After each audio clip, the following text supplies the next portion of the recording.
Good morning, Potat. GM moaning.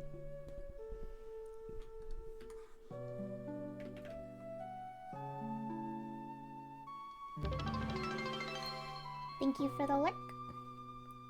I'm looking at keyboard on, so I'll be lurk. I hope you find a beautiful keyboard. Oh god, my throat. What?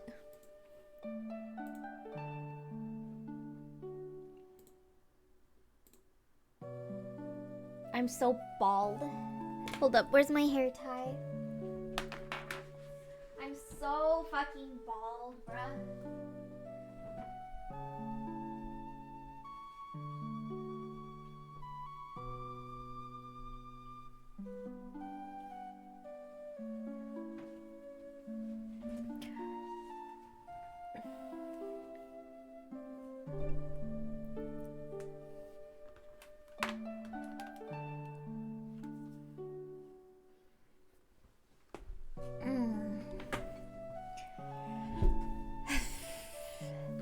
The word is on the street. Hello, egg. Oh, God.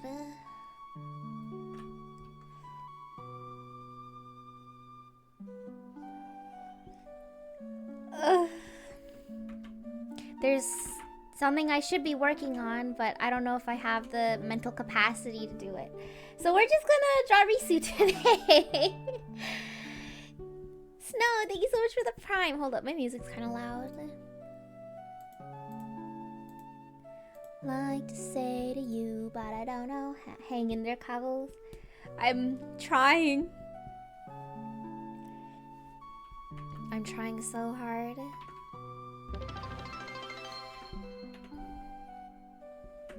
Can we get a Celia sketch in there somewhere?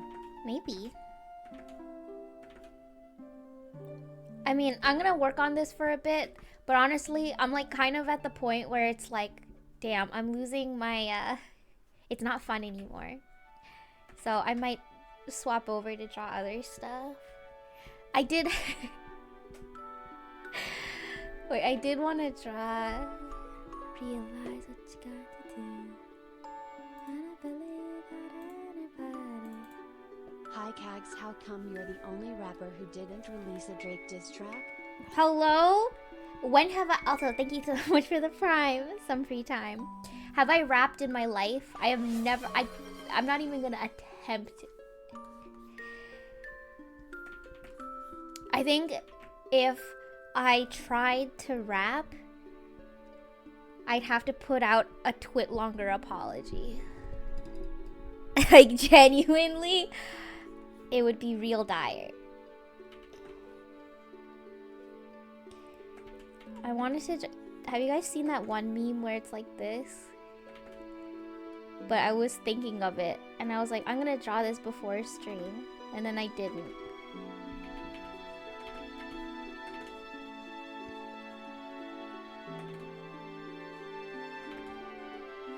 Gonna be the one that saves me.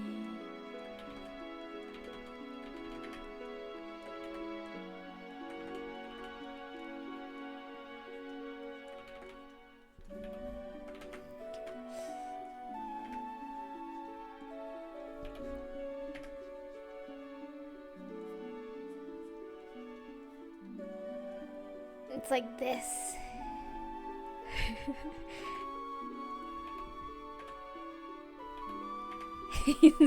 So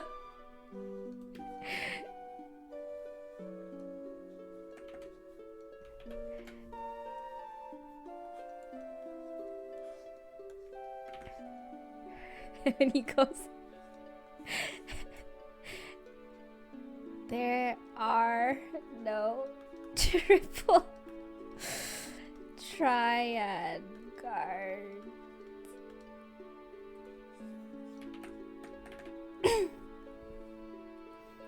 I keep on seeing people drawing versions of this.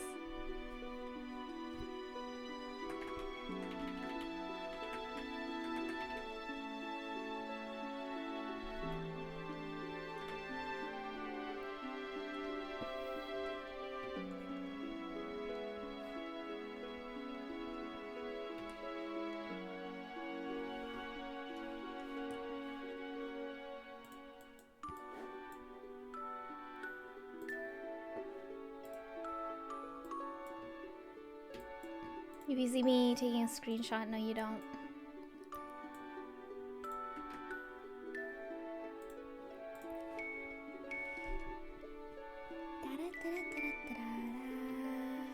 Oh, I forgot his little...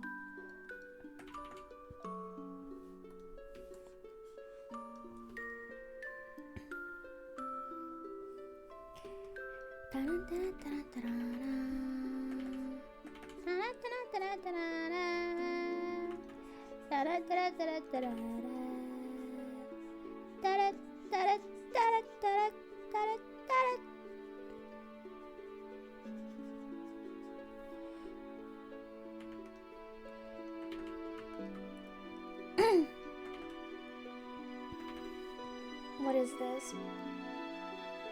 The fuck is a plus program? No one cares. Get out of here.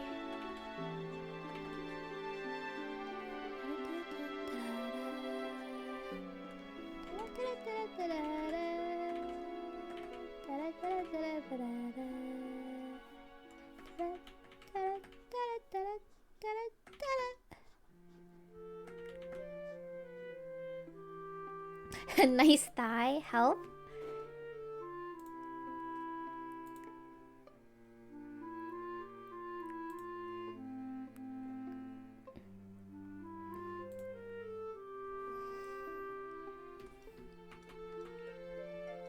Actually, I feel like GBF would probably put even more like little decals around here. They do that every chance they get, like sickos.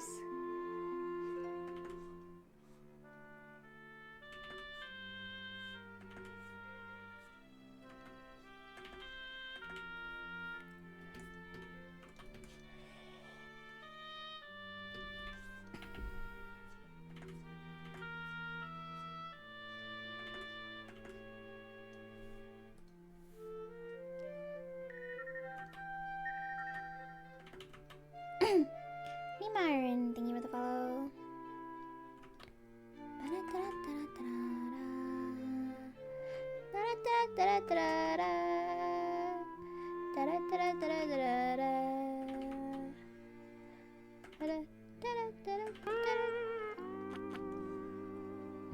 The stage performance plus FaceTime meme, but it's Celia and Worm.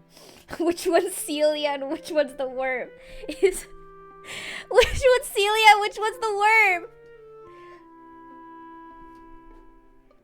Fuck. I know exactly what meme you're talking about. You can pick? Help me! I think I retweeted one a while ago. I did not. Does anyone have a link to it? Oh, thank you.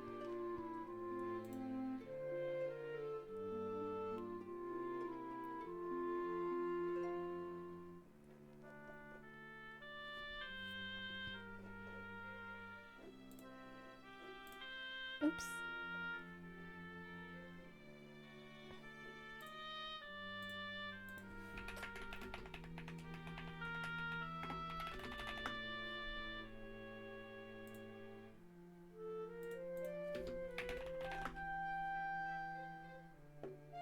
Do you have like the original one? So I can draw it extra ugly.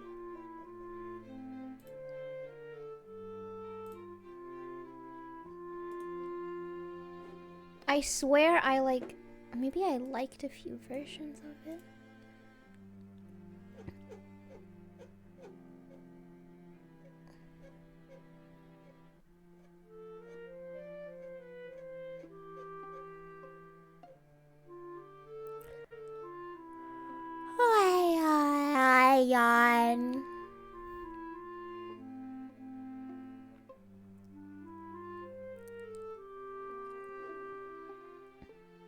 Oh, is this the original?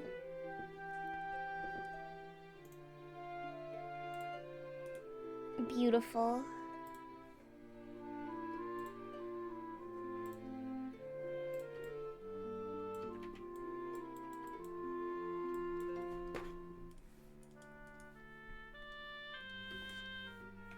I mean, I feel like either way it'd be funny. I guess OMG long stream, no short stream for real, no clickbait this time. I'm gonna draw the worm extra fucked up.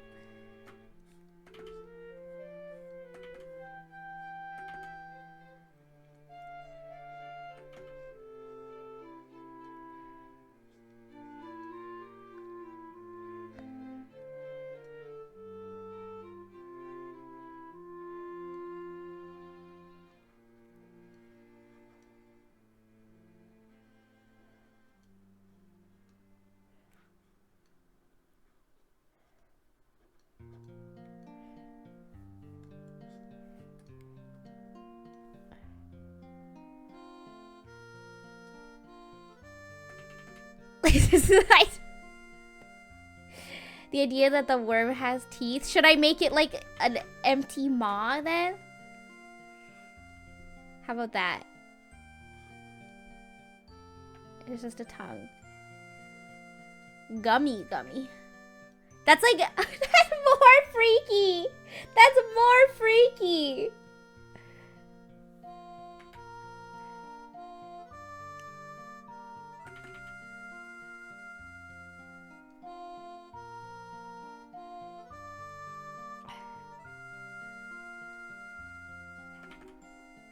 The baby devour videos, yeah. I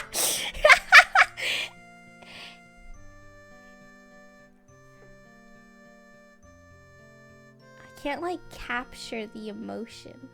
Hold up. Draw a single tooth. Oh no.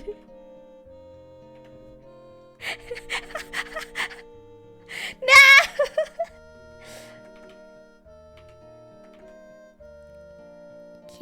Canon worm design only has one tooth.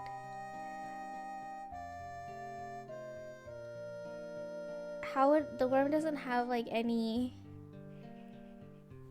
nose, so I don't know how this would work.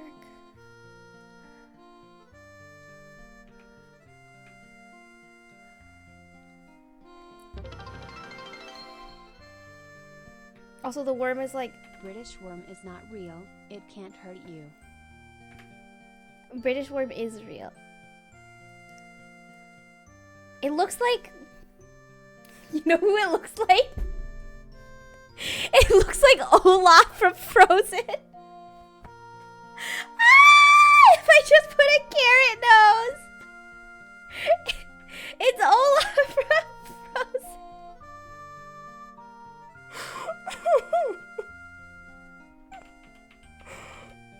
Oh no. Is that a hand? What is this? Olaf was lemon grab? Oh yeah, I definitely saw it.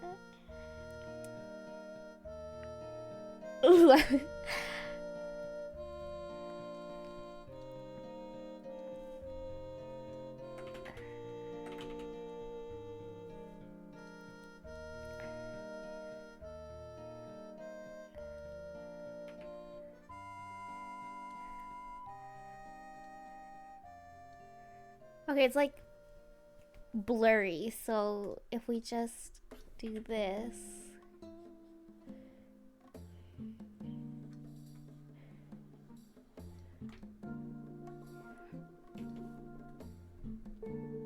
Oops. Oh, I can't. Okay, well. Oh, God.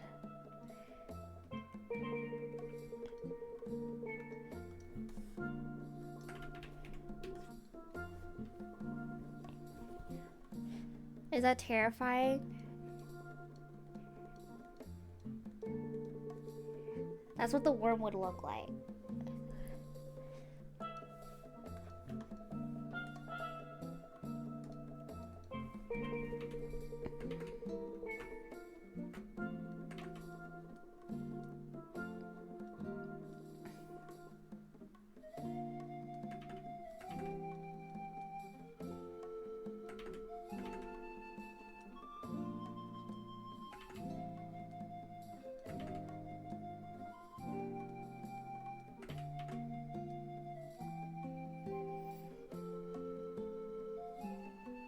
I think it would look terrifying if the worm had a full set of teeth and you could see each individual tooth. Well, I started drawing all of its teeth, but then Snow was like, why does it have teeth?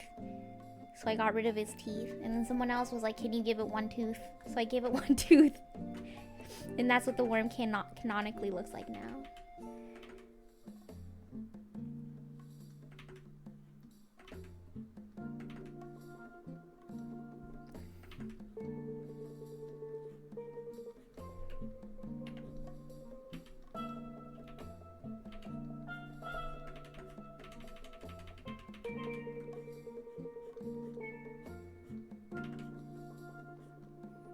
Somehow the full set of teeth was better. I was gonna stylize it so it didn't look too creepy. But like I could have given it like super realistic, fully rendered teeth. Like that Amogus I drew once. With like the teeth.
Idol? What? It's not even idol. She's not even gonna be like dressed differently. She's gonna be dressed in her normal clothes.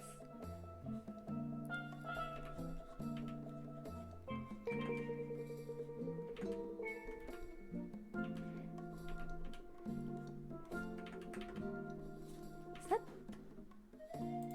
Miyano Mamoru? It is Miyano Mamoru.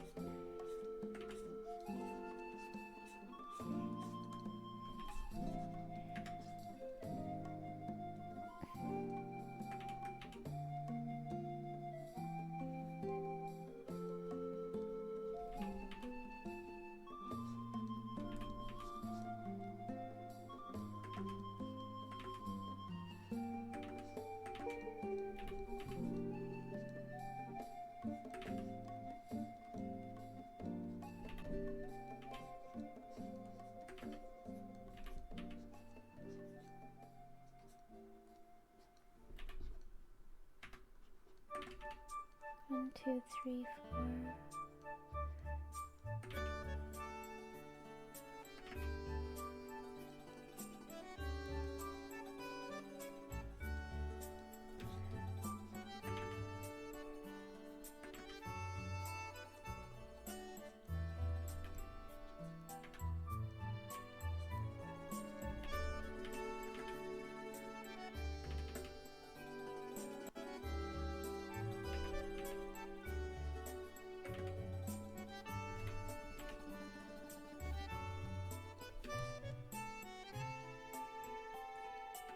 Sold the rest of my teeth to see Celia live. I guess Celia would be able to sing Hanakana. Quite a lovely voice. Seno. Oops.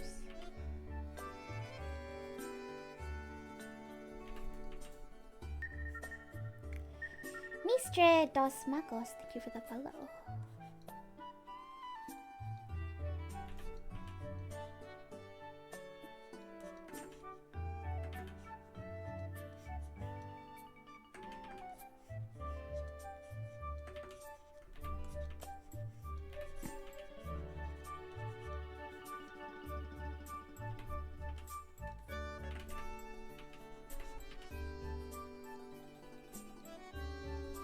Be shorter actually.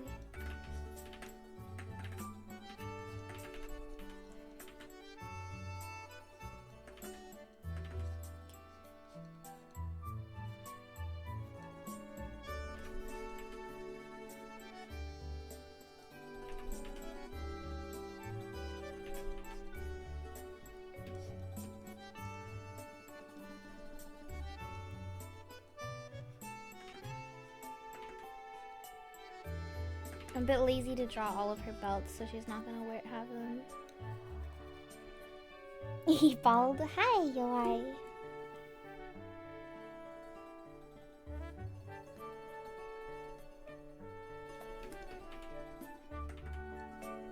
Do I color it though? Oh god. I mean, I guess I could.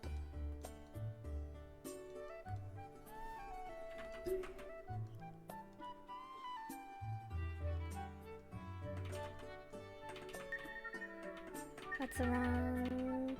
Oops. Snowman, name of the fellow. I'll like kind of color it.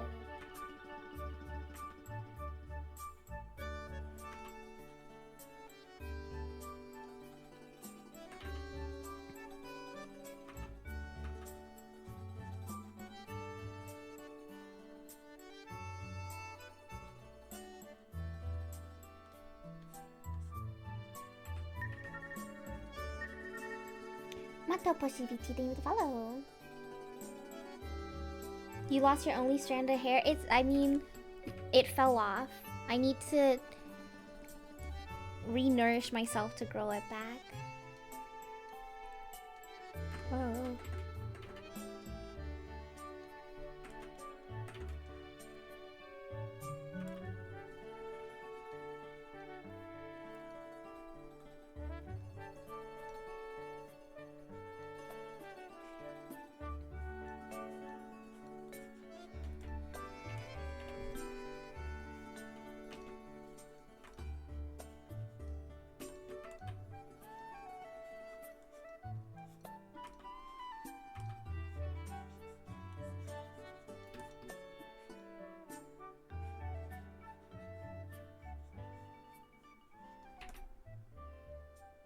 Whoops.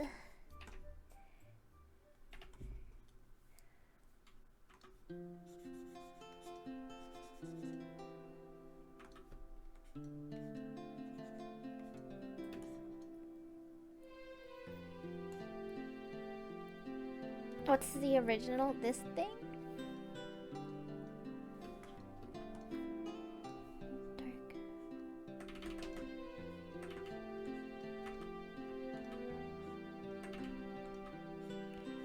Oopsies.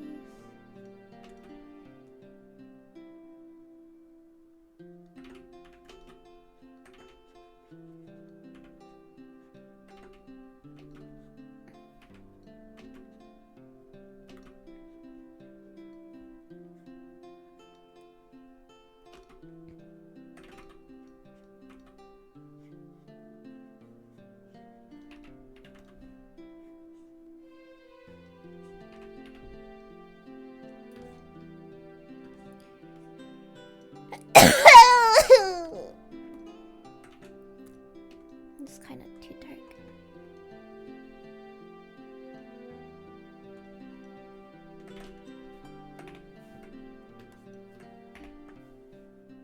Oops.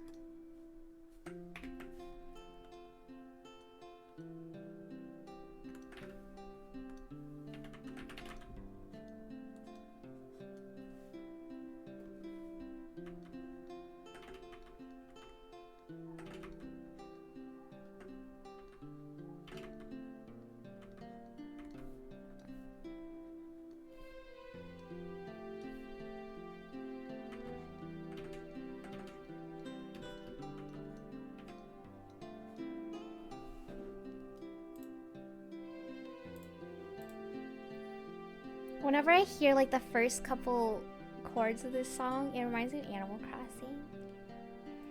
That was a quaff, but thank you. I could do like a separate version because, oh god, I forgot I drew Risa there.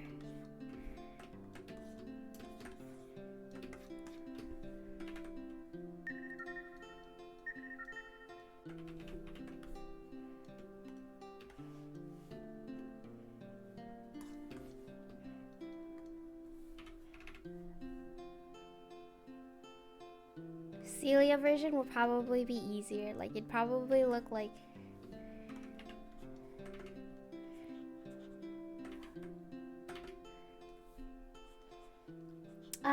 More Tile, thank you for the follow. And thank you for the stretch as well.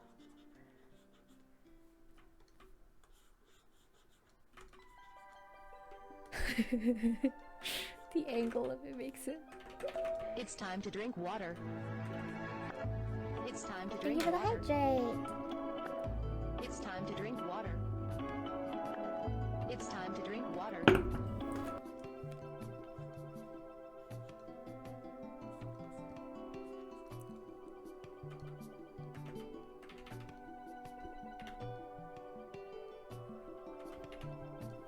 Okay, I forgot.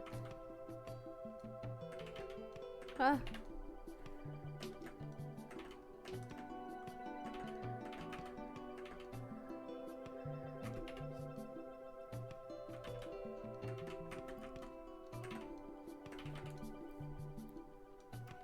Let's paint out the glasses.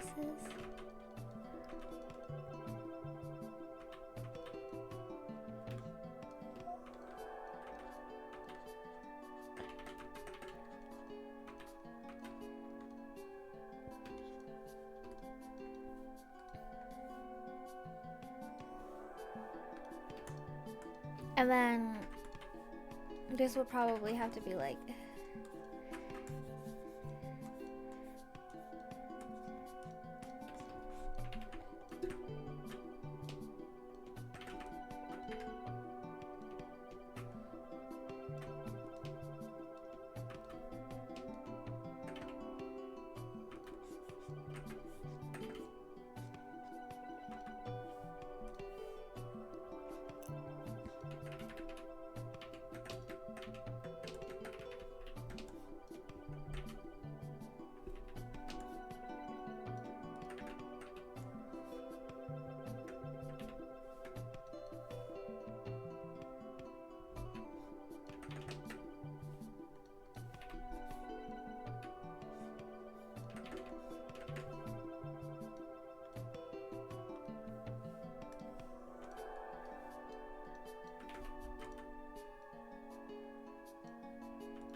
and then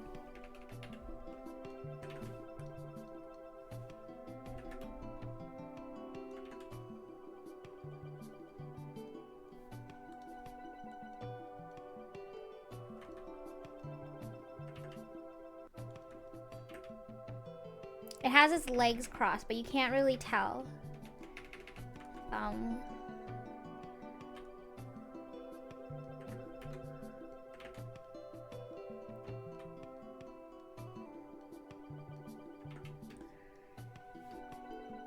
There are your two versions. You got two for the price of one.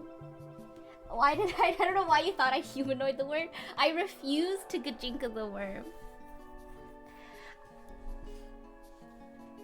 Maybe...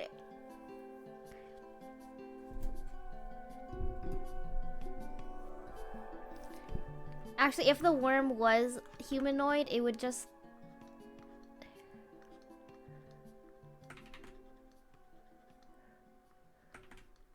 But then it just has, like, people proportions.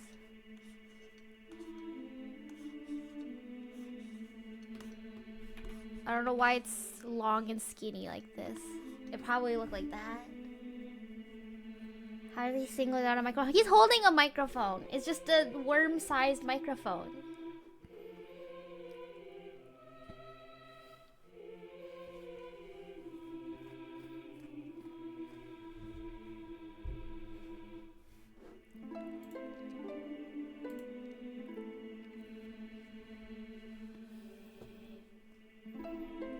I would never Gajinka the worm for season. I would only this is how I would Gajinka the worm.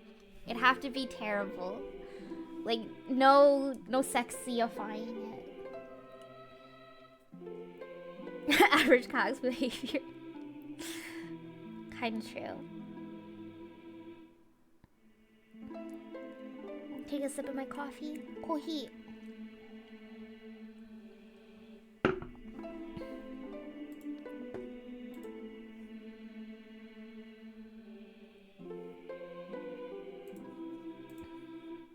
Oh.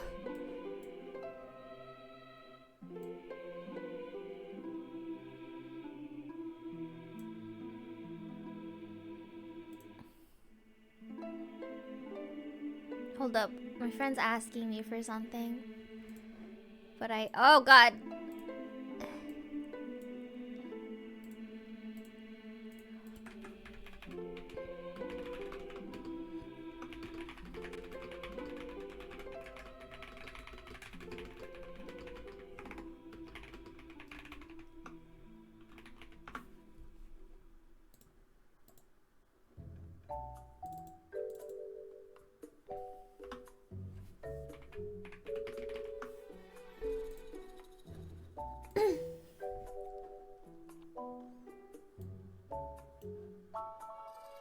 What am I doing?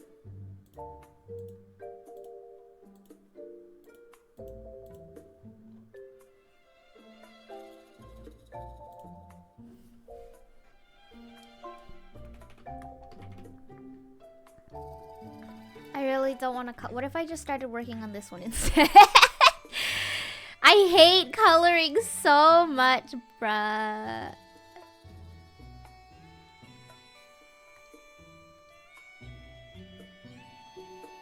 This is... We're having fun. We're having fun, having a fun little haha moment.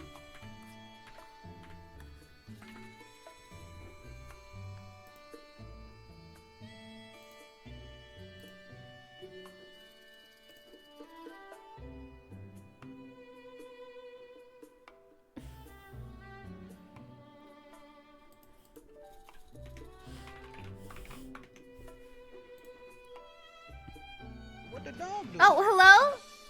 Azeru! Welcome! Welcome, Raiders! Hello, hello!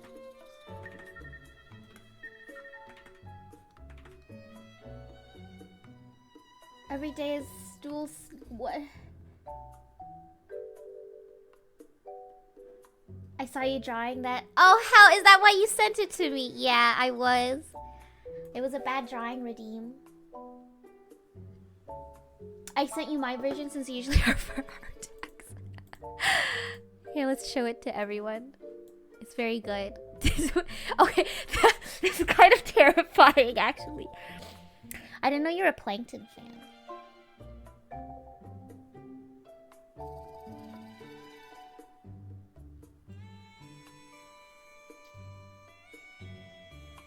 It's like a little terrifying.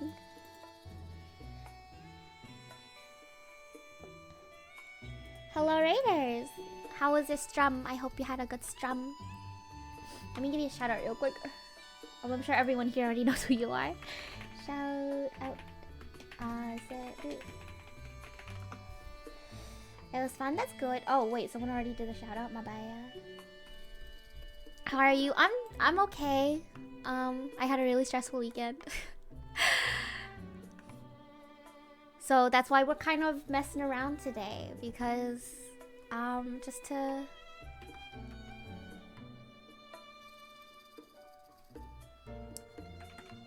you know, recharge. Plankton AI covers. Hello?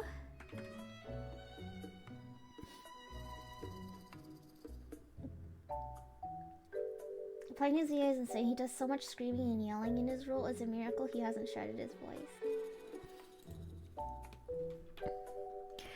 Plankton's voice actor looks exactly like what you would think Plankton's voice actor would look like.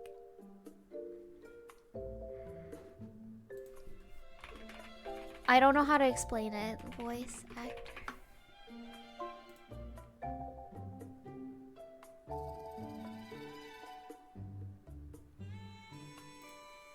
Like, He looks like he voices Plankton.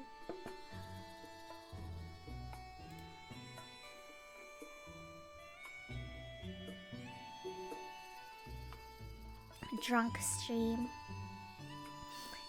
I could never do it. What the fuck is this? I could never do a drunk stream. Little Echo, thank you for the follow. He cameoed in the show as himself and the artist who loses his pencil. Oh yeah, you're right. I never connected the dots. They do get the voice actor. Like Tom Kenny makes a.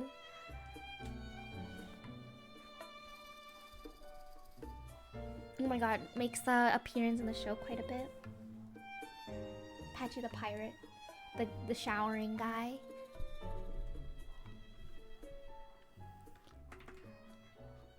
You heard it all before. Oh my god, whose dog is barking? Chill, bro.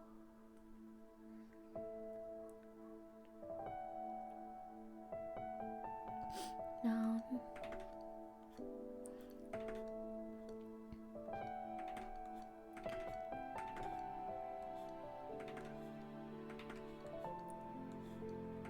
Things that I'd like to say to you, but I don't know how.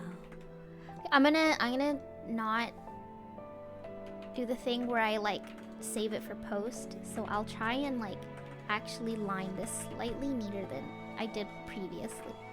Because the last one I did, and I was like, oh fuck. This is a lot of overpainting I have to do. Have a nice time zone, everyone. She wolf. I hope you have a wonderful rest of the day.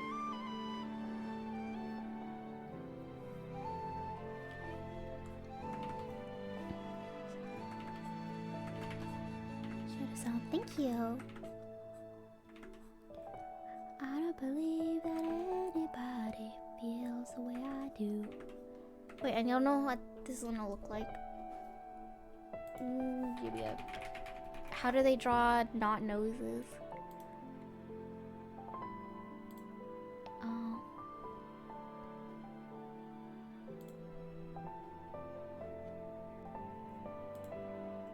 Would like to say to you, but I don't know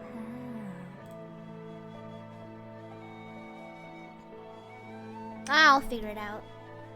I go sleep now. I hope you have a wonderful sleep. Thank you so much for stopping by. Haven't heard this song in so long. It's a good song. It is a good song. My favorite part is that, like,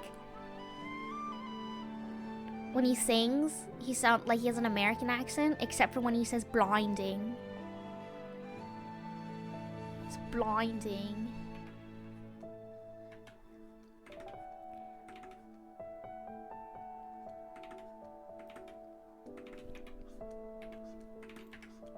You're my wonder, whoa.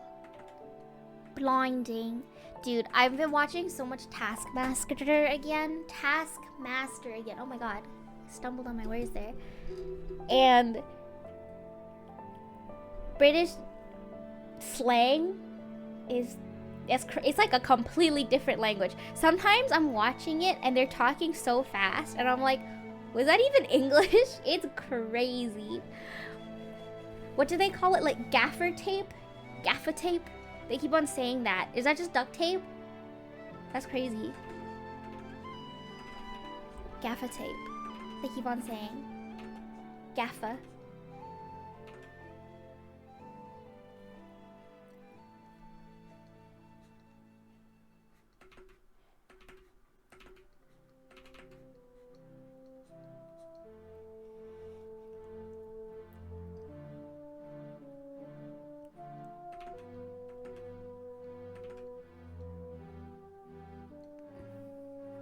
Accent, I still think it might as well be another language. It do be like that sometimes though.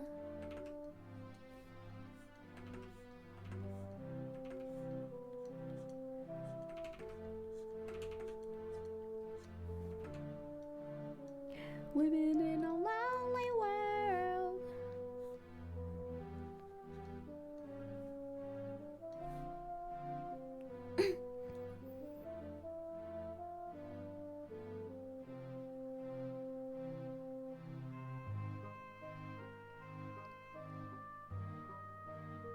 sketches, boards, and ink finish them. I would work with... Depends. Depends. I think I would like to like work with sketches and boards. So like they literally just give me like these little things. And then there's like a letter for the character, the expression.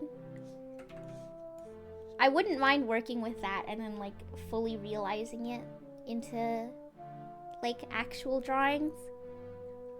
But I would probably like, if this was like an actual thing, I'd either have to be like really passionate about it, so it's like a friend's project, or like and I'm working on it with them, or I get paid a lot more money. Either that. On the other hand, like if it's like fully sketched out and I'm just inking it, I would like that too. I do enjoy line art. Gaffer tape is kind of like duct tape, but it's made to tear off the roll easily and doesn't leave residue. Oh, so it's an actual thing. I've never heard of people say gaffer tape before. Gaffer tape, duct tape, gaffer tape. I'm googling it. Gaffer tape.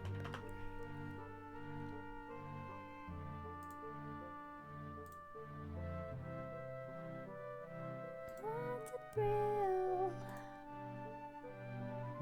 Narrow colored gaffer tape. Oh, it is a thing. It's different than duct tape.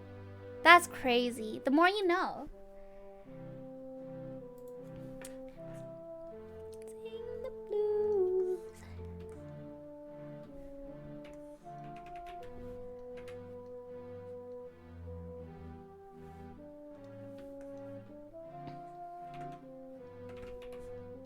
Up and down the I have to like get rid of his nose actually.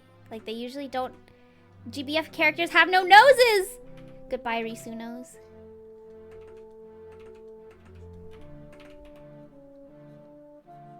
I got your nose.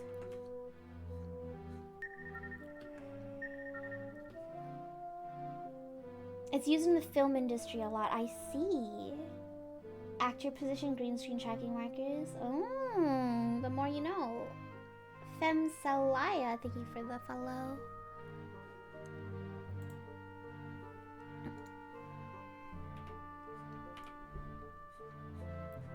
Don't stop. GBF Lancelot. I feel like he has a similar angle to his face. I fucking lied. They never draw this angle. You hate me.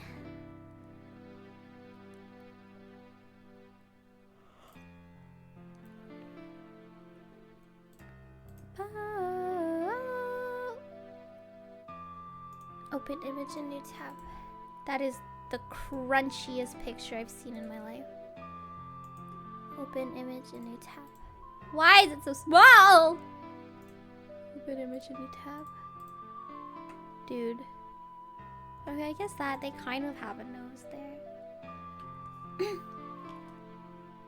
I hope you have a wonderful night, Leo ma'am. Also, they call like eggplants aubergines, and they got satsumas.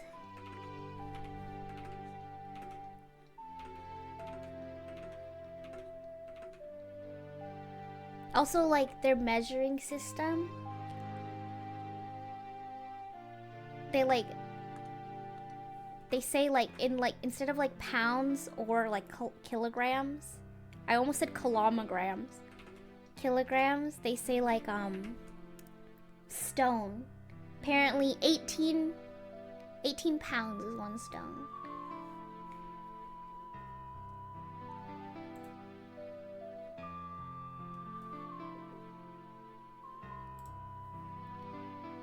Isn't the pounds different there? Is it? They say stone. They're like, oh yeah, 30 stone. I'm like, the fuck does that mean? Wombologers, thank you so much for the prime. Can I get a scuffed drawing for a sub? If it's very scuffed, what do you want? I might be able to help you.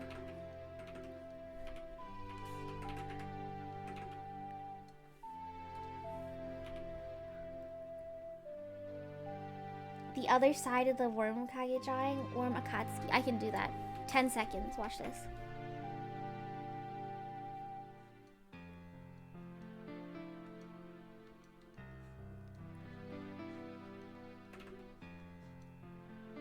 This is completely from memory, by the way. Bam. Finished. No, you have to live, Crib. Everyone should use metric and we would be cool. I think metric makes the most sense, genuinely. Tens. Tens are so beautiful.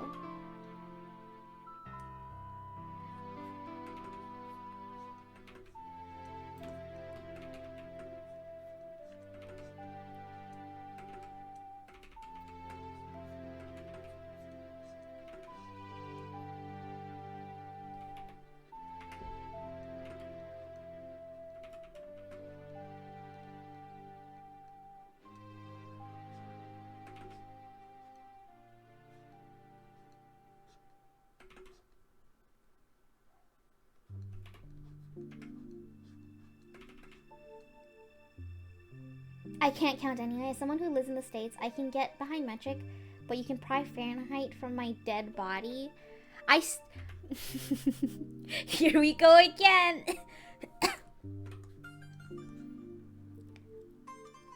So one of the ways someone explained Fahrenheit to me was 0 is really cold and 100 is really hot. But in my head, that's like really cold and really hot is subjective though.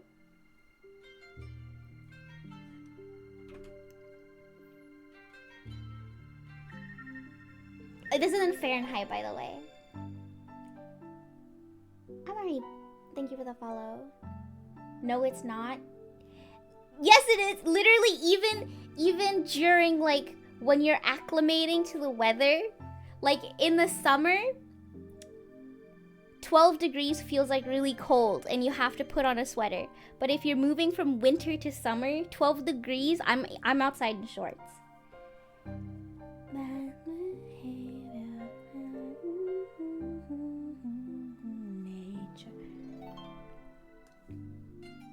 Bro, I'm dying. 29 Celsius and 7 is fine in 35.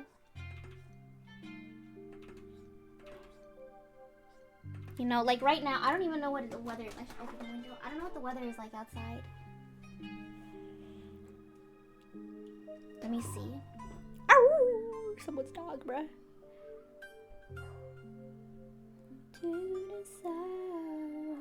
It is 17 degrees right now, and I'm sweating my balls off.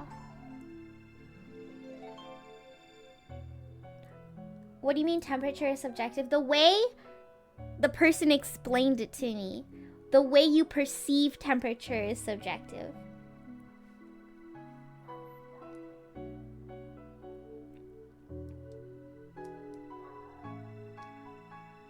What country are you? I'm in Canada.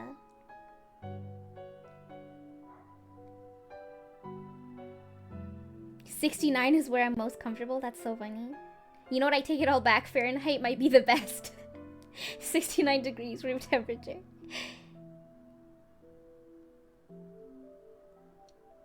I get cold easily, but not hot. I'm the opposite. Is Canada real? What is that supposed to mean? Yes? No. Canada's not real, actually.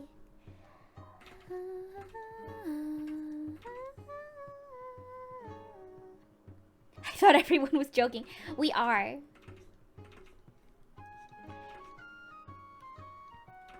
I'm actually just from Minnesota.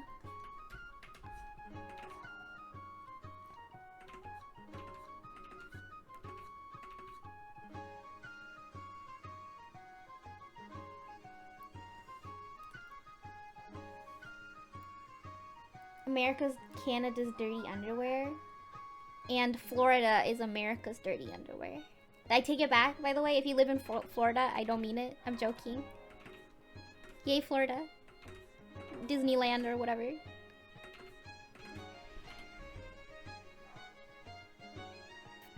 No, fuck Florida. Florida is an armpit. Oh my god.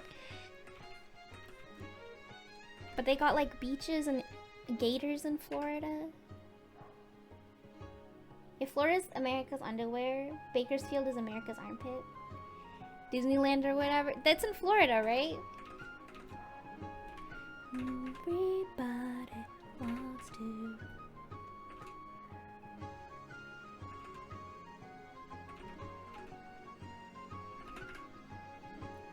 It's just the shape of Florida. Florida. Florida.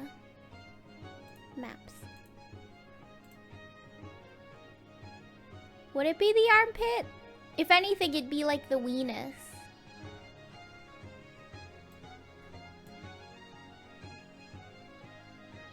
That'd be like the weenus. Unless like Florida was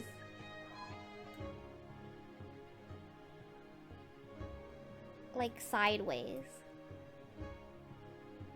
That's the cock and balls. Yeah, I agree.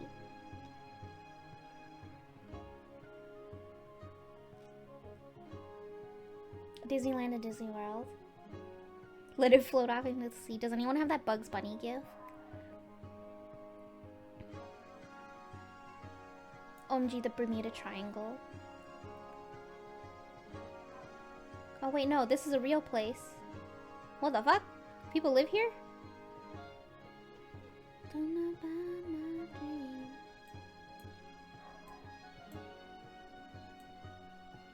It's not even a triangle. Where's the Bermuda Triangle then?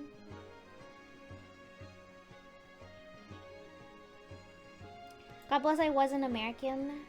Has that housing market in Canada crashed yet? Bruh, someone sent me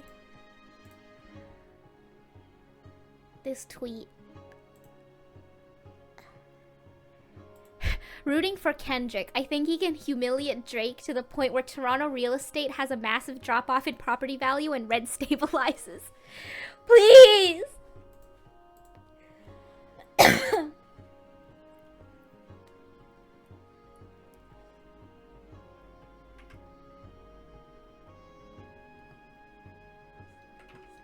Like, please. I don't even know anything about like what's going on with that stuff. My favorite tweet about it though is this one. Wait, hold up. Where did it go?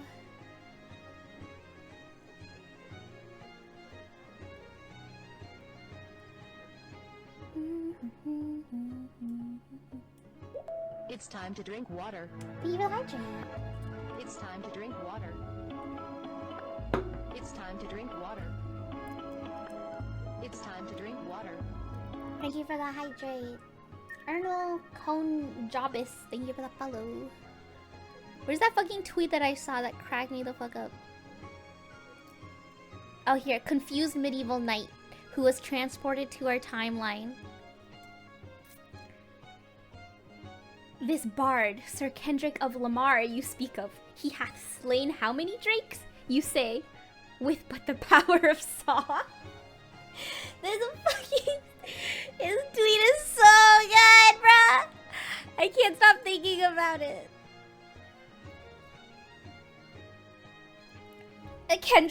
Sir Kendrick of Lamar. He hath slain how many drakes, you say? With but the power of song. So good.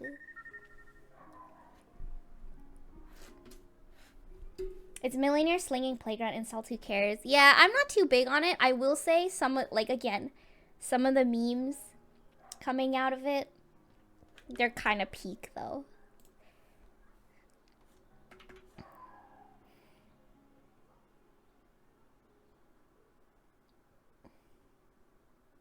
People say I blew up so much they didn't see cringe on the TL for 3 days. Help me.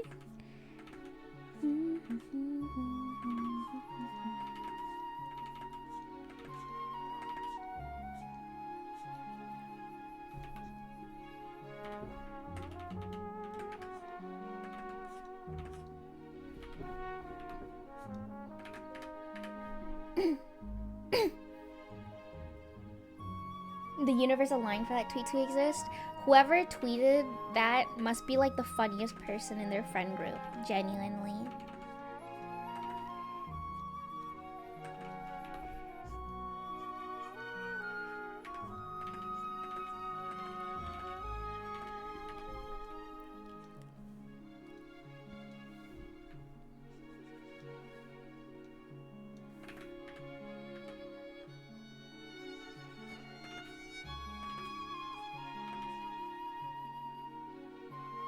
Slam poetry, help me.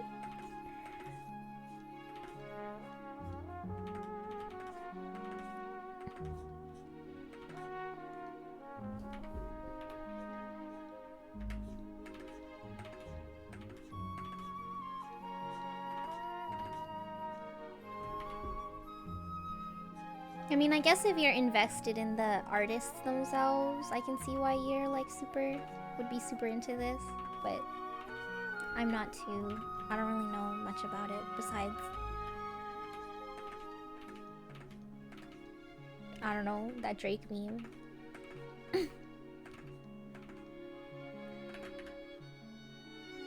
A minor. That's the only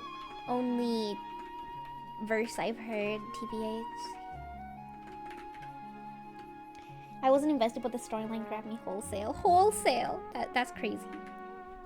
I still find it sad that I had to blow up just don't like friends fighting at the end of the day. Were they friends before? That's crazy. Probably not anymore.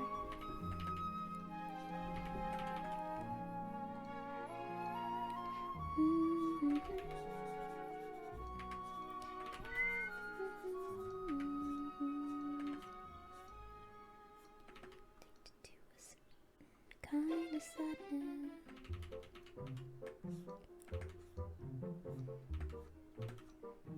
Always the end.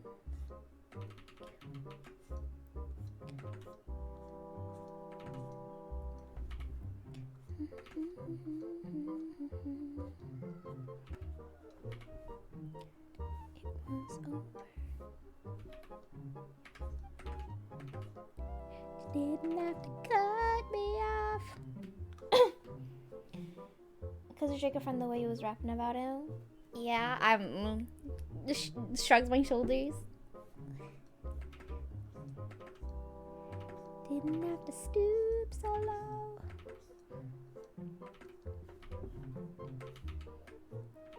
So now I don't need that though. Now you're just somebody that I used to know.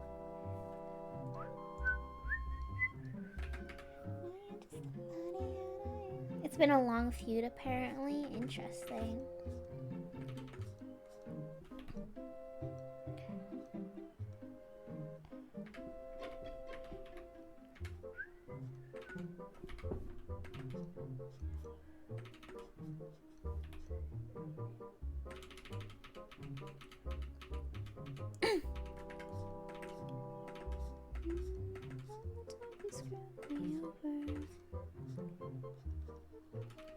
Bro, why am I fighting for my life? I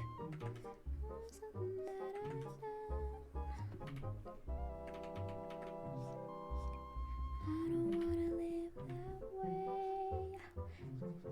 Every word you say, let it go, but I won't get you hung up on somebody that you used to know.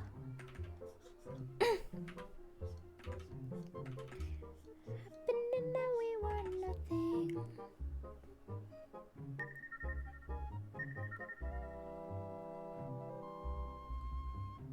And call them everything on this track that kind of goes. The political slam poetry from Hamilton does go pretty hard. I have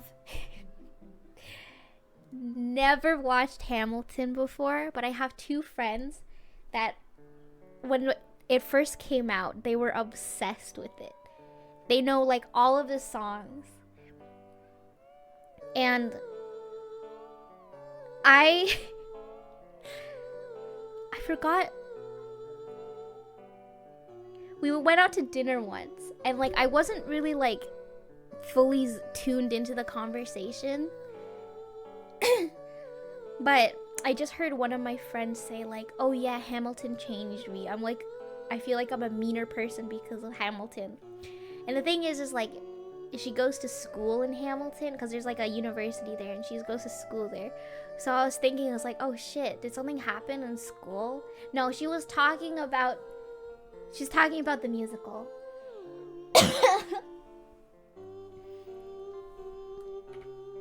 Every single time we go to karaoke, they rap a Hamilton song.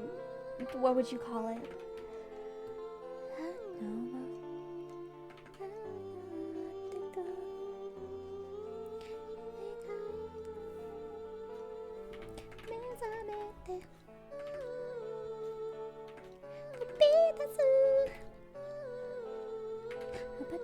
Oh, his hair is getting longer and longer. He's so fucking ugly. He needs a haircut so bad.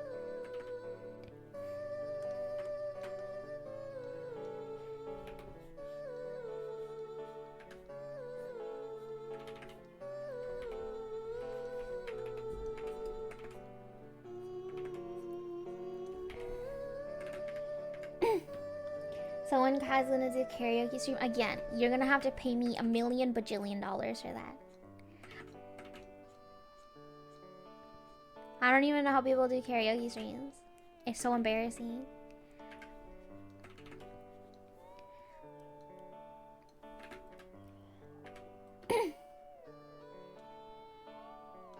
Hashtag bald Risu. He could be. He's balding. In the Dragon? Is that what it's called? Dragon's Dogma character creator? I downloaded the character creator and all of the hairstyles were ugly as fuck. So I just gave him a receding hairline. His male pattern baldness, bruh.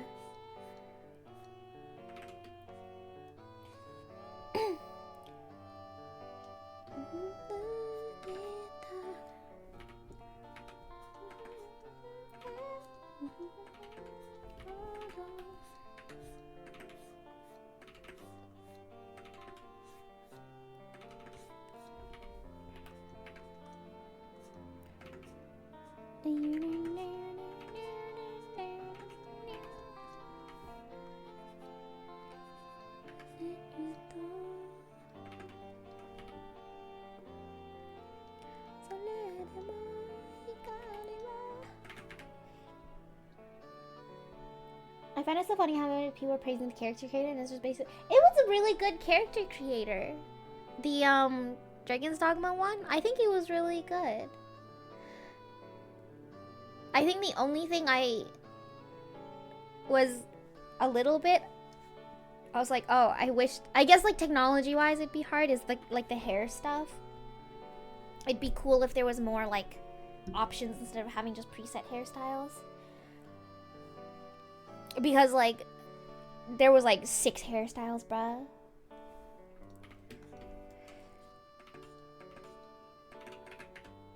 Probably DLC knowing Capcom. Help. Capcom, they're beating your ass.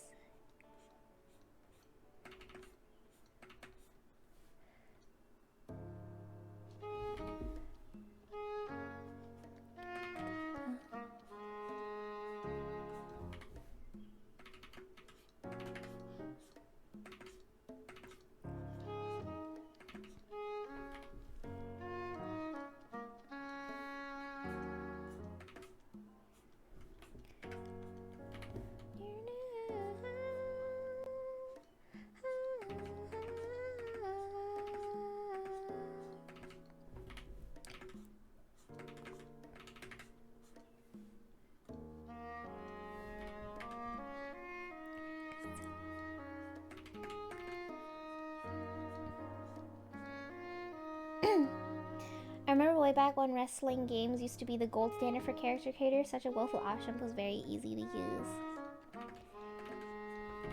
Character creation, bruh. My favorite thing to do. I like download game demos just to play in the character creator and then never install the game. I'm never planning on playing Dragon's Dogma, although I've been seeing a couple friends play it and it does look very fun. But I don't have the time for that kind of investment.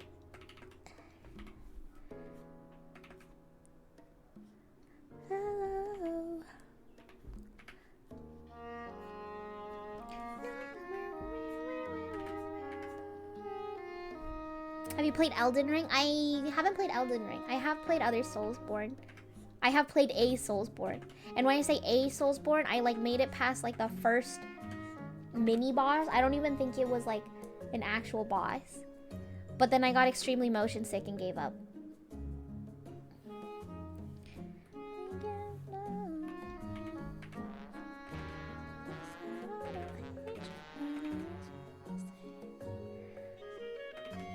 That's my biggest thing is I get so easily motion sick, dude. I get motion sick playing Genshin Impact.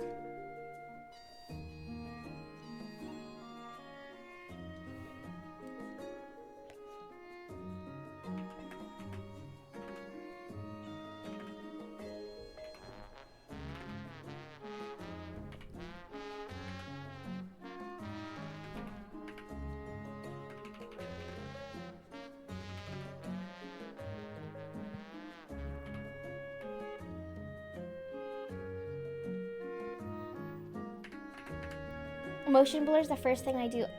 Trust me, I've done everything. The first thing I do playing any game is disable motion blur. Fix the camera settings. It doesn't help. It's just like an actual thing. I get motion sickness so easily. Hello? Oops.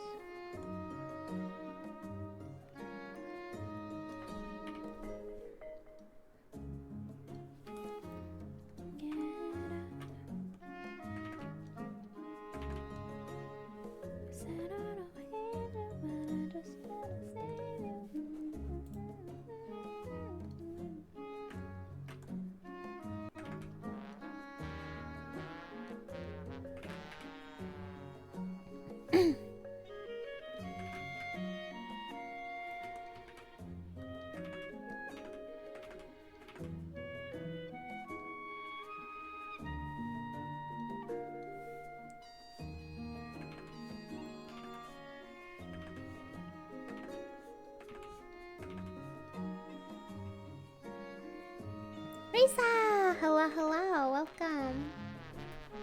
I hope you're doing well.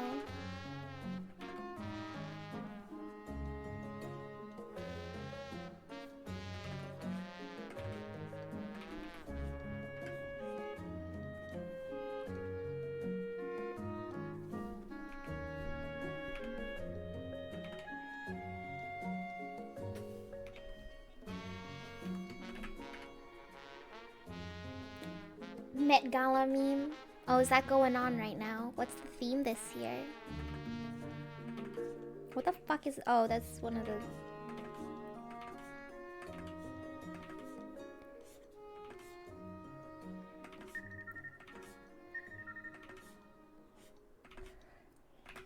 Kimiko, thank you for the follow.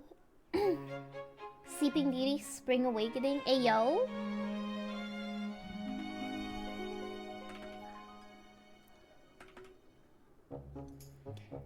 Showed up in a basic suit due to ambassadorship obligations. Oh. I think usually... I didn't even know the Met Gala was a thing until, like... When did the camp one come out? Was it the camp one or which one came first? It was either the camp one or it was the one that was like Renaissance paintings.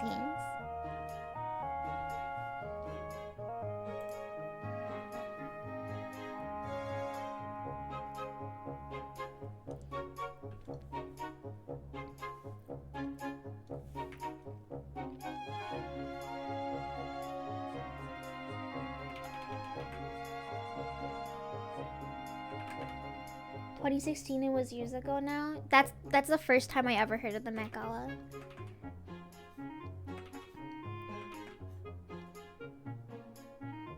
Metro Museum? Oh. Whoa.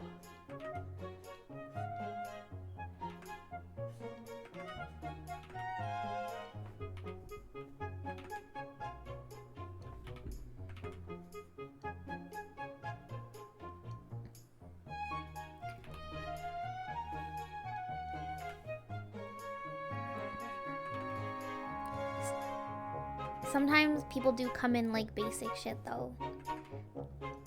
Especially the men. How come every single one of them, suit, dress pants. They're not giving.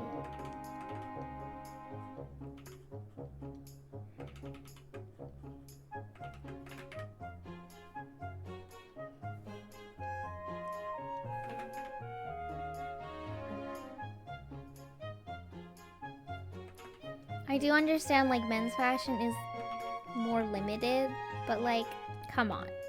Come on. There's a little bit of playfulness.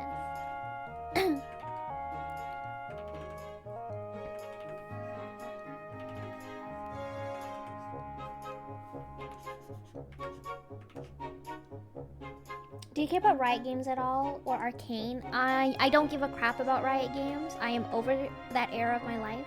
But I do give a crap about Arcane. I'm very invested. Sitting here twiddling my thumbs for the new season.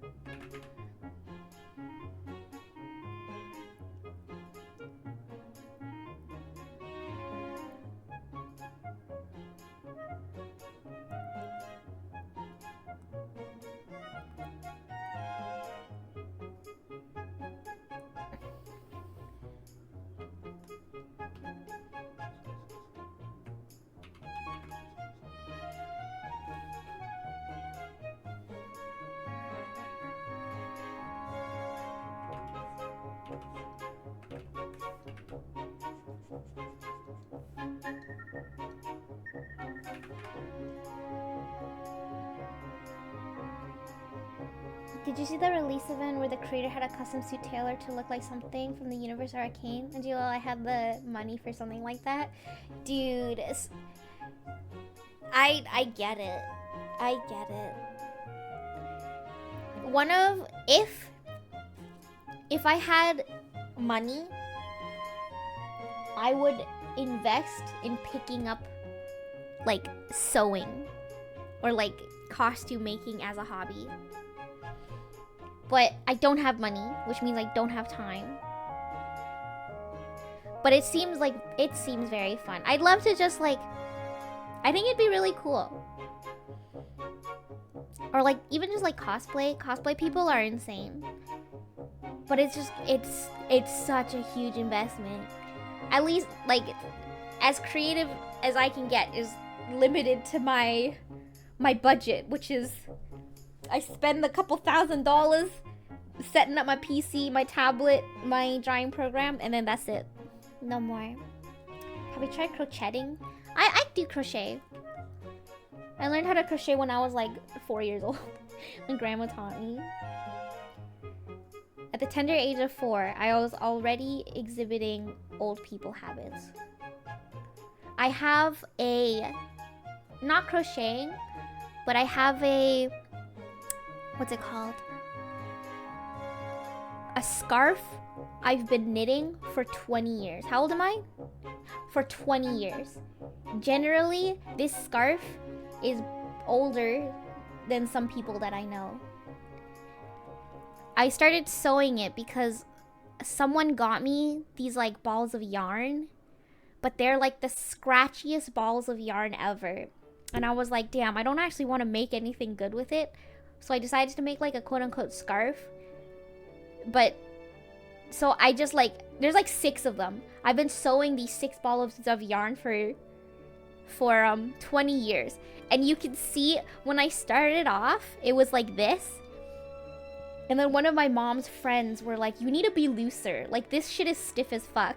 So then I started loosening up. So now the scarf kind of looks like this.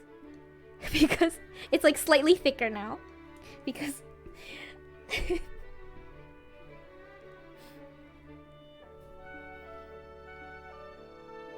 I want someone to someone has cosplayed as Celia.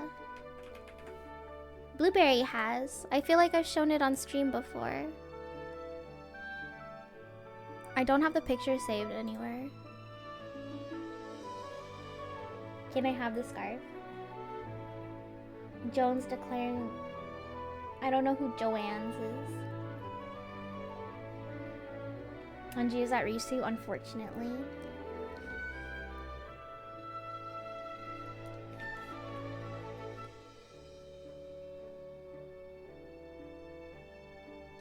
I only have coffee here, but maybe I should get some water. Okay, I'm gonna take a quick break. I'm gonna go pee, grab some water. I will be right back. Uberjabber? Never been there. Never been to Uberjabber. I'll be right back. Running a 1-minute ad break.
It's time to drink water.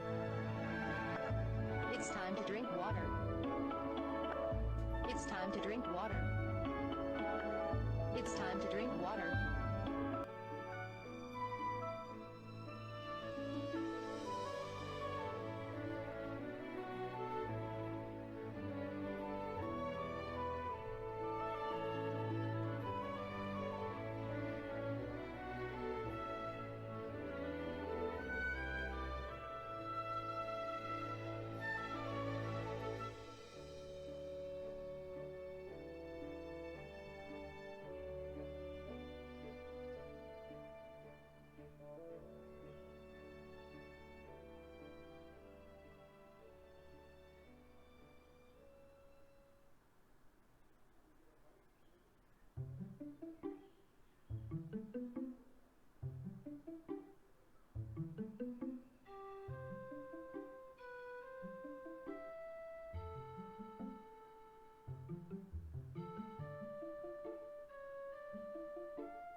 My mom got like, there's a Brita filter. And she yells at me if I don't drink from it. But what's wrong with tap water?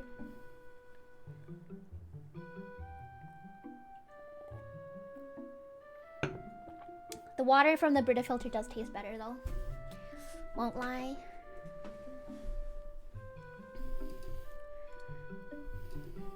Brita makes it taste so much better. Yeah. But sometimes I'm lazy. Brita filter water does taste good though. Especially if it's been in the fridge and shit. I get it. But sometimes, like, she doesn't even let me boil water.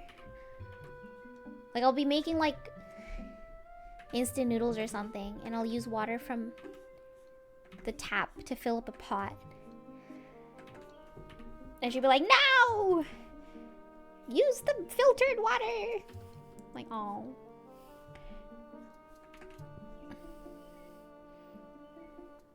If I don't use use a filter in my home, the cheap copper pipes make the water dye stuff green. What the?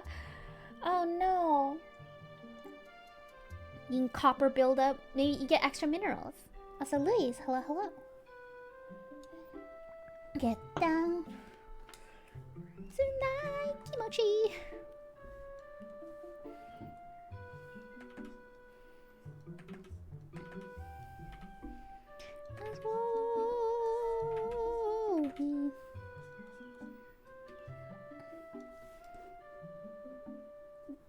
That's such a perfect emote, dude.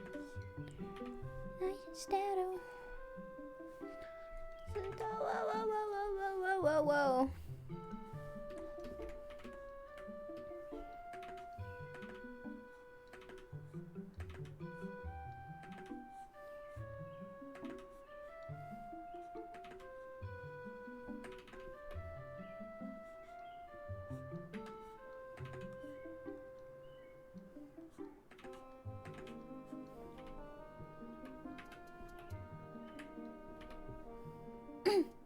Circle, get them.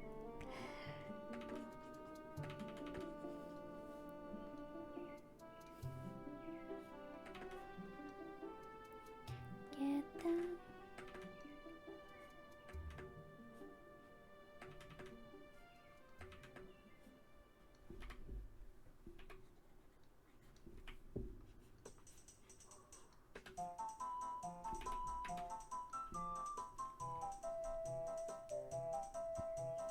Eric! Welcome! Hello, hello.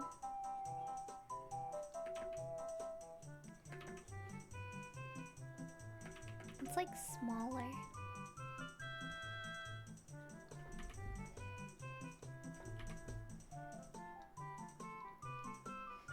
Today is Monday.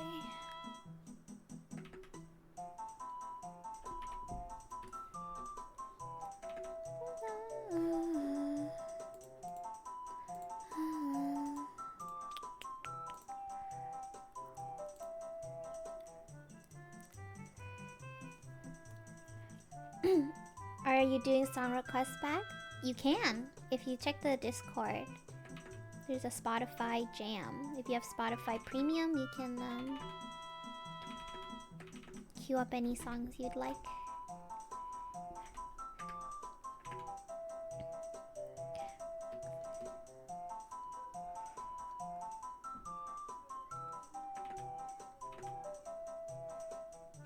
I don't actually know if they draw fingernails in GBF. I feel like I'm just kind of making shit up now. When it works, yeah. It's so buggy.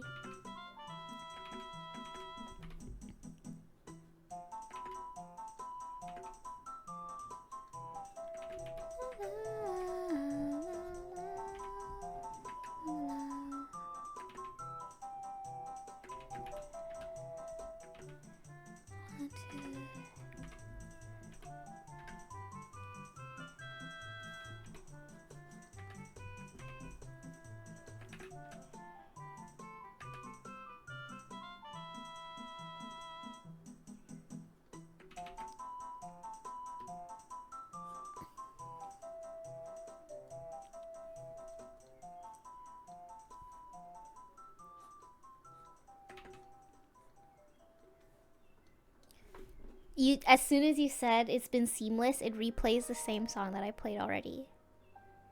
Seriously?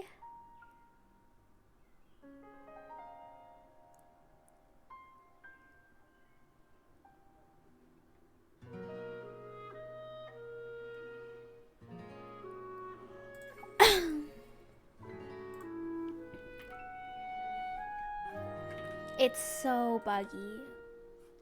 Like, actually, whoever coded this shit. God damn. They probably don't want people using it. That's why it's so buggy.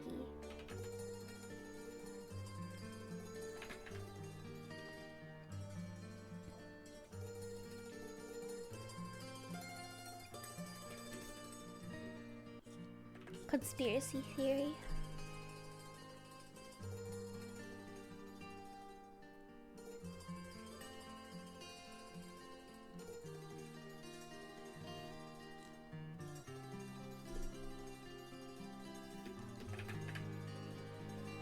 Sharing music. They don't want you sharing music nowadays. You can't stream YouTube. All of the freaking music bots on Discord are broken. It's fucked up. It's fucked up.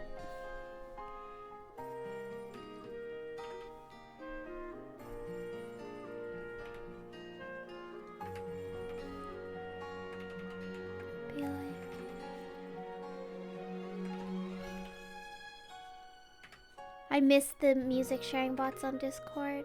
They were so beautiful.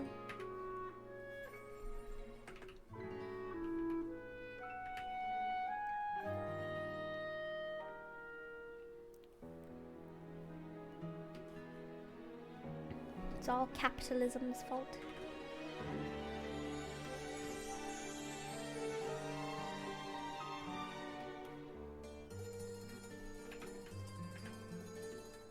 I think Bongo Bot still works for the most part. Well, you shouldn't have said it. Now you said it, and the Google's always listening. They're gonna be like, we have eyes on the target. You're gonna log in tomorrow and it's gonna be dead.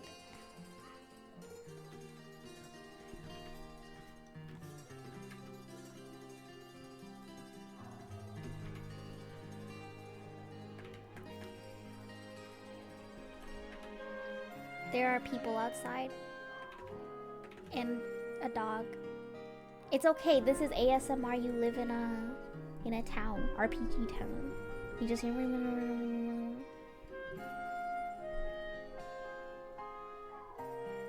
To be fair, it's managed by Amazon.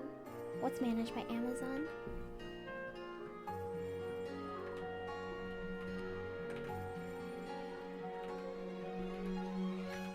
Spotify?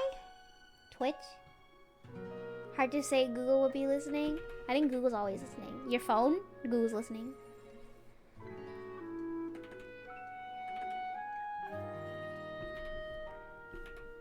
Well, maybe it would be my bad because I said it out loud. But like if you're typing it on your computer and you have like, have you ever used Google before? They're probably listening. They're tracking your keyboard strokes.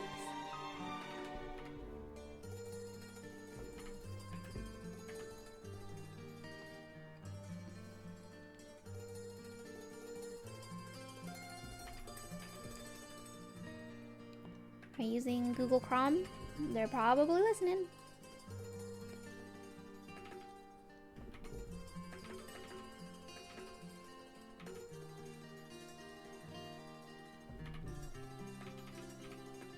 One, two.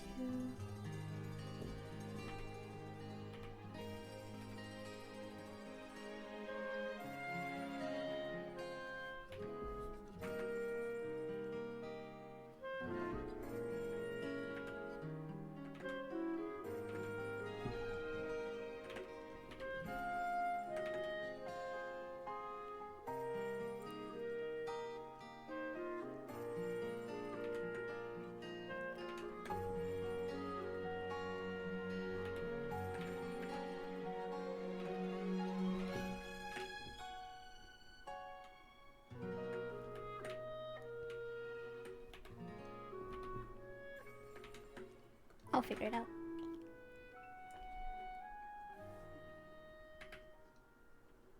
This music is so fucking gorgeous. Gorgeous.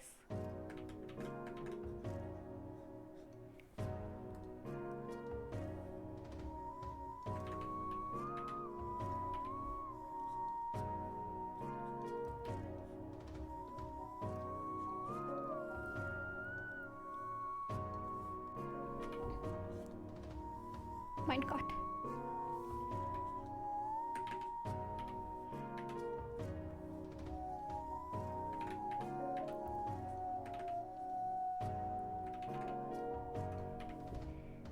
One, two.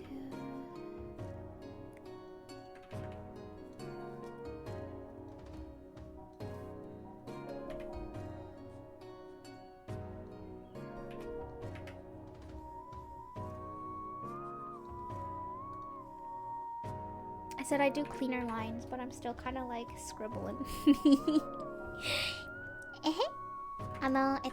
뭐해?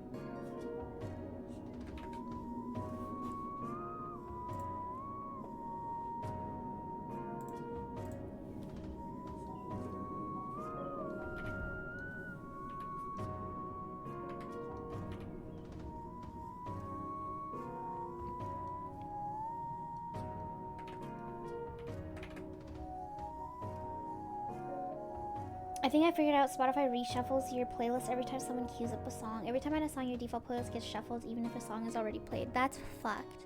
Also, who skipped everything? Who did that?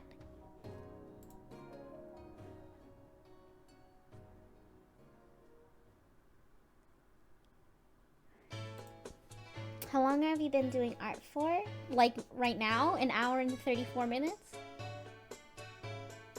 Or like, like in general? When you're adding songs to the queue, you have to right click and add to queue. Because if you click on it, it's gonna wipe the entire... Although, to be fair, I don't think it wiped the entire playlist this time. Didn't know how to use that Spotify. The thing is like... If I... Okay, I'm gonna try clicking it. Let me see if it works this time.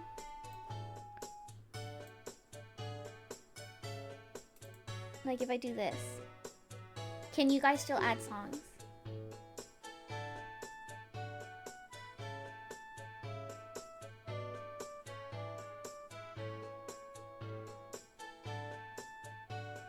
Yes, okay, they fixed it. Okay, hopefully, can you try clicking on a song and see if it wipes the queue? Oh wait, it wiped my playlist? It did fucking wipe my playlist! Now!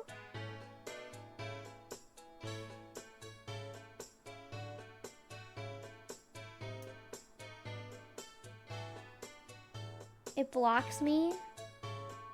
What the fuck, bro? Okay, I'm gonna do this again. Next in queue.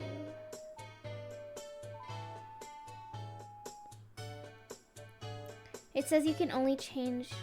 Wait, where's the thing that, like... You can control what's playing. Guests can still add to the queue. That's what that's supposed to do. Like, you can still add things to the queue, but it's not gonna change the song. So it's working. Okay.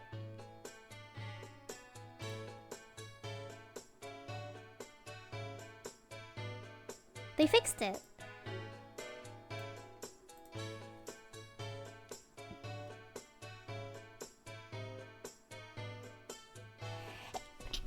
Oh my god.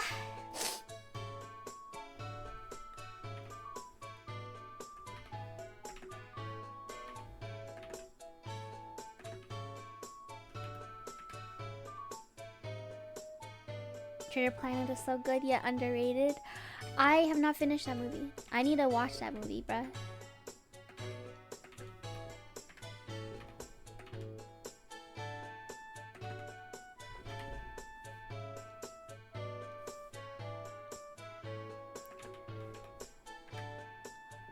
So many movies. One of my favorite movies. I feel like everyone that's watched it, they're like, oh yeah, it's one of the best animated movies.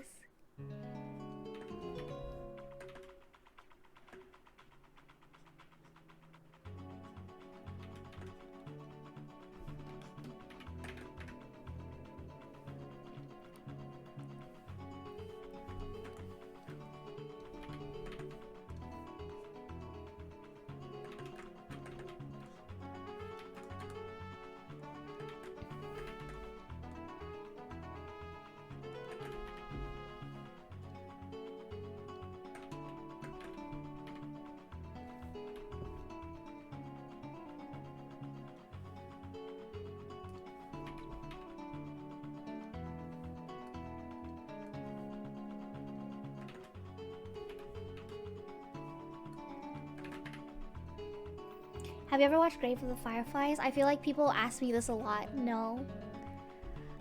I need to be in the right headspace to watch it because from what I've heard, I know I'm gonna probably bawl my eyes out.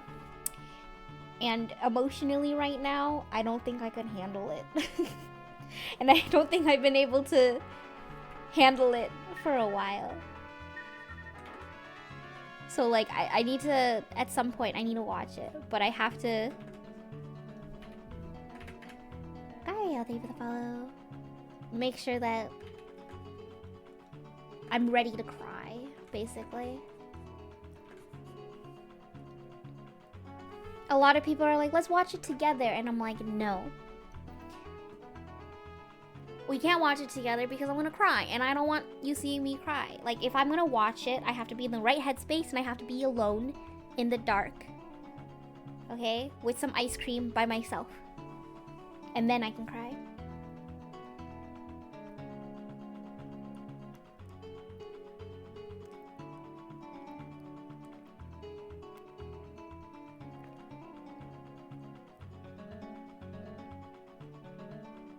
Grave of the... That's Hotarubi no Morie is... That's literally Grave of the Fireflies, right? Yeah, no, I haven't watched it. I can't do it. I can't do it. I have to be in the right mindset. Or I'm just... It's gonna be so Jover for me.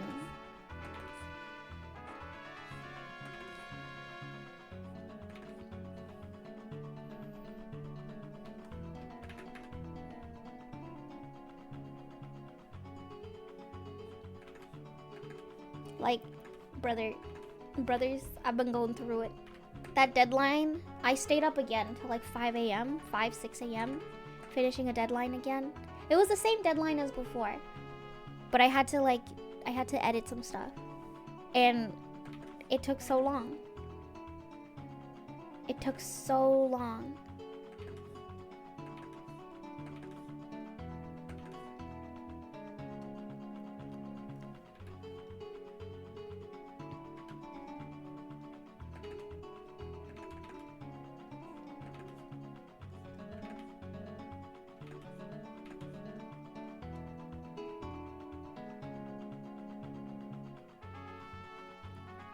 Are the deadlines in the room with us right now? They still are.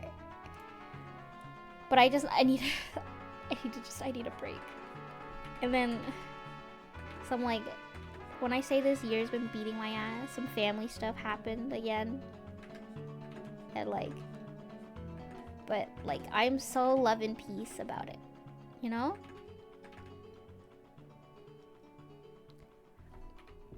I shouldn't have even pulled an all-nighter yesterday, but my mom, I took a fat depression nap first, and I was like, oh fuck, it's like 8 p.m. So then I ended up pulling an all-nighter, which was rough.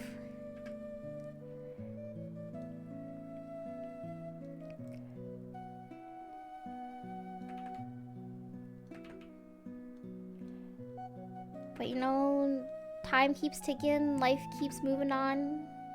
It is what it is.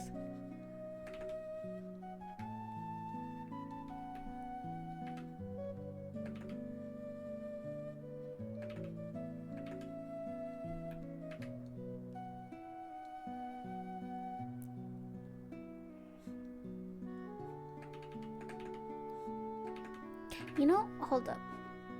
Where's my original Risu reference?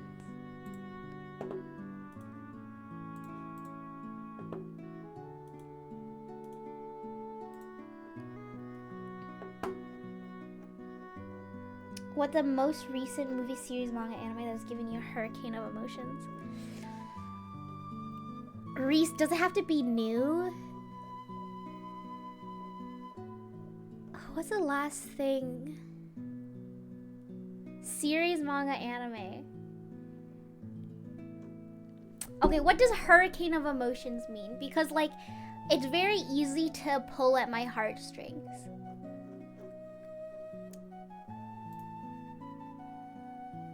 I did make it a satchel.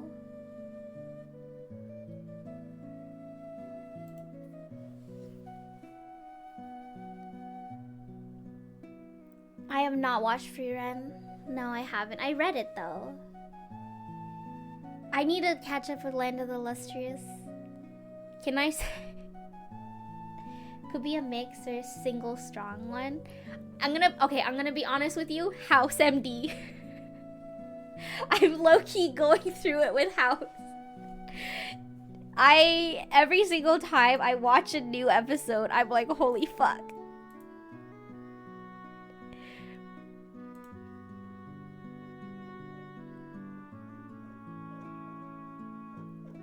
What's the last thing? I haven't watched an episode in a while because I've been trying to focus on work. But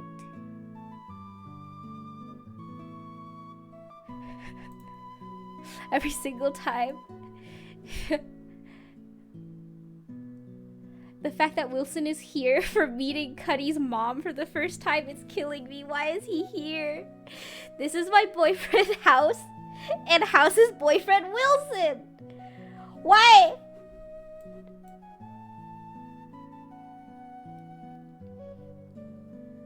Alright, I just keep on quoting things. You have to choose one of us. I choose Wilson. Oh yeah, and then Matthew Lillard jump scare. I was like, holy fuck. I know that guy.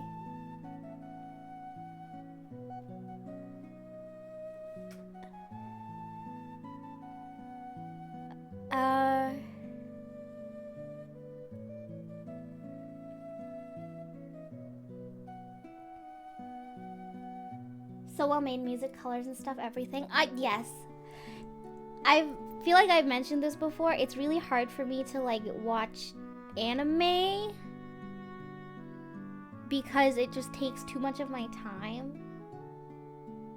So that's actually one of the reasons why I stopped watching House, because I wanted to keep it on as a background show, but then I ended up getting way too invested, so I had to stop watching it for a bit because I'd like pull up some art or pull up some work to do and then put on an episode of House and then not do any work and just watch House.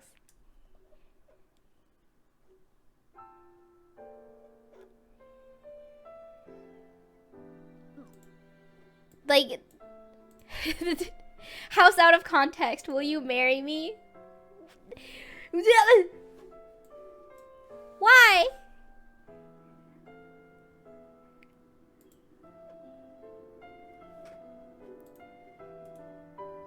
House is crazy, bruh. Did you properly finish Supernatural? I properly finished Supernatural because the show was so immensely terrible. It had no effect on my productivity. I keep it on in the background and it just becomes background noise. White noise.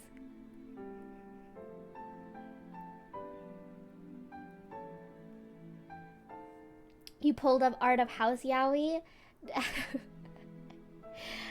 Points for another House Yaoi. No, stop! No more House Yaoi. They're so Dude. This show's insane, actually.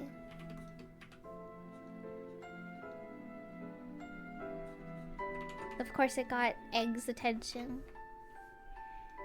Like moths to a flame.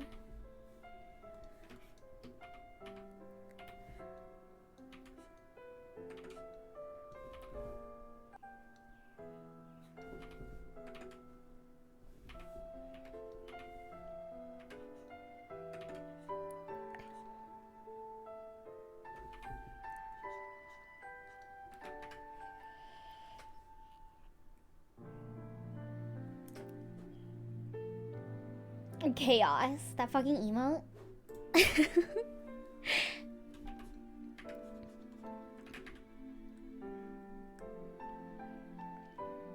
Banana Fish. Oh, Banana Fish did terrible things. I never watched the anime. I read the manga. And when I finished it, I was like punching a pillow. I was like, that shit got me so upset, bro.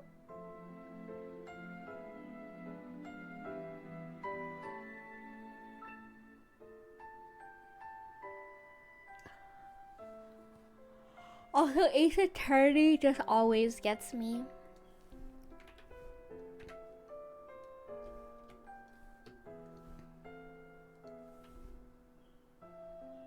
I haven't read or watched Banana Fish yet. Smiles.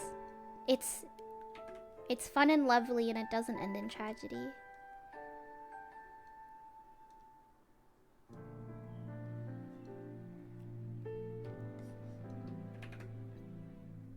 What's Banana Fish? It's like a really old manga. It got a anime in like 2017 or something.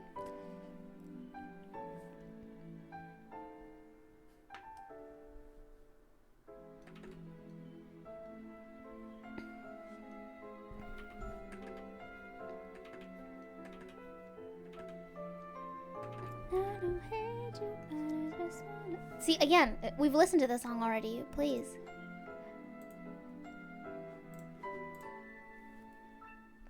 I mean, know how it ends, but that doesn't mean I won't.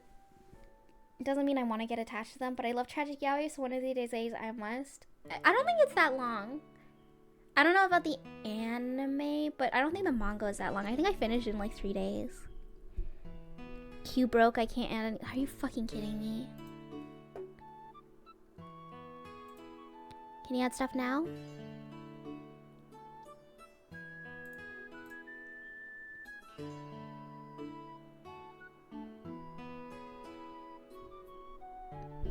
I think when we say yaoi, we use it as like a blanket term, so that it does include like BL, Shonen Ai, and stuff like that. But yeah, it kind of has it. But like, it's not, I wouldn't say it's like the main point of the series.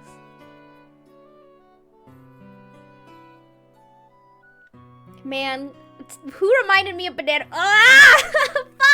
Fuck! My head! Dude, when I finished it, it was...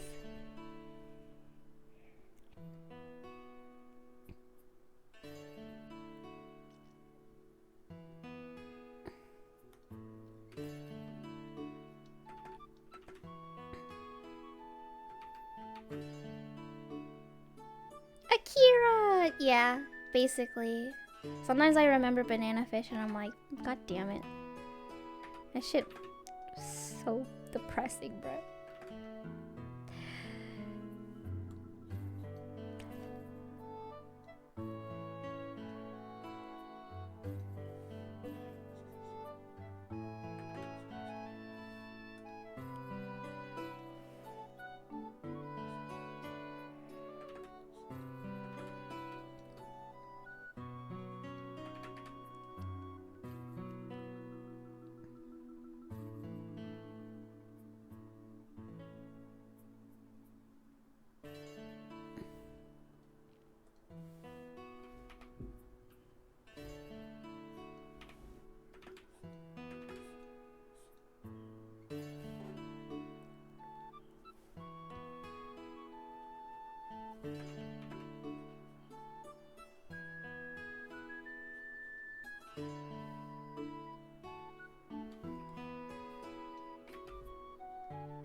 Made in Abyss. Are we just talking about series? I like how most people are talking about anime. I haven't watched Made in Abyss. I also need to watch that fucking King of Hero. What the fuck is it called? The main character looks like this or something.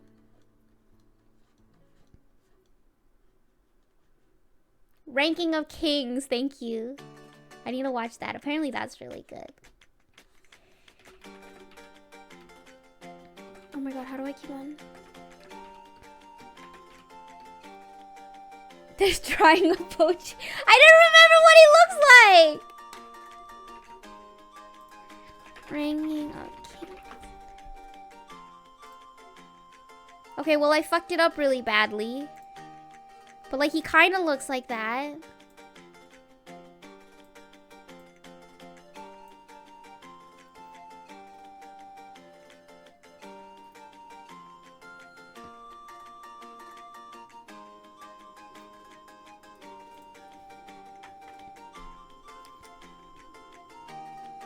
He looks nothing like that. It's kind of like that vibe, you know? Holy shit. This little shadow's named Shadow the Hedgehog? Nah, but I need to watch that. What's the last anime I watched that fucked me up really bad? I don't really watch anime anymore. Chainsaw Man? Again, I didn't watch the anime, but the manga. I only watched part 1. But that shit upset me so much.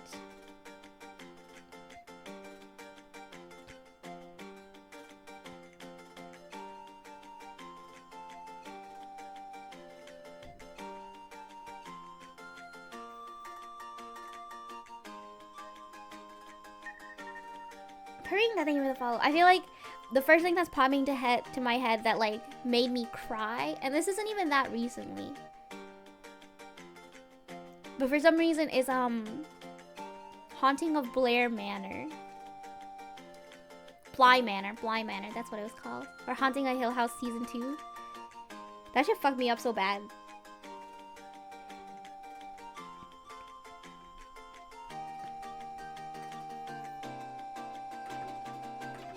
I think about the ending all the time.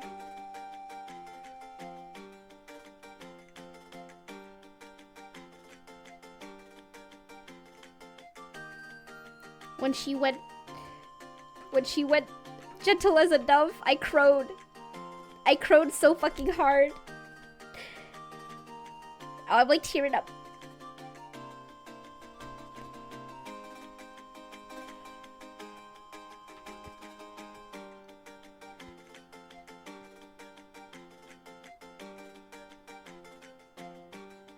School Days? Not School Days. Oh, I haven't heard that fucking name in so... Dude. I saw a tweet recently talking about like how kids or people... I shouldn't say kids. I'm like saying it in like quotation marks. But like apparently anime fans these days don't know a lot of animes from like the early 2000s. Or like 2010s. Because apparently no one knows who like Haruhi Suzumiya is anymore. She was literally the face of anime. And people just don't know who, perhaps we're just old.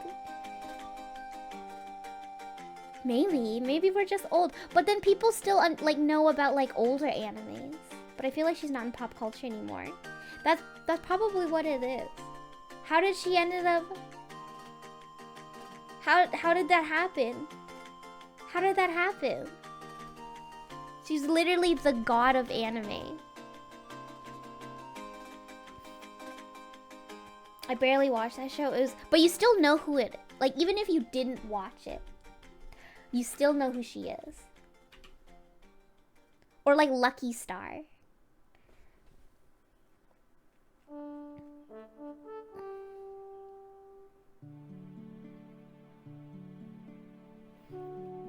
But yeah, when you say School Days, I wonder if people still get like a visceral, like, oh god reaction from that. Or they're like, I don't fucking know what that is.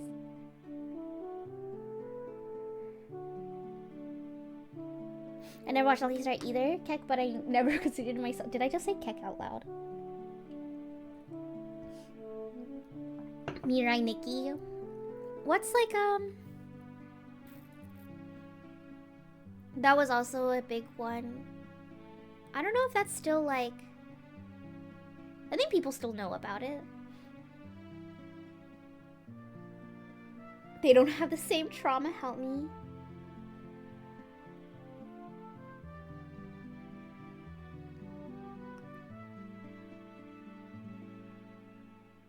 Like all of the like the OG Kill Annie stuff. Like you think people know what Air is? Does anyone know what Air is anymore? Like the anime? Kill Annie, Air, Clannad, Canon, Haruhi Suzumiya. What the fuck is Air? Oh my god.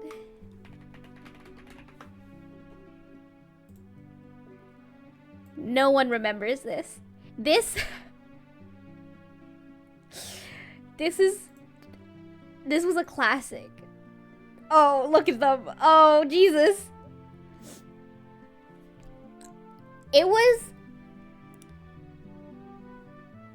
This is the old Kyo Annie art style. No one's allowed to say shit, bruh. I watched this, I won't lie. I crowed like a little bitch, but I was also very confused. Spoiler alert, if you're gonna watch this, I don't know why you'd watch this, but if you're gonna watch this, I'm like 99% sure that the main character turned into a crow in the end. So, I'm not too sure what happened there. But like...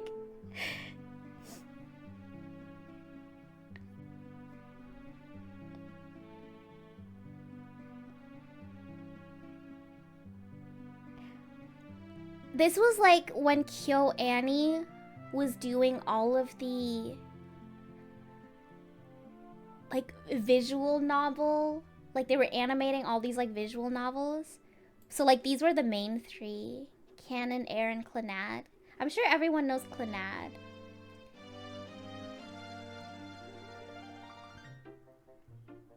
But Air was so confused. I barely remember any of it. I do remember it was sad as fuck though. Like I think the main girl, she was very sickly. And then like you go into it thinking it's like, oh, romance, the main guy is gonna end up with someone. But like, I don't know how to explain it. As something happens, I think some like dimension time thing happens. And then he like re-experiences everything that he experienced, but like as a crow. And then I feel like the narrative shifts from like, oh, it's about this guy and this girl, or like this guy, to be about the relationship between this mother and her adopted daughter. That shit fucked me up so bad. I crowed like a little bitch at the end of that shit, dude. It was very interesting. Although, I don't know if anyone has watched this, because I feel like I'm the only one that's ever watched this, so if I'm wrong, please correct me. But like from my vague memories, that's what I remember. I remember being kind of like meh about it up until the very end. When they like wrote out the main character and turned him into a crow, I think.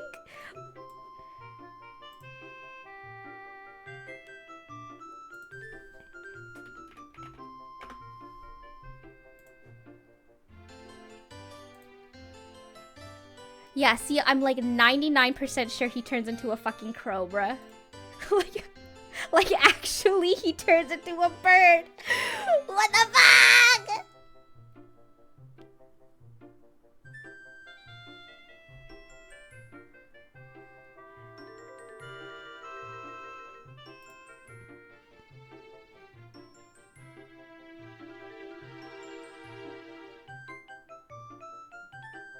Maybe I should rewatch this. Anohana made me cry. Anohana also made me cry.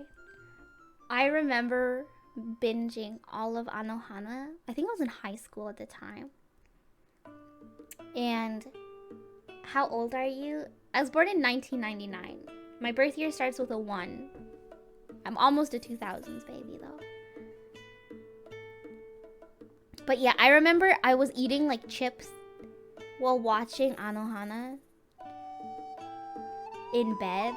Cause like my PC, my computer monitor used to be like right beside my bed. So I turned the monitor to watch it. I binged it all in one night. And by the end of it, I was a mess. There was like, I was like crumbs everywhere. I was like, I have to get the vacuum.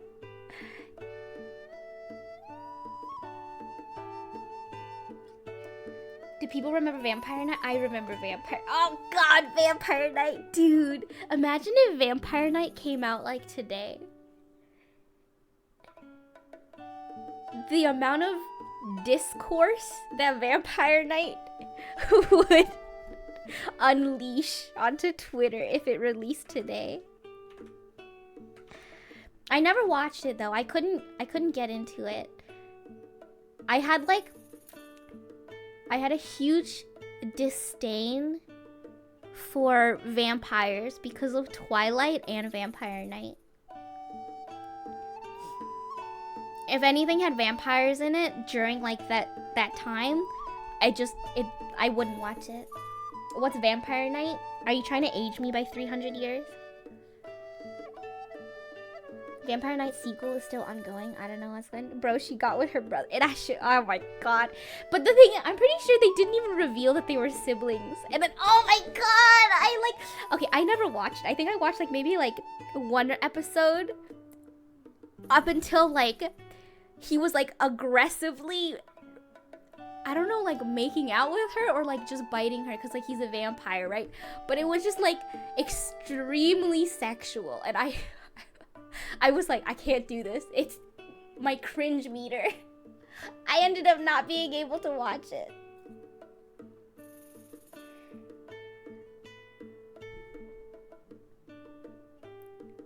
It's her ancestor that her parents adopted? What the fuck?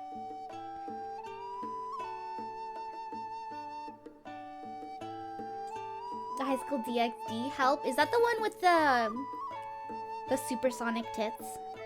No, that's High School of the Dead. At Twilight. Because I remember there was like a love triangle. Because everyone... I remember people that did watch it at the time were constantly fighting. I think one of their names was Zero? The one with the white... There was the one with the white hair. And then there was like the prince or something of the school. She was human. She goes to like special vampire school or something. And then... Zero was like the edgy one, and then there was like the princely one, and there was like some love triangle. Team Zero, Team Kaname. Yeah, Zero and Kaname.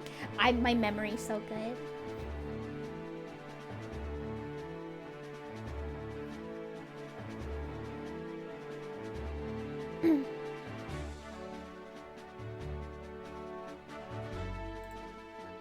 What's the one with the... Oh, I'm gonna Google this. I'm gonna regret it. Anime... Supersonic tits. Oh yeah, okay, that, well, hidden results hidden by safe search. Okay, that's not the right thing. What's the thing? High School of the Dead boob scene. Is it this one? Does anyone have a gif of it?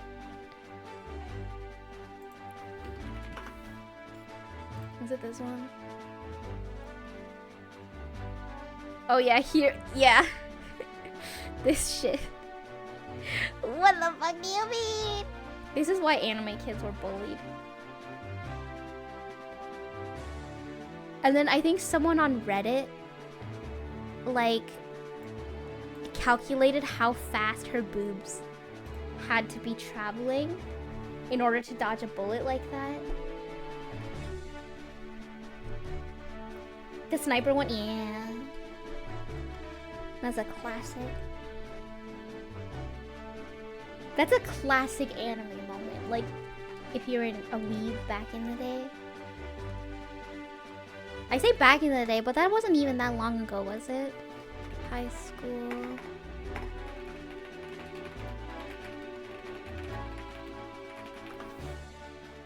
...2010. Oh, that was almost 15 years ago. Never mind. Oh, Jesus! Someone that was born when High School of the Dead came out would be a teenager. Would be in high school. Yeah, okay, never mind. It's kind of old. Where did I go wrong? My favorite anime moment was the dude that did a fucking dissertation of his doctorate on the wind resistance of help from Dragon Maid. What the fuck? I feel like that was that a classic anime moment? Dragon Maid isn't even that. Here we go again. I remember when Dragon Maid came out. I was in high school. It can't be that old. 2010 being almost 15 years ago aged me.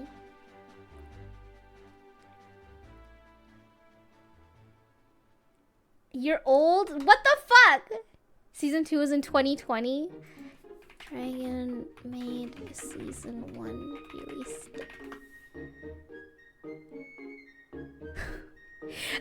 Dude, Dragon Maid released when in my last year of high school. That wasn't even that old.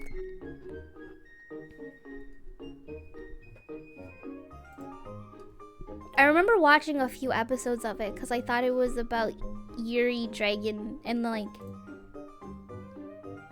like a overworked salary woman. But then it got weird. It could have been peak, guys. It could have been so peak.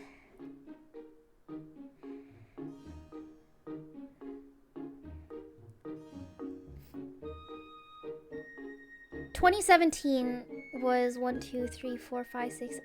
2017 was only 7 years ago. So that doesn't even count as a classic anime moment.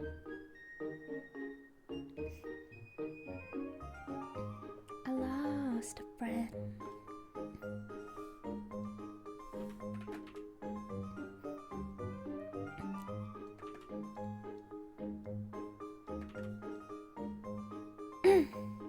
Only I was 13 then? Ugh! Oh my god!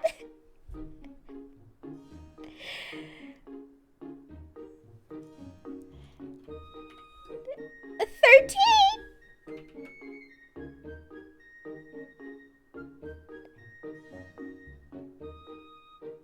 I'm 20 this Sunday. Oh my god.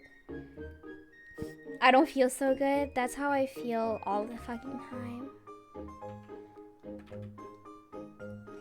My friend invited me to go karaoke. Did I tell this story already?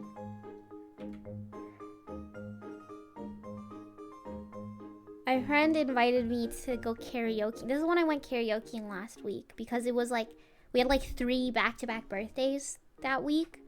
So we were like, okay, let's go karaoke together. And we went with someone that I don't really know. But they're in my like Final Fantasy server. And I was like, sure, I'll go. And then they brought their friend. And then when we were eating dinner, the topic of ages came up. And then they were like, oh yeah, I turned 20. And we're like, I just turned 20. And I was like, you just turned what? And they're like, oh, how old are you? And I was like, 25. And their friend was like, damn. Wait, you're serious? What the fuck is that supposed to mean? Turned 30 this year. I feel so old.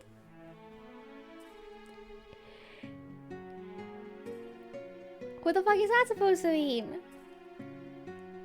Surely that was a compliment, though. Surely it was.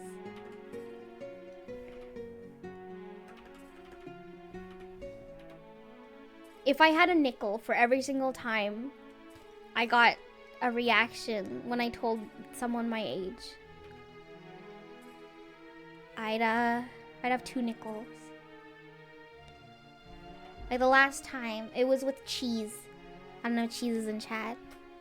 I was with Cheese, because Cheese was in Toronto for some convention. We went out to dinner together, and there was a bunch of people that I didn't know. But on the way back, we rode the subway together because we were heading in the same direction. And then they were like, "Oh, you're the 1999 friend." And I was like, "Yeah." And they just graduated high school. One of them was still 17. And then they saluted me. They saluted me.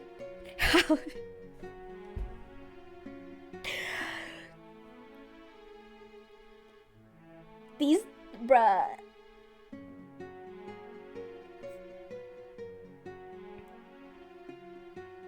True, I've been told I look like a 6-year-old brother, but middle-aged. Hello? You're called auntie? I've been called ma'am by my little brother's friends. They came over, but my little brother wasn't home, and I opened the door from them, and one of them said, "Thank you, ma'am." I feel sick. Not even miss.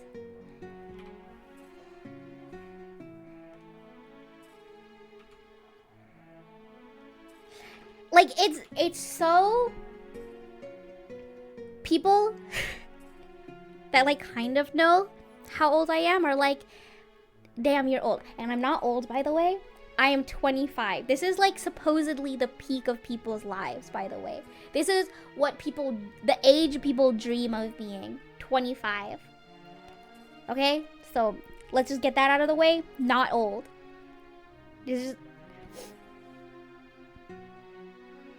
I did not dream of turning 25. I didn't dream about turning 25 either, but, like, that's what, like, all the movies tell you. They're like, gee, you're 20, forever 21. Oh, it's forever 21, isn't it? Anyway. I'm 27. I'm a relic. No! But then on the other hand, when people see me for the first time, they're like, "Oh, fuck. That's a 14-year-old. Because, again, I probably told this story before, but I'll tell it again. When I was in DC for Otakon last year, me and my friends, my group of friends, went on an Uber. And the Uber guy kept on, like, talking to us, and they were like, "Oh, you better not be using your parents' credit card. Do your parents know that you're here for this weekend? You don't spend too much money on your parents' credit card." And then one of my friends sitting in the car was like, "Sir, how old do you think we are?" The guy looks in the rear view mirror, points at me, and is like, "That one's 14. I was the oldest one in the car.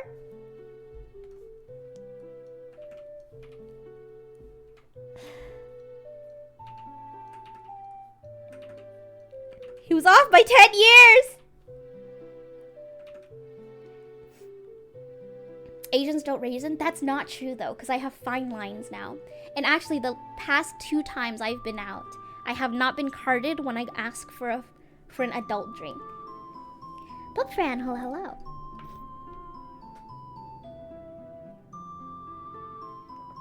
Like, I have lines in between my eyebrows, and I have, like, I think they're called smile lines around my mouth. I see them settling in. Don't worry, I've always been tall, so when someone thought I was married to my dad and I was only 14, I'm so sorry. Just because you're tall? You don't, only the last 2 times I went out, I didn't get carded. And I'm telling you, like, I feel like this single year, these 5 months of this year have aged me by at least, like, 20 years. I don't really drink, so when I finally bought myself a beer for the first time, I was kind of shocked that the cashier didn't ID me. It was then I realized I'm a fully grown bearded man. That's amazing. Although, also, to be fair, the last 2 times I asked for a fun drink, I was with my friends. So sometimes, they're supposed to, but, like, sometimes if you're a really big group, they don't card you. Because I guess it's a pain in the ass. So, I don't know. But there was also that weird guy that approached me and my friend when I was at the subway station. And, like, I didn't know what he wanted. So I didn't know what age I should have given him. Or, like, what age I should have lied about. I didn't know if he thought I was older or younger than I looked. In my head, I think he thought I was older though. In college, I had such a baby face. I gave them my ID and they still want to fucking sell me the alcohol. Help! We need a Slack. Thank you for the follow. Don't know which one is worse.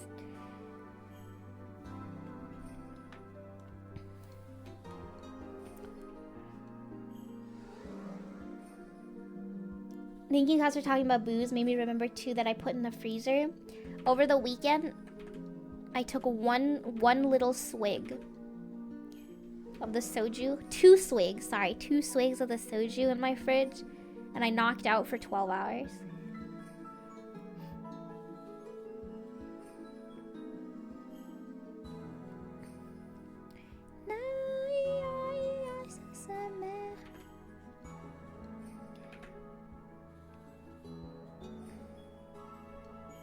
There's that one TikTok that's like, that I kept on seeing of, it's like giving your ID to the cash register and they're like, oh, that was fast. And they're like, your year starts with a 1.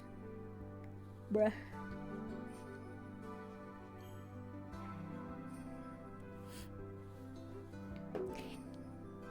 Nothing makes me feel older than when I'm putting my age into a website when they ask me how old I am and I have to scroll to find my year. I don't remember when the first time that happened, but the first time I had to scroll to find my year, I was like, oh, Jesus.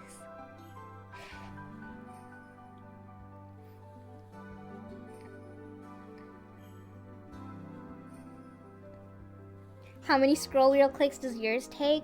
I mean, it doesn't happen on every website, but like, good lord. Don't say that because I only started to realize how much I have to scroll to find my year too. No, just did that for my flight. Some websites are nice because they give you lots of space, so it goes all the way to like 1980s or something. That's an exaggeration. But like some websites, like you gotta scroll for quite a bit to get into the 19s. Or 2000s.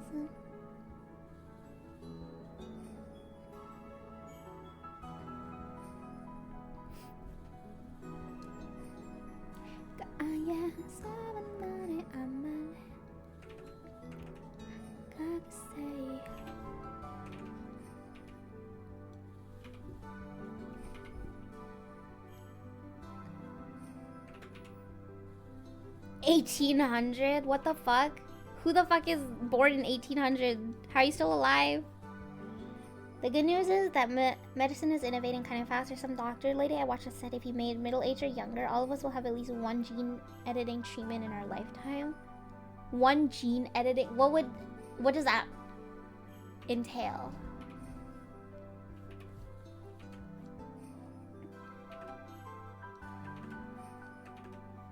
I think what scares me the most is like Alzheimer's is a very real thing that I have to be worried about. I think that's what I would. I do not want to live that long. So true.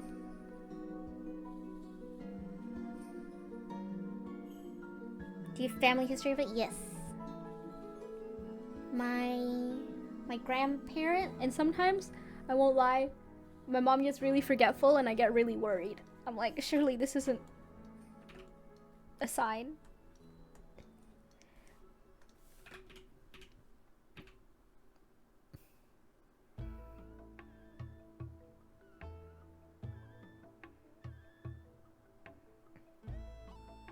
It was hard to watch. I'm gonna be so real. As soon as I start losing my mind, y'all gonna have to take me out back.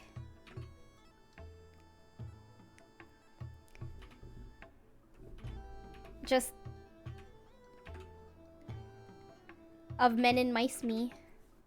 Is that the name of the song? Of Mice and Men.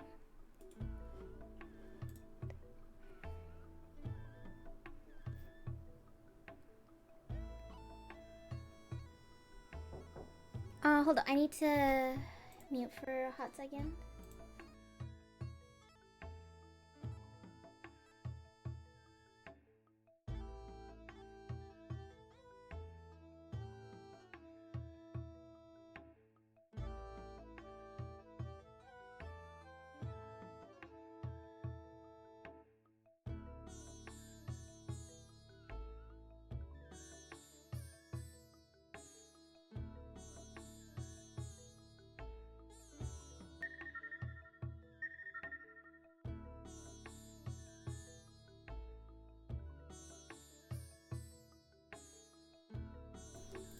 Amen.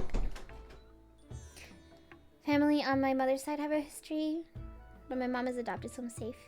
Nice. Think about the word pastors, Lenny. No!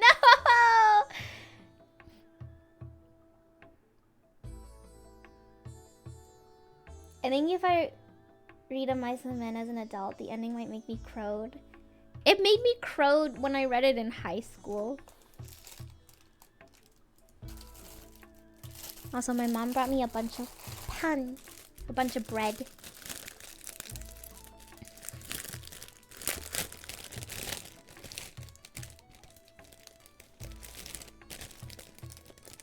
Freaking Lord of the Fries? Lord of the Flies made me crowed in high school.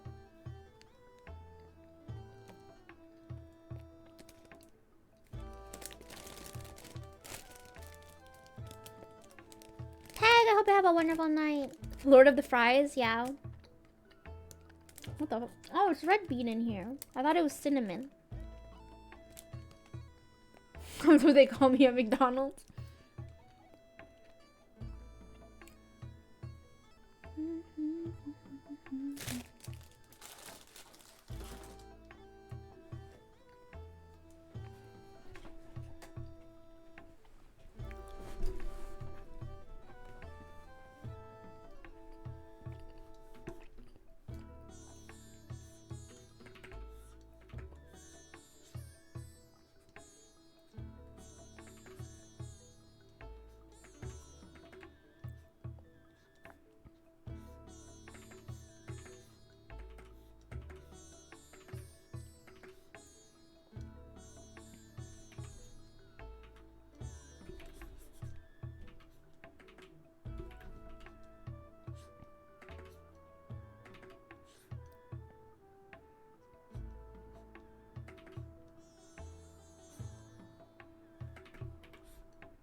It just, I mean, don't they come hand in hand?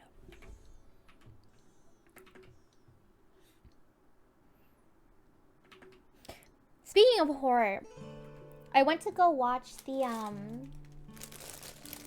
stop motion movie with my friends because they had like a limited viewings in Toronto. Yo, what's that supposed to mean? Isn't that like a thing? Like sex and horror? Wallace and Gromit. No, it was like it's literally called stop motion. It was like an indie film that was airing where all the monsters were, well, the monster was stop motion, but it was like a live action movie. I thought the concept was really cool. So I made a couple friends go and watch it with me. And we were sitting at like pretty far back. But in front of us was a row of what I assume was teenagers. They looked really young. And it cracked me the fuck up because it was like an art film. So it was like kind of confusing or some bits, and it wasn't very like, you know, what most movies are like these days. And when the movie ended, every single person in the row in front of us that was like the teenagers in front of us, it cracked me the fuck up because I just saw all of their palms. They all did like, they were all sitting here after the movie ended, and they were all like, huh? All of them. There was like 6 of them. They were just like, why did I draw their hands backwards? They were like, what the fuck? I could see the question marks coming out of their heads.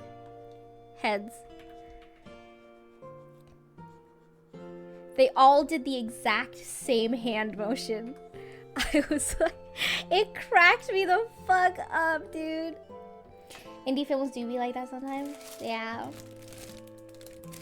I was a little disappointed with the film, I'm gonna be honest. I don't see the bald. I'm bald in real life. Trust me. Because I don't know. I understand like it'd be really hard to do, but I expected more stop motion sections. But there was like very few stop motion sections. And like during the parts where the monster interacts with like the actress, they just used like, what's it called? I don't know if it was VFX or if it was like what is it fucking called? Practical effects. But it was very clearly not stop motion, which I was a little disappointed in.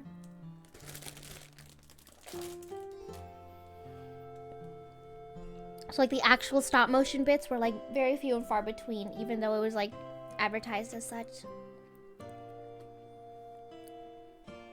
The whole reason I wanted to watch it. I'm gonna put my cat on my keyboard. That's amazing. Your cat's a poet.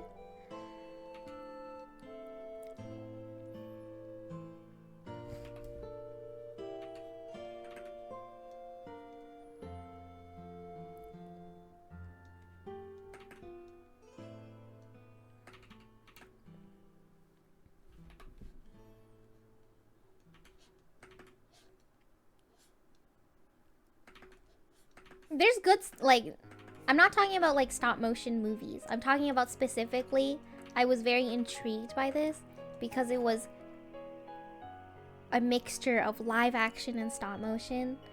And like Space Jam, like I don't know why that's the only movie that's coming to mind, except it was stop motion instead of animation. Grilled Cheese, thank you for the follow. Come on and slam.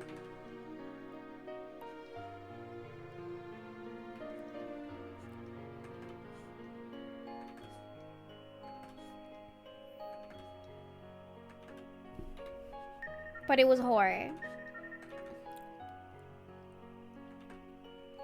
Who killed Roger Rabbit? The new Space Jam or the class? I'm just like Space Jam in general. That's more traditional. Yes! What I'm saying is like, I don't think I've ever seen a movie that's done live action and stop motion and tried to blend it together like Space Jam has with traditional animation. That's what I'm saying.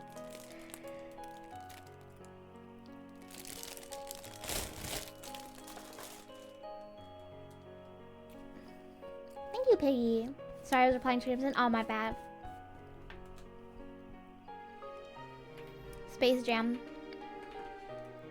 Because I was sitting there mulling over the movie for a bit after it ended. Because, like, I was like, okay, I guess it'd be kind of hard because frame rates and shit. And then I sat there for longer and I was like, hold up. They did it in Space Jam. They can do it. That was probably like a budgeting thing. Like, I have to imagine the stop motion bits were very hard to make.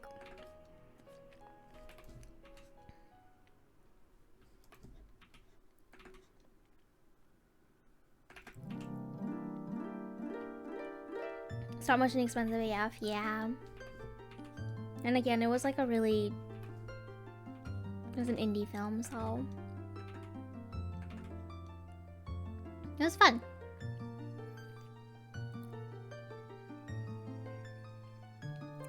Can I turn it up?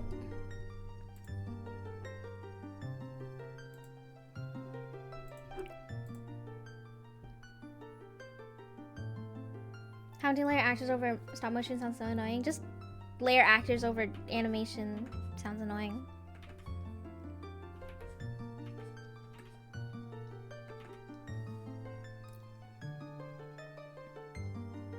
His rat tail.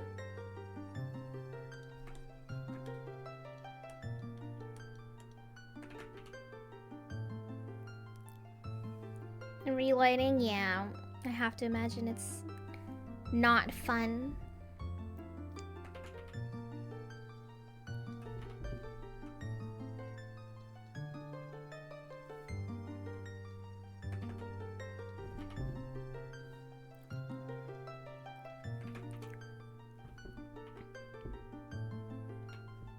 Who Framed Roger Rabbit is a miracle, straight up miracle of filmmaking. Man, movies.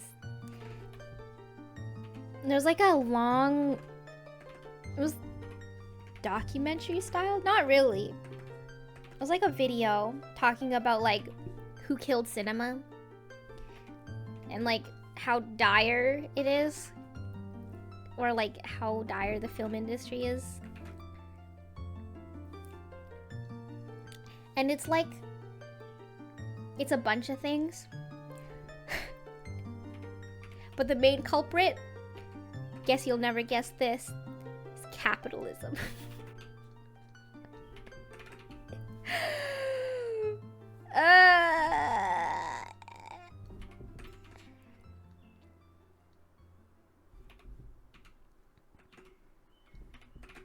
No way. Yeah, yes way. It's always, why is it always this guy? God damn it. Like, capitalism is like the main one. I always blamed Marvel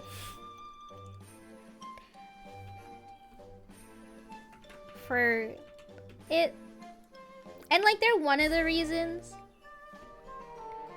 everything needs to be like a cinematic universe. But yeah, it's capitalism. Every single time something turns into a cinematic universe or like a multiverse, my eyes roll into the back of my head. Not you, Spider-Verse, though. You're beautiful.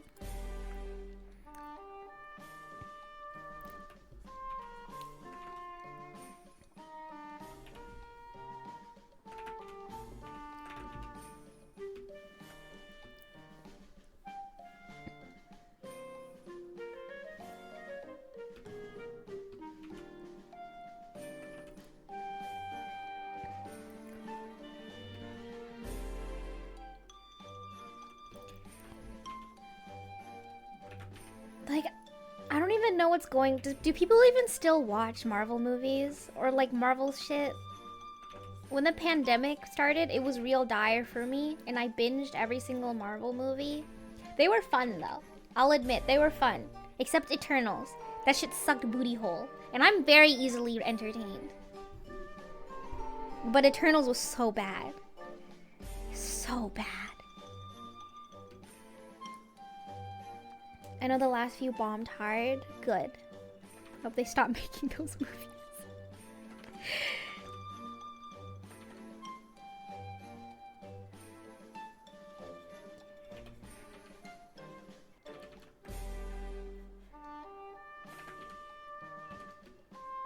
But they fucking that one. That was one of the reasons I was like, they put sex in my Marvel Cinematic Universe. What the fuck is this? I said the same thing when they did that in Arcane. When they had the sex scene. They put sex in my League of Legends. Yeah, they like... There's like a sex scene in Eternals. And they do it in the sand. I know they got sand straight up in their booty hole. I'm shaking my fucking head.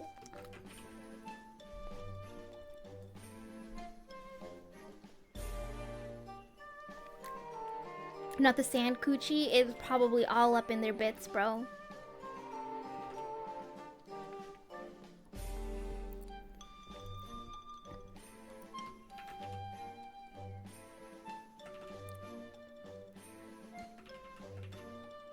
Also, they put Harry Styles in the post-credits scene. Why? Why did they do that? I started cackling, dude.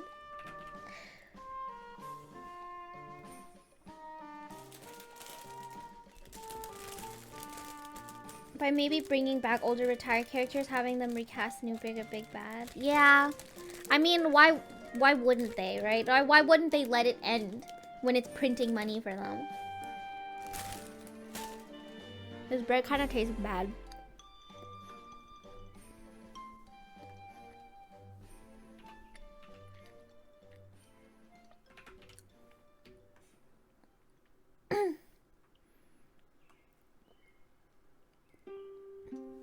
Quentin Tarantino in this. Hello?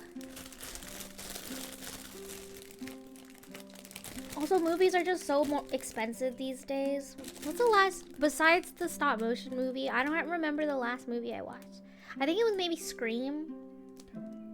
Scream 5. I'm a huge fan of the Scream franchise.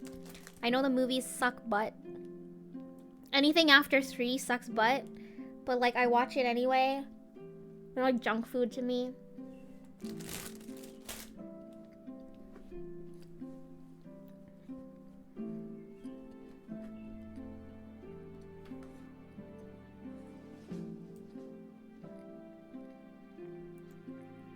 He cast himself just to do that scene. Yeah, so I've heard. Godzilla 0. I haven't watched Oppenheimer. I watched a Barbie movie. That was fun. I watched it with friends.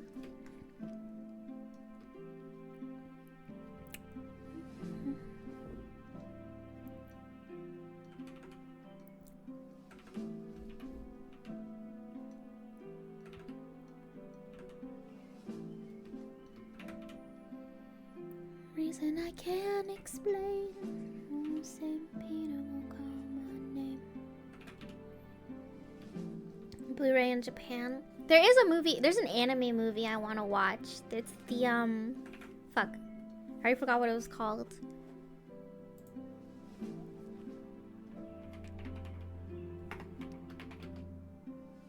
Oh my god. Birth of Kitaro. I saw people posting clips online, so I'm guessing that it's on the internet now.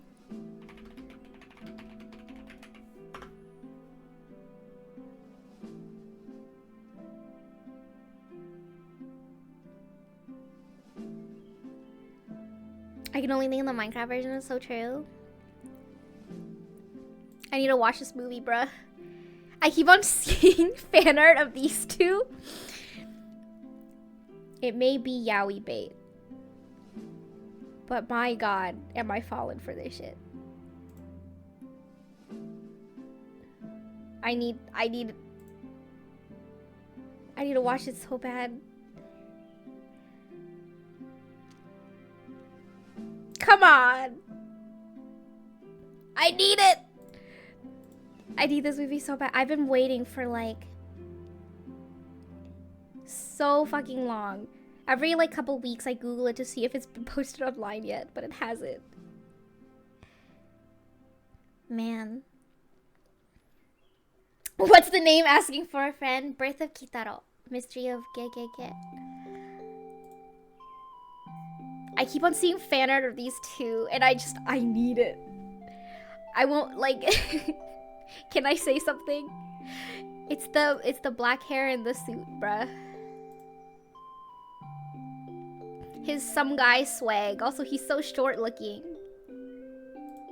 I want you. Why are all of these like so shitty?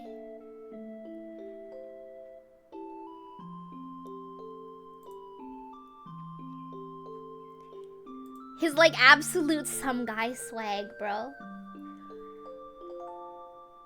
This could be anybody. I want him so bad. Anyway.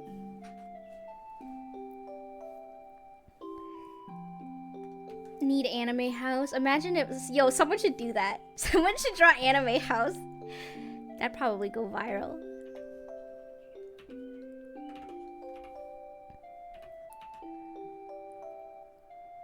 Blue Giant was fun. If you haven't watched it, I have not.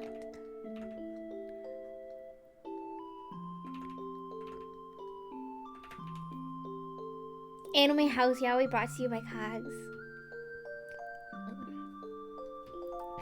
You know, it'll be so dire. Oh my god, hello? There was like an air bubble in my throat. Why did I sound like that? Can I do that again? Hello?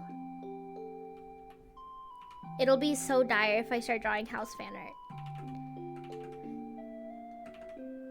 Imagine if I pivoted like that. Imagine if I like... everyone on my main account follows me for drawing Genshin girlies, and all of a sudden I just start drawing old men. Just house yaoi. It'd be so funny.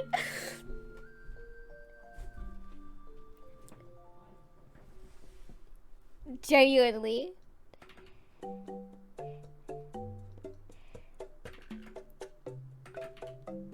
Revive the the fandom is alive, dude. Alive and kicking.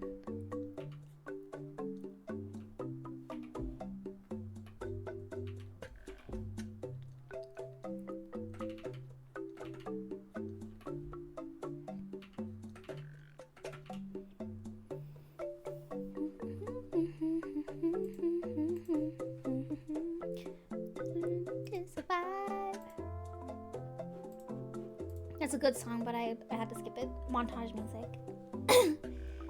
Revive the Family could be that they are thriving though. It was like when I watched Breaking Bad and I would see there's like this one artist that draws the most delicious art of Gus. I was like, whoa. I don't remember what their at was. I think Breaking Bad and like Better Call Saul becoming like popular is one of the funniest things, because like people will be drawing their anime meow meows and then it's Walter White.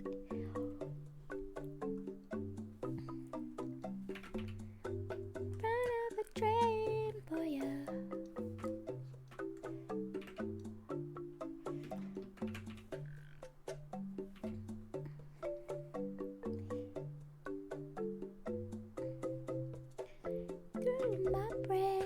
I need to finish Better Call Saul, but my older brother canceled his Netflix.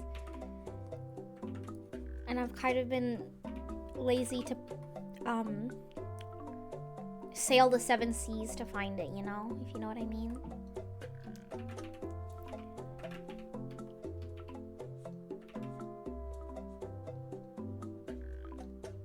Find the One Piece to get it.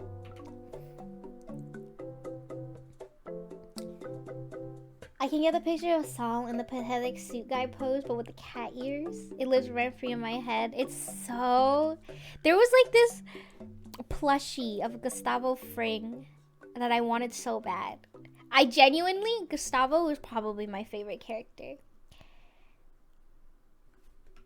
Gus was my favorite character in the series. So I was really excited to finish Better Call Saul because they had a lot more Gustavo in it. But then, goodbye Netflix.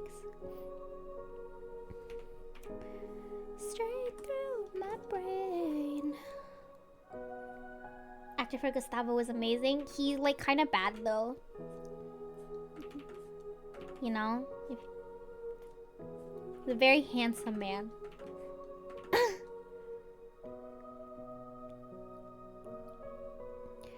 There's like this one Gus. I was like asking people for like Gus fan cam. I'm pretty sure there is. Gustavo Fring fan cam.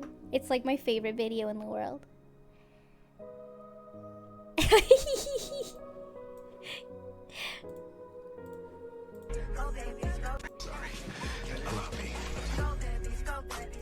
Like, I feel insane! I'm obsessed with him! Where's the one that I really... Is it this one? No, where's the one that I really like? No, there's like a really good one somewhere. Oh, is it this one? No.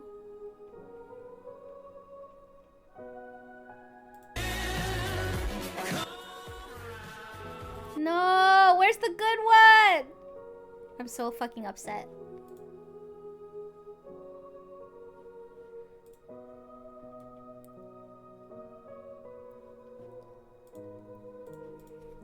Have you seen the Breaking Bad Mario Kart edits? I have. Those are very good as well. Like Thirsty Bad? Yeah, Thirsty Bad.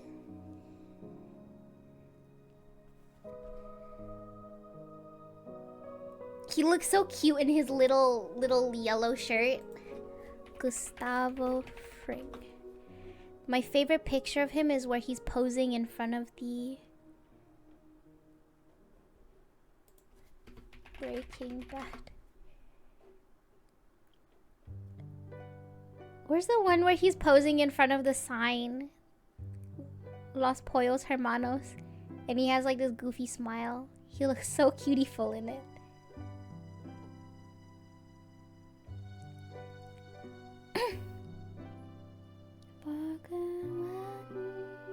Where's that picture?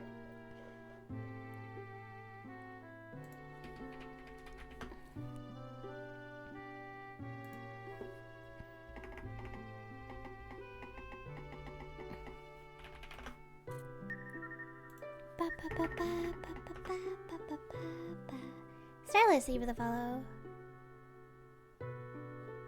Where is it? I'm so fucking sad.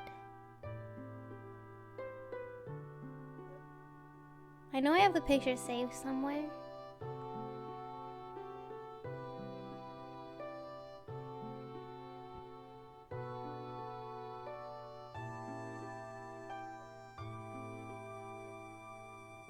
It's this picture. Oh yeah, from the thing. I'm so obsessed with this one. I love this picture. You look so...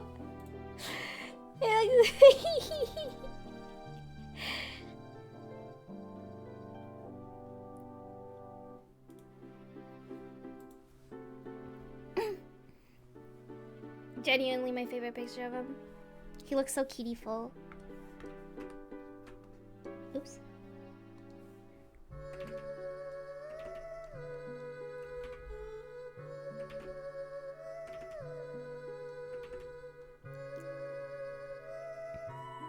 Do you ever draw Risu in suits? I have a few times. I have a modern alternate universe where he's just a salaryman, so I've drawn him in suits quite a few times. I enjoy drawing suits a lot. Under no influence of Ace Attorney, of course.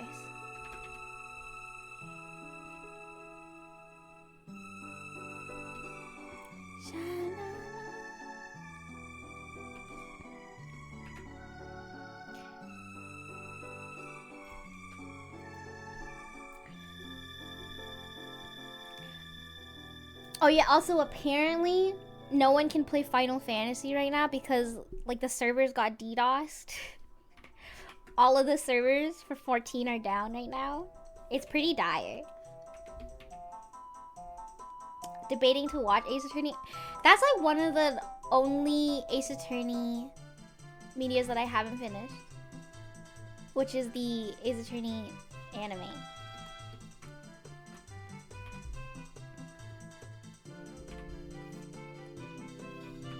I don't know if it's up. It's been like quite a few hours. I wonder what happened.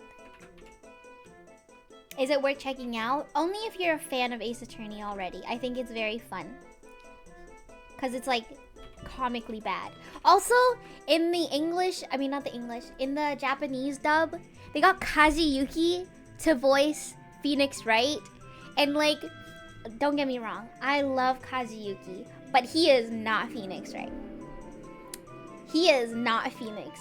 Get this guy out of here. His freaking protagonist syndrome is showing.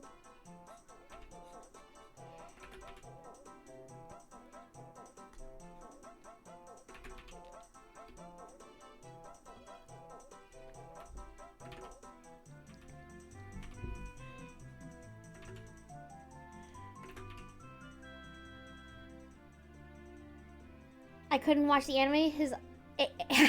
He said objective, and I was like, that ass ate him and closed it. Aren't the games voiced? Could they not have just used the original VAs? Only the newer ones are voiced, or like has. Kazuyuki kind of sounds a little Twinkie. He does sound Twinkie. That's why I don't. He's not Phoenix, bro. If you want to hear Phoenix, I'm pulling up the Ace Attorney 4 trailer again.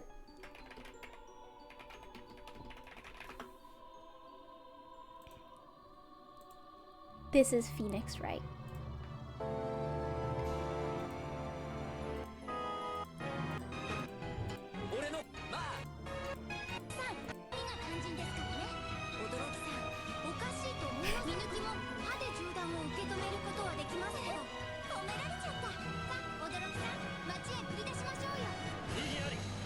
実なのは真実ですよ。驚きくん。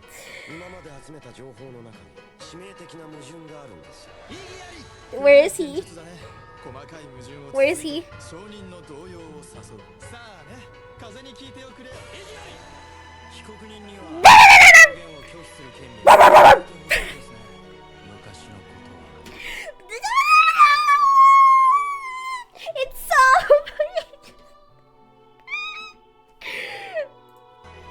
さあね、風に聞いておくれ。被告人 Dude, it's so good! This, like, Kazuyuki could never. Kazuyuki could never.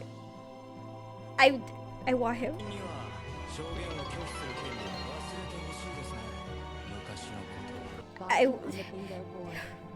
Just everything about his voice when he says the melancholic line, it's like melancholic line. It's beautiful. His Igiyari is so. It's さあね、 just. 風に聞いておくれ。 Oh, it's so good.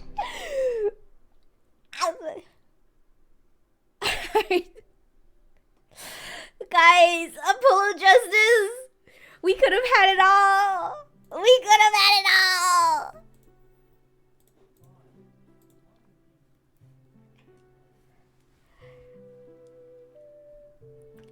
I feel like Ace Attorney 7 could save us. It could save the entire Ace Attorney series. Here's how we can fix the Ace Attorney timeline. I'm so serious, Capcom hire me.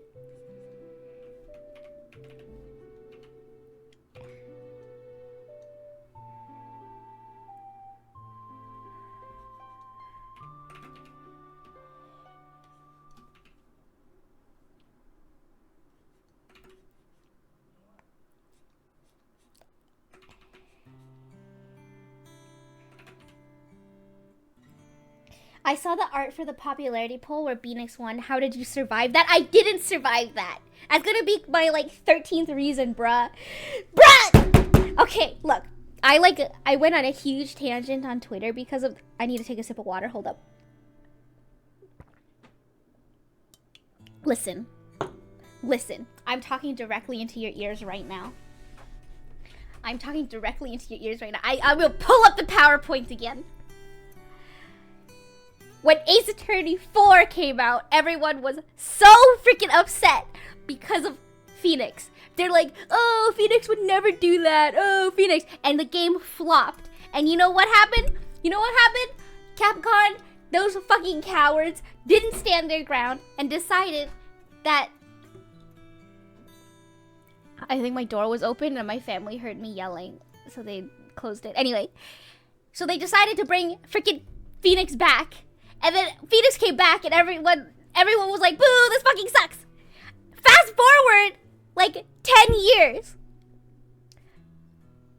Phoenix wins the popularity poll. Are you fucking kidding me? All of you cowards, 10 years ago, were like, boo, boo, get off the stage. We hate Phoenix. Phoenix would never. And then he wins the popularity poll if Capcom wasn't such cowards. If Capcom just stood their ground and made an actual Apollo Justice sequel, like, Ace Attorney would probably be... Can I help you?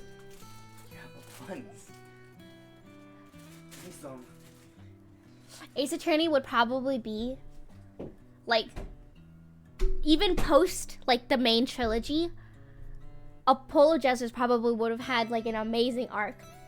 And people wouldn't be clowning on it. Do you know how many people clown on Dual Destinies and Spirit of Justice?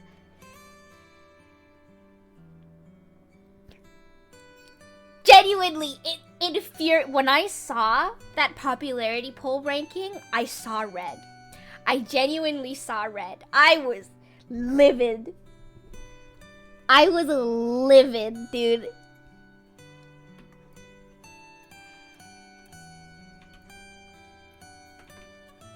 And it's all Capcom's fault. It's all Capcom's fault. Like, I'll admit, to be fair, I feel like with the popularity poll, a lot of the people that voted are probably newer fans to Ace Attorney. Or like people that are online, so they are probably more inclined to like Phoenix, right? Compared to the people back in the day when Apollo Justice first came out. But do you understand like why it infuriates me? Because if Capcom just decided like, hey, we'll keep Phoenix for a few more games, okay? He can, like, at the end of Apollo Justice, right? The credits scene, they do imply that Phoenix is thinking about getting his attorney badge back. But like, to have it happen like a year later, no, they should have left him as Phoenix longer, okay? They should have had a few more games where Phoenix was just like the mentor figure, just a side character, and just let Apollo be the main character. Let him play out his character arc before bringing Phoenix Wright back, okay? And then after that, they could introduce Athena, and then we would... I'm so livid. I'm so livid. Because I like Athena, don't get me wrong. I like Athena, I like Simon.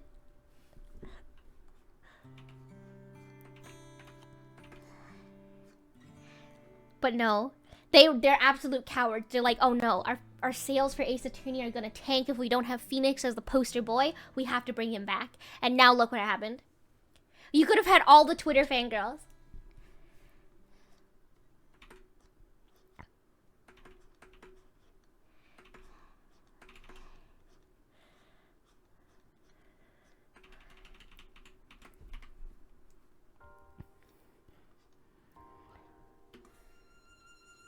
Every stream has Ghost Pepper Silva. Every stream, every day I'm reminded about Apollo Justice, and it genuinely, it, bruh.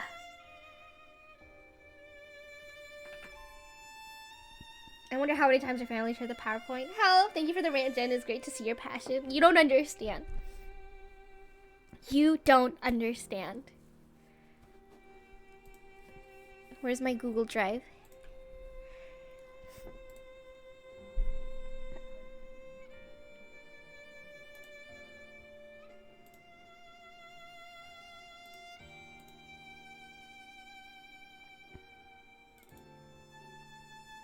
I keep on adding to this.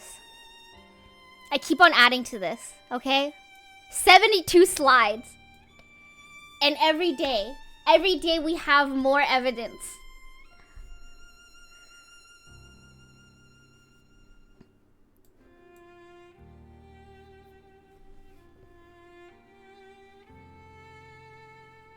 Every day we have more evidence. I think my memory needs to be refreshed. I'll do it. I'll fucking do it. I added a new point over here. Where is it?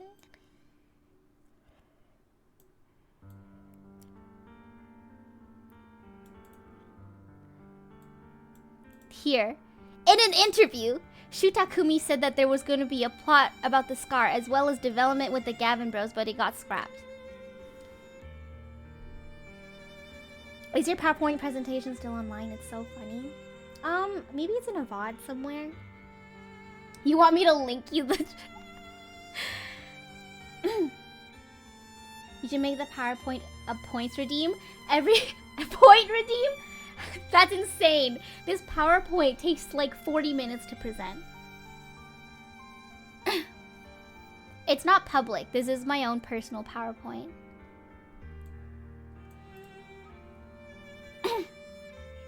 Make it like 500k. You're insane. I'll actually do it. I'll actually present it again. Where's my cue cards? Do I still have my cue cards? I don't have my cue cards anymore. I'll actually do it. Hold up. I'll do a poll.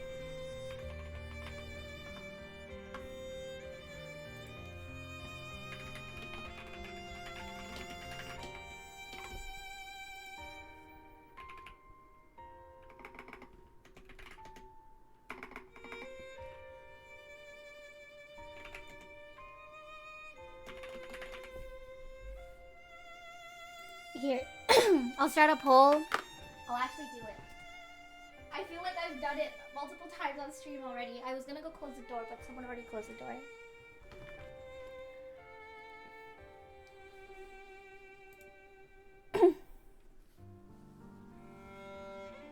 Multiple times, but not enough.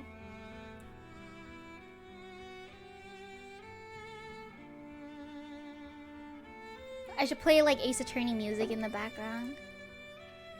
I'll pause this. Okay, well, apparently people want to hear.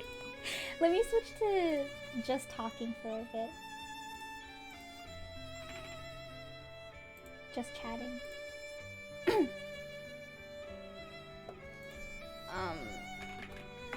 Let's do a Apollo Justice OST. We'll do this. Okay, actually, I don't know if that'll work. Fine, we'll play this in the background.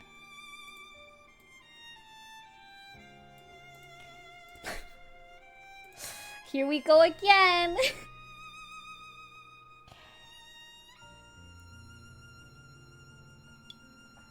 Are the Ace Attorney's OSTs on Spotify? Yes, they are.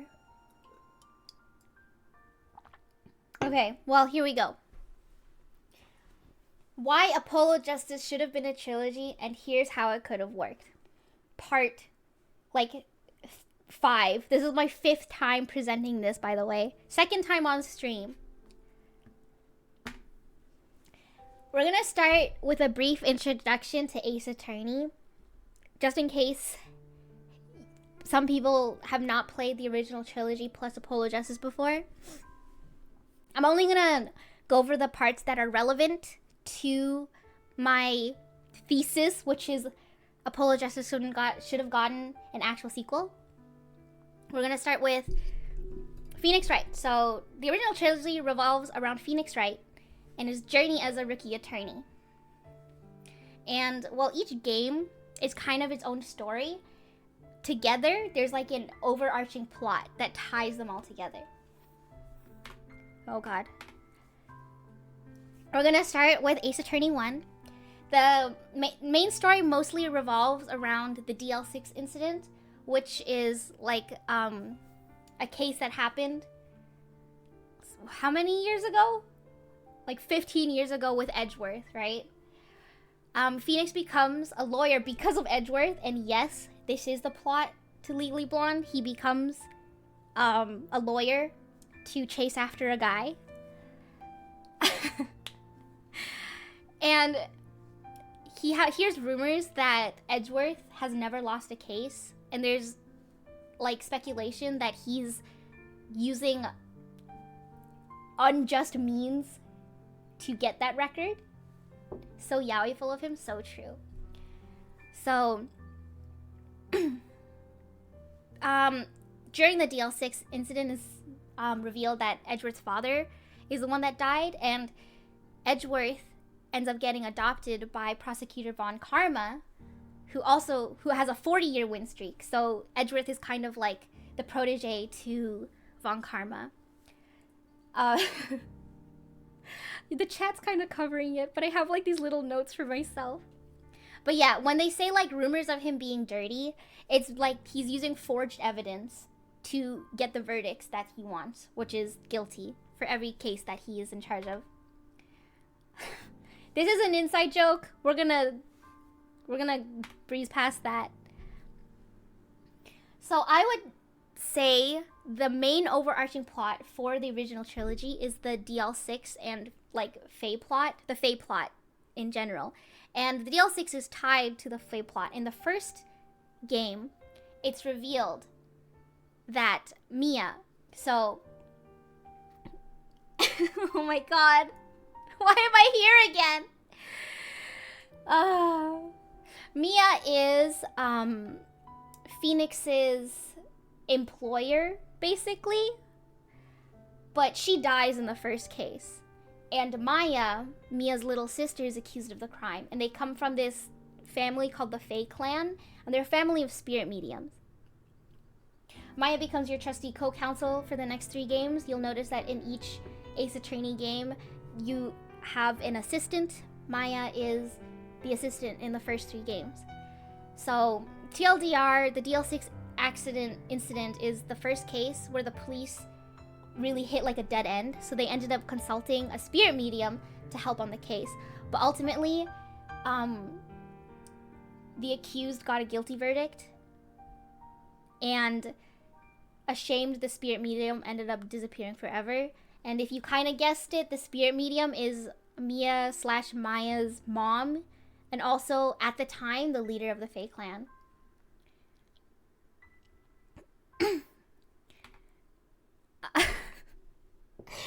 It's been so the thing about the way the spirit medium works is, or channeling spirits in Ace Attorney works, is like the spirit medium doesn't just directly talk to the ghosts.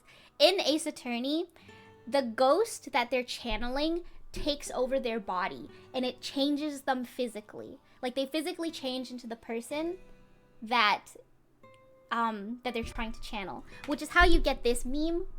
If you've seen it before, it's a very popular Ace Attorney meme on Tumblr back in the day. I wish this necklace was a real deal. Wah! Phoenix, it's me. I'll believe in yourself. Because every single time Mia takes over someone, they get really big boobs because she has huge badonkers. Ace Attorney 2. Prosecutor Miles Edgeworth chooses death. So with no more mentor and no more Edgeworth, Phoenix is kind of at a loss as to why he's even a lawyer. He's kind of like in a midlife crisis at the tender. How old is he in this game? Like 24? He's in a midlife crisis at the age of 20. His first midlife crisis, because he goes through like an even bigger midlife crisis later on. In this game, we get a new rival prosecutor. It's Von Karma's daughter. Her name is Franziska Von Karma. And it's not really important to the presentation, but Franziska and Edgeworth have like this kind of like fucked up sibling dynamic, and it's really sad, but I like it. Doomed siblings, thumbs up. If you want to see the resolution of their character arcs, you have to play the spin-off game Edgeworth Investigations 2, which they never localized, but it's a good game. The overarching theme of this game is about Nick. Oh, help, the Ace Attorney music. And basically his reason to be a lawyer. In this game, they introduced this new mechanic called Psychlocks. And through the power of a Magatama, which is like Maya gives to Phoenix, he can see when people are hiding things, and it's manifested visually by the appearance of locks. And you have to present evidence to unlock these locks and coerce the truth out of people. This is where we get the Fae plot part 2. Surprisingly, while the DL6 incident is the last case of the first game, so it's the most important case, the Fae plot appears in like the second last case, I'm pretty sure. It's not even the last case in this game, but it's important, right? So, while the last case in this game is really cool, and it has great character development for Nick, Phoenix, right? We're talking about the second case. This is the second case because it's more important to the trilogy. This case introduces Morgan Faye and her daughter Pearl Faye. So Morgan is the aunt for Maya and Mia. So Maya being the daughter of the now missing Misty Faye, who was the original leader of the Fae clan and the spear medium that ended up disappearing. After the DL6 incident, Maya is now set to be the new leader, new head of the Fae clan, because mom's missing, older sister's dead, Maya's next in line. Morgan was always really terribly jealous of her sister, Misty Faye, and wants to secure the position for her daughter, Pearl. And basically, like, stuff happens. She tries to frame Maya for murder. This is also, like, if you're keeping track, this is the second time Maya's accused of murder, by the way. It fails because we defend her, and Morgan Faye is sent to jail. And kind of unrelated, but Pearlie never really understands the truth. She's like 6 years old. She's always like, she never like fully realizes what her mother did, and it's very upsetting. So wait, when people get possessed, they just get boobs, or they're turning into the person that they're trying to channel.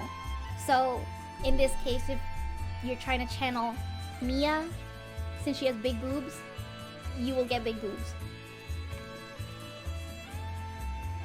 Ace Attorney 3, Trials and Tribulations. And then this entire game is just one huge, like, it's just wrapping up the Fae plot. Let me take a sip of water. It is here to tie up all the loose ends. It starts with young Nick. So you actually start the game playing as Mia Fae. So this is set in the past. And Nick, Phoenix, is accused of killing his girlfriend's ex. Side note, in this case, he eats glass that has poison. There's poison in this little bottle and he eats it. Is this glass bottle. But then it turns out the ex-girlfriend, Dahlia Hawthorne, was involved in a previous case where the defendant krills himself, and she also poisons this other guy. Why is he eating glass? Because it's evidence that could potentially convict his girlfriend. Hi, Lucian. Mia finally sends Dahlia to jail, and she's executed years later. Thank you for the 17 months.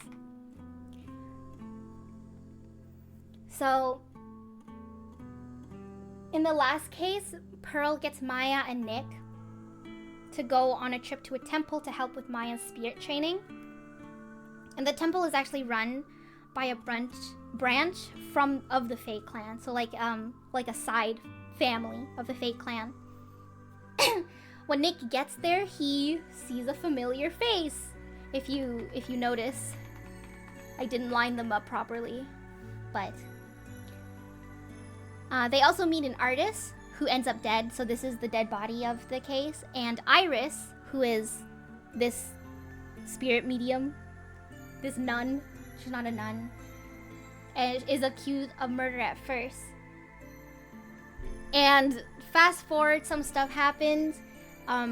Evidence too that Phoenix Wright is indestructible. He falls through a bridge where multiple people have been said to fall off of and not survive, and he only catches a cold. Some fucky-wucky shit goes on with the spirit channeling and twin stuff. So Iris and Dahlia are twins, and then if you recall me saying, the spirit channeling also changes your physical appearance to the person that you are channeling. So there's a lot of like swapping around and like messed up timelines because multiple people are seen in multiple places. But the important bit is that Iris and Dahlia are Morgan's children from another marriage, which makes them Pearlie's half sisters. And Dahlia ends up meeting Morgan in jail, and they plan to murder Iris with the help of Pearlie. They kind of manipulate Pearlie to commit this murder. She doesn't know. She's like 7 years old, bruh. And they end up fucking up because it turns out Misty Faye got wind of the plan, and she ends up dead instead. They wanted to originally kill Iris and then frame Maya. But instead, Misty Faye ends up dead. And the blame goes on Iris, who Phoenix ends up defending. But because of that, Maya ends up getting accused instead. And the what's it called? The motive is basically the same thing as before, so Pearlie can take the mantle as the Fae clan leader. the main takeaway from this is that even in jail, Morgan is plotting. And Dahlia has her own motivations for working with Morgan, but like, play the game if you're interested. Also, I like the third game a lot because all the previous cases in the game foreshadow stuff that happened in the last case. Very interesting writing. So at this point, you're probably thinking, hey, I thought this was a PowerPoint about Apollo Justice. Why are you talking about the original trilogy? Well, first, I want to establish that Ace Attorney works best spread across multiple games. It's all about the foreshadowing and payoff, especially when it comes to cliffhangers and loose strings. And also, it's to show that in terms of Phoenix Wright, there's nowhere left for his character to go. He kind of had his entire character arc. And my source for this is literally the creator of Ace Attorney in an interview, which I did not link here. He literally says that Phoenix Wright's character arc is finished. Like, there's nowhere left for him to go. And also, I wanted to introduce Morgan Fay, who I would argue is Ace Attorney's, like, main villain, like the trilogy's main villain. Part 2, Apollo Justice. So, Apollo Justice is set 7 years after the events of the last game in the original Ace Attorney trilogy, and we get a new protagonist. His name is Apollo Justice, and he's known for his cords of steel. He yells a lot. He's a novice lawyer that works at the Gavin Law offices, and currently in this timeline set 7 years after the last game, we're in this thing called the Dark Age of the Law, where evidence is everything. Like the Cyclock mechanic, they introduce a new mechanic. This is Apollo's ability, and he focuses really hard, and he can see people's unconscious nervous tics when they're lying. And it kind of like, it looks like this when you play it. You like zoom in on the character sprite, and then they have like little animations that you can pick out. So for his first case, he has to defend this homeless looking dude over here. And he's accused of killing this other dude, Shady Smith. But then it turns out, in a plot twist, that's Phoenix Wright! The homeless dude is Phoenix Wright. Also, hi, Hikari. And this is kind of like not really related, but I need everyone to watch the intro to the first case, because if we compare this to how Phoenix presents himself in the original trilogy, the way they write his dialogue and his mannerisms are very different.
If you couldn't tell, that was Phoenix Wright's dialogue. He's just been caught in like a horrible murder case, and he is cool as a cucumber. I want him so bad. Why does my thing look like this?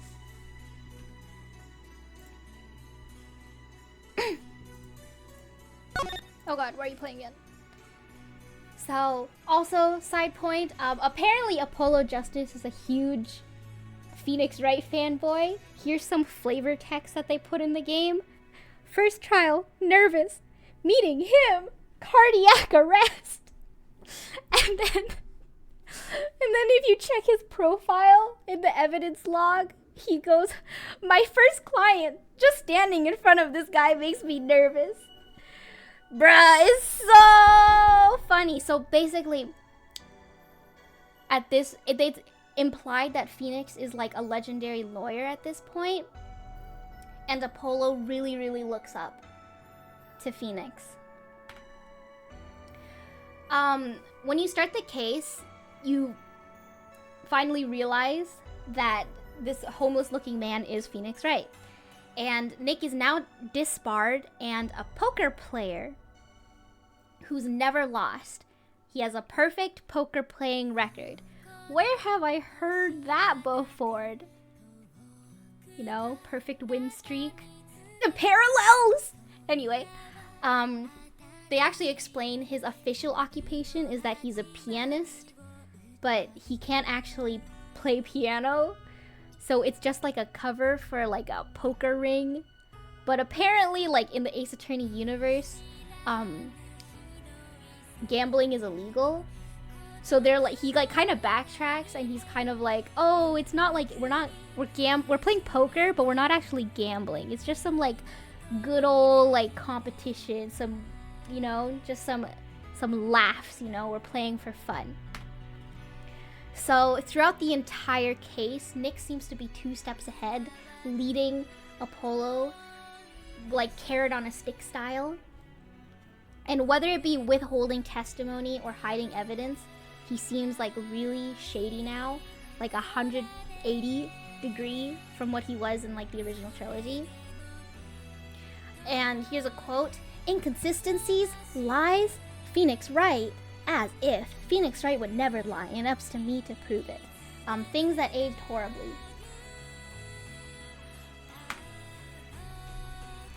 Eventually it turns out Phoenix, Kristoff, who runs the Gavin Law offices, so Kristoff is Apollo's mentor in the first case, actually tried to frame Nick, or Phoenix Wright. What is this PowerPoint presentation? My Ace Attorney brainworms. I forgot to play my music. But it turns out, but Nick takes the situation and turns it on its head and gets Kristoff arrested instead. And apparently it looks like Kristoff and Phoenix Wright have history.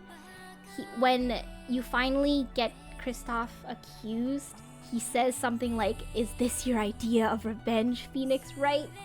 This is one of my favorite bits because they have like okay, Naramitsu is great and all, but in Ace Attorney 4 Apollo Justice, whatever toxic yaoi Phoenix and Kristoff have going on, they're like divorced couple shit. It's so funny.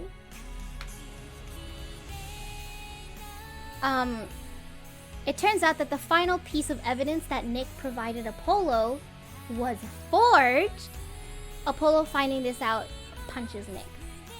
And basically, Apollo, never meet your heroes, you know? Apollo's image of Nick, all his respect for Phoenix Wright, is completely shattered. Case 2! No, I gotta go to sleep. I can't see the whole presentation. Egg, I hope you have a wonderful night. In case 2, it's like a huge mishmash of... Good night, Egg! A huge mishmash of different cases. One guy gets shot pulling a ramen stand. And some other stuff. And even though Apollo vowed to never see Nick again, he ends up at the Write Anything agency anyway. It used to be the Write Law offices, but it's changed to Write Anything agency. They kind of like odd jobs. How many slides are there to go? Like 50, yeah. There's 72 slides on this thing. Nick also gets hit by a car in this case. Case number 3 of Nick being invincible. He gets hit by a car, tossed up 30 feet in the air, stopping only when his head hits a telephone pole, and he gets away with a broken leg. This is also where they establish that Phoenix Wright has like some crazy good luck. He really is as lucky as they say. Not much to say about this case, but it introduces some like major characters. We have Trucy, a magician, and Apollo's rival prosecutor, Clavier Gavin. He's kinda sexy as hell. Heart emoji. He's so refreshing compared to the trilogy's angsty antagonistic prosecutors, and he's just overall a really great guy. If you look at him, he sure looks like someone we met earlier. Also, his last name, Gavin, much to think about. For some reason, they make him German in the English version. I don't know why they did that. Case 3, it follows a Gavineers concert. So Clavier Gavin is not, he's like prosecutor by day, rock star by night. Again, not much to say, but an important character is introduced. During the Gavineers concert, it's actually like a collab, if you will. The Gavineers are performing with this singer from this made-up country called Borginia. No idea how to pronounce that. Her name is Lamrier. She is a singer. And Clavier just continues to be a great guy during this case. And then, so this is a quote from him. "That is why I try to at least remain simple inside. And I keep a simple goal to discover the truth. That's why I like to keep relations civil, yeah?" It took Phoenix Wright like 2 games to reach this conclusion. Clavier is already like 90 steps ahead of young Phoenix. There's lots of twists and turns during this case. They perform a sequence where Lammer disappears and reappears on stage. And the trick seems to be assisted by a magician. Whoa, what's up with all these magicians? Also, his like uniform looks a lot like someone we saw earlier. In the end, it turns out that Clavier's bandmate and friend is the culprit. Is the killer. And I call this Clavier betrayal number 1.5. Kinda confusing. I'll explain why it's 1.5 later.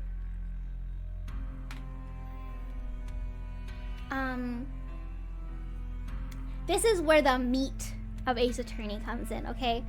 So, Turnabout Succession, the best case in Apollo Justice, in my opinion. So, Nick, throughout the game, keeps on teasing that he's on like this super secret mission. And during Turnabout Succession, he finally reveals what it is. He's actually the head of a new committee that is trying to push for a new jury system in the Ace Attorney universe. He says that he picked like a really simple case, and he gets to pick all of the parties involved, which includes the defense, the prosecution, as well as the jurors. This is also revealed that Trucy is adopted. I didn't mention it before, but Trucy is Phoenix Wright's daughter. But if you like look up their ages, it doesn't really line up because Phoenix is like 32 or something in this game, and Trucy's like 16. So the ages don't really line up if you think about it. And then it's revealed that Phoenix adopted Trucy. I mean, it could. Yeah, it could make sense, but it kind of doesn't make sense in the like overall scheme because like you played the original trilogy as well and there was no mention of a daughter. So it kind of like, it doesn't add up.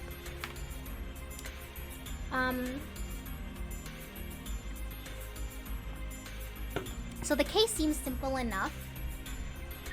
An artist, Andrew, thank you for the follow. This guy, Drew Misham, is murdered by poisoning in his home while doing his first and only interview. He's like, he's an artist and he was being interviewed. And during that time, he was kind of like a shut-in. And during like his interview, he ends up being murdered. And the accused is his daughter, Vera, who served him coffee right before he dropped dead. Upon testimony, it comes to light that Drew Misham was no ordinary artist, but a forger. He didn't draw his own shit. He copied other people's shit. He made forgeries, paintings and shit.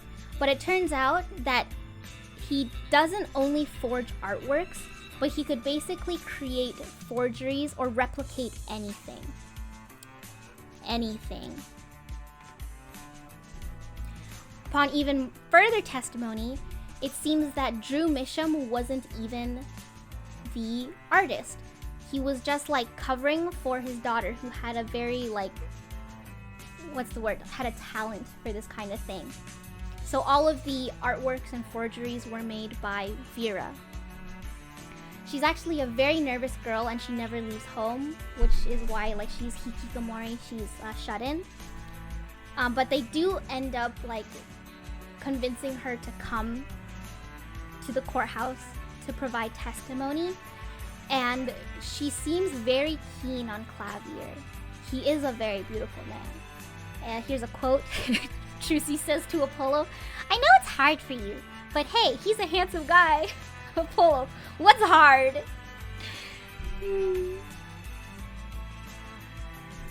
The trial eventually leads to the revelation of forged evidence from 7 years ago. And if you've been keeping track of this, Phoenix Wright was disbarred 7 years ago.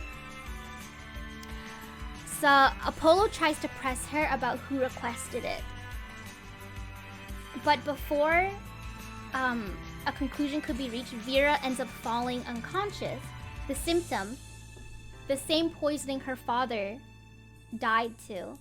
And her final words before she passes out, "The devil."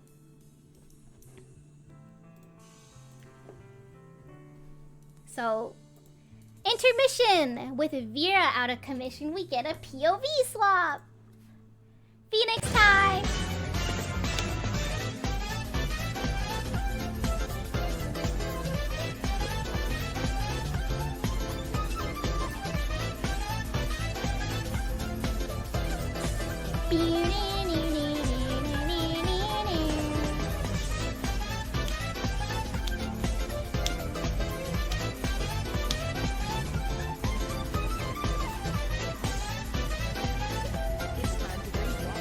Thanks for the hydrate.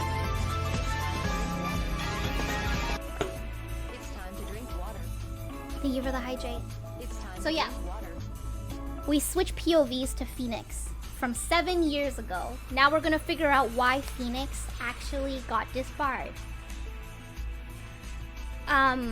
So the Grammarize are these traveling magicians, and they're in town.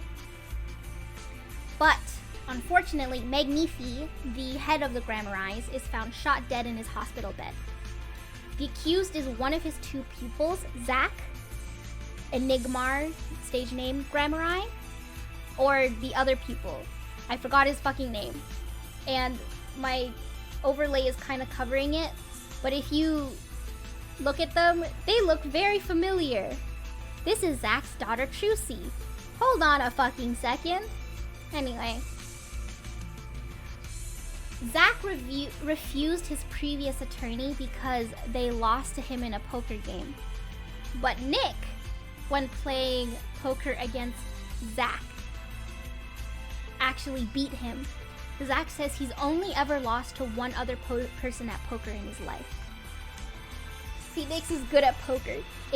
I don't know why they decided to add this, but it like, you know. Phoenix, this time, is against a fresh new prosecutor, Clavier Gavin.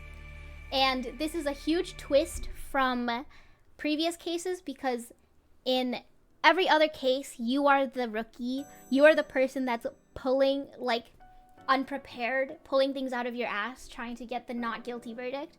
But this time, Phoenix he's the one being the veteran. Look at his quotes.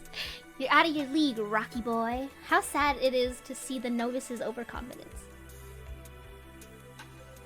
Usually these lines are given to gasp in pain. So, because Phoenix picked up the case from the previous attorney, he's kind of unprepared, and they say this is like the first time he's been unprepared in a while. I.e. all the trilogy games where he's always like grasping at straws. This is the first time he says that he's been unprepared over a case in a hot second. During the climax of the trial, Phoenix presents evidence that he thinks was provided to him by the previous attorney. But it turns out that the evidence was forged. And Gavin, Kristoff actually picks up on this, and Phoenix gets disbarred because of this. And he realizes that it was all a trap.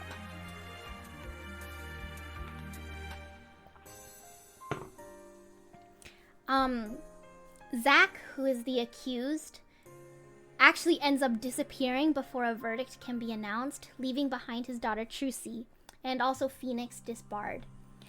And then Phoenix takes the role of Trucy's father and ends up adopting her. And they're really sweet. Phoenix write, quote, "Thinking back on it, it was a pretty dark time of my life, but Trucy, happy smiling Trucy, she was my light."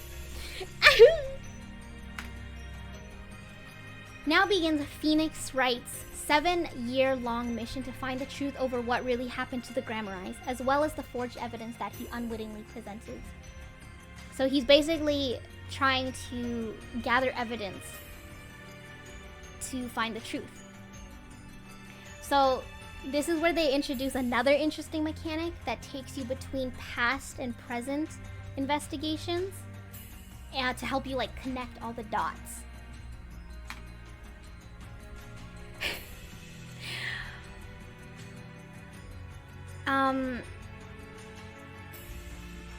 So this is present day with Kristoff Gavin, with him in jail. And when Nick's actions on the Grammari case were brought up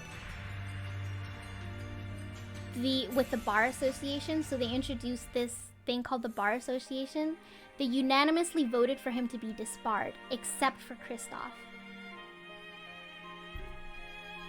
It turns out that the previous attorney for Zach Grammari was also Kristoff. But Nick knew this from the start. Some quotes of their divorce, their toxic yaoi. But right, your friendship towards me was never pure. You suspected me then, as you still do now, don't you? No way, is this the Ace Attorney conspiracy PowerPoint you always talked about? Yes! It's not my first time presenting it on stream, though. When Phoenix asks why Kristoff murdered Shady Smith, or Zach, if you connected the dots, Shady Smith and Zach Grammari are the same people. He ends up dying. Trucy's real dad is dead. We get Cyclops, but this time they're black. This is the first time we ever see black Cyclops. We can't get any information. We can't get any more information out of him, and Kristoff's pretty little ass goes back to doing his nails. Phoenix says that like he's never witnessed Cyclops like this before. He says they're like lonely and sad or something like that. During Nick's investigation into the forged evidence, it brings him, so this is the past, it brings him into some familiar faces. This is Drew Misham and Vera. Phoenix ends up piecing together who the true artist is, Vera, and when asked who commissioned the forged evidence, she says, while clutching a present from them, a bottle of nail polish. She says in quotes, "I think they might be the devil." She said that earlier. What could this all mean? Intermission within the intermission, because this makes me want to krill myself. Vera goes, "Your eyes, they're sad, very sad." Phoenix dots. Phoenix, I'll put on my smile next time I come, I promise. I hope to see you smile then too, Vera.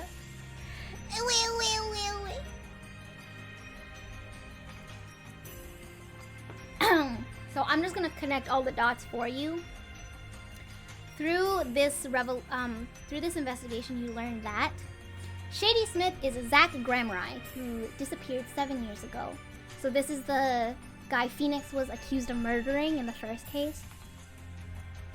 Trucy's mother, Thalassa, died in an accident while rehearsing for a show. Because Trucy is originally from the traveling circus, traveling magician trope. Thalassa is actually Magnifi's Gramarai's daughter, meaning Trucy is related to him by blood. Trucy is part of the Gramarai bloodline. The Gramarai bloodline has a special ability where they are super attuned to noticing small details, making them, able to see people's nervous tics when they lie. Which entails Apollo is Thalassa's other child, who she had from a previous marriage, making Apollo and Trucy half-siblings. And it's also revealed that Thalassa actually survived the incident, but she ended up losing her vision as well as her memory. You might recall that she looks like this.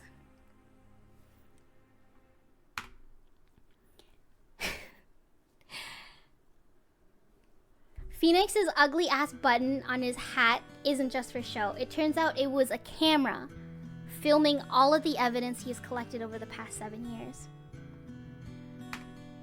Now back to Apollo! Now we know the truth. The thing is, in the Dark Age of the Law, evidence is everything. We have to prove Kristoff's involvement with the current case as well as the previous, or the case from 7 years ago. Clavier has finally already pieced it together, betrayal number 2. Now, if you recall in previous slides, I said betrayal number 1.5. Because at that point in time, Kristoff was already arrested, but I don't think it fully dawned on Clavier what he fully did. So that's 0.5. And then his friend, his trusted friend and bandmate, ends up turning out to be a killer. Betrayal number 1. So 0.5 plus 1, 1.5. And then, now that Clavier fully understands what Kristoff did this time as well as 7 years ago, betrayal number 2. One last focus mechanic. You use your focus mechanic on your old mentor and you see his true colors for the first time. This part made me scrump.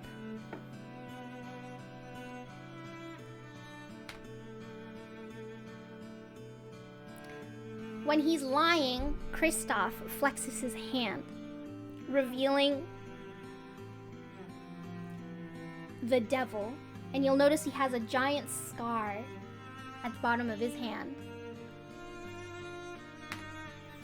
Revelations Part 2. Kristoff was really the mastermind behind everything. He got Vera to make the forged evidence, then tried to poison her. By a twist of fate, the bomb, quote unquote, that he planted didn't go off till 7 years ago, killing Drew Misham instead. So basically, as insurance, Kristoff tried to set up a trap so that if Vera ever was to decide to provide witness testimony about who commissioned the forged evidence, it would kill her.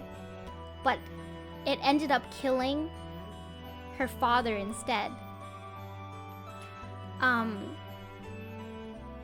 The thing is he had another idea because he knew Vera, and as insurance, she knew that once she was called as a witness, because she was a shut-in, she has a nervous tick.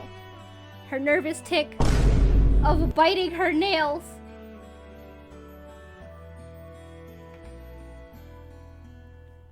The nail polish that Kristoff gave her, was actually poisoned. So when she used it and then got nervous, She poisoned herself so she could not provide testimony. And then in the end, the judge says that all the evidence presented was circumstantial. But this isn't just some any old trial. This is a trial for the new jurist system. And the jurist finding in regards to Vera are not guilty. Woo! Woo! Confetti! Confetti!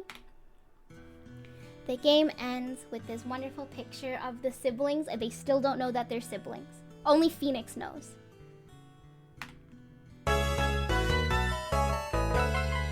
Part 3. Why there should have been an Apollo Justice sequel. You thought this was over, huh?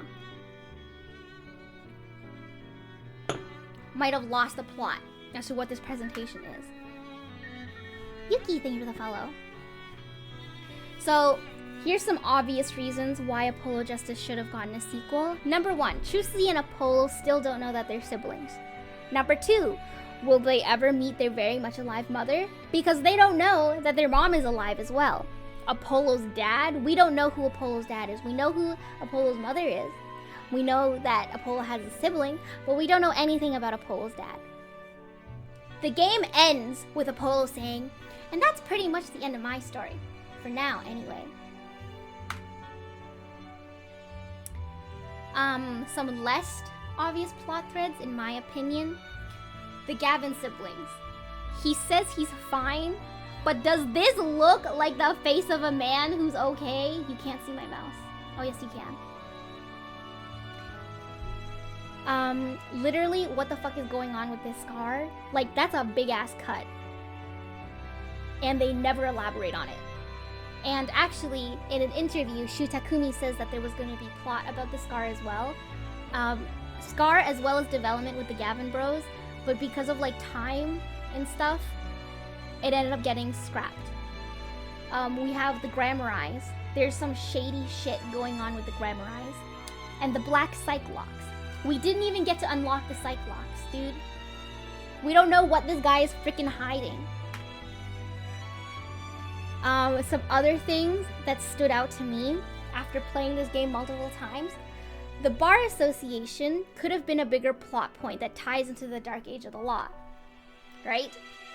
In Ace Attorney Investigations 2, which was never localized, spin-off game, everyone should play it, they introduced the PIC, which is the prosecutorial, how the fuck do you say it? Edgeworth.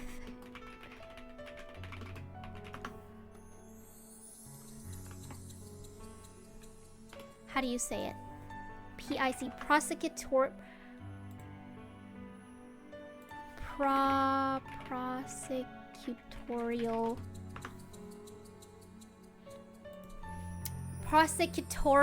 Investigation Committee. I cannot pronounce that word. And when you uncover the PIC in the first game, who's Courtney? It's a spin-off game. This is about Edgeworth. She says that the PIC has ties with the Bar Association. My overlay is covering this, but it says Chairman of the PIC, former Chief Prosecutor. He's the right hand of the Goddess of the Law. So she's a prosecutor in Edgeworth Investigation, Ace Attorney spinoff. So during Edgeworth Investigations 2, we learned that the PIC is corrupt. So who's to say that the Bar Association isn't also corrupt? And to put the timeline into perspective, Ace Attorney 2 chronologically takes place before Ace Attorney 4. So it basically, Ace Attorney 1, Edgeworth Investigations 1 and 2 happen after Ace Attorney 3. But the games actually came out after Ace Attorney 4. So the timeline, so if we go by like release order, it's Ace Attorney 1, 2, 3, 4, and then Edgeworth Investigations 2. So I think that they were trying to drop hints about Ace Attorney Apollo Justice sequel with this PIC drop and Bar Association lore drop, but it never came to fruition. Mumble, I hope you have a wonderful night.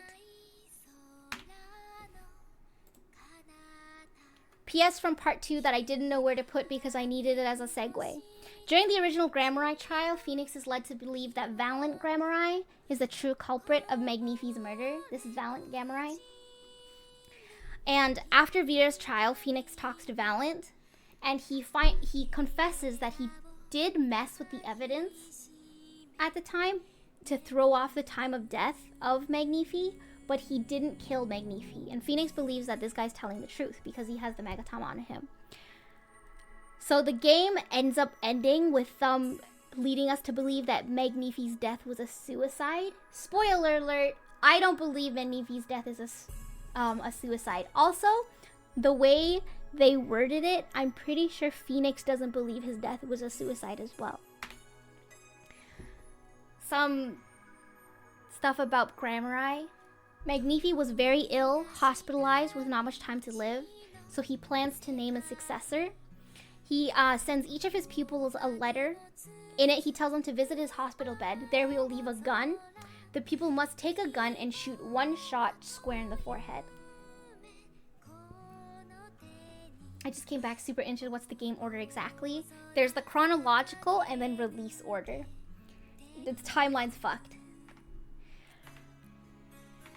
So, this is the piece of this evidence that you're presented with as to how he died. You'll notice that there's a bullet hole here as well as a bullet hole here. And it is revealed that, like, yes, one of them did shoot one shot in the head, but they shot the clown in the head. So it did listen to what Grammari said without killing him, because the way his letter was worded makes it sound like, oh, he wants his new successor to kill him. I have two problems.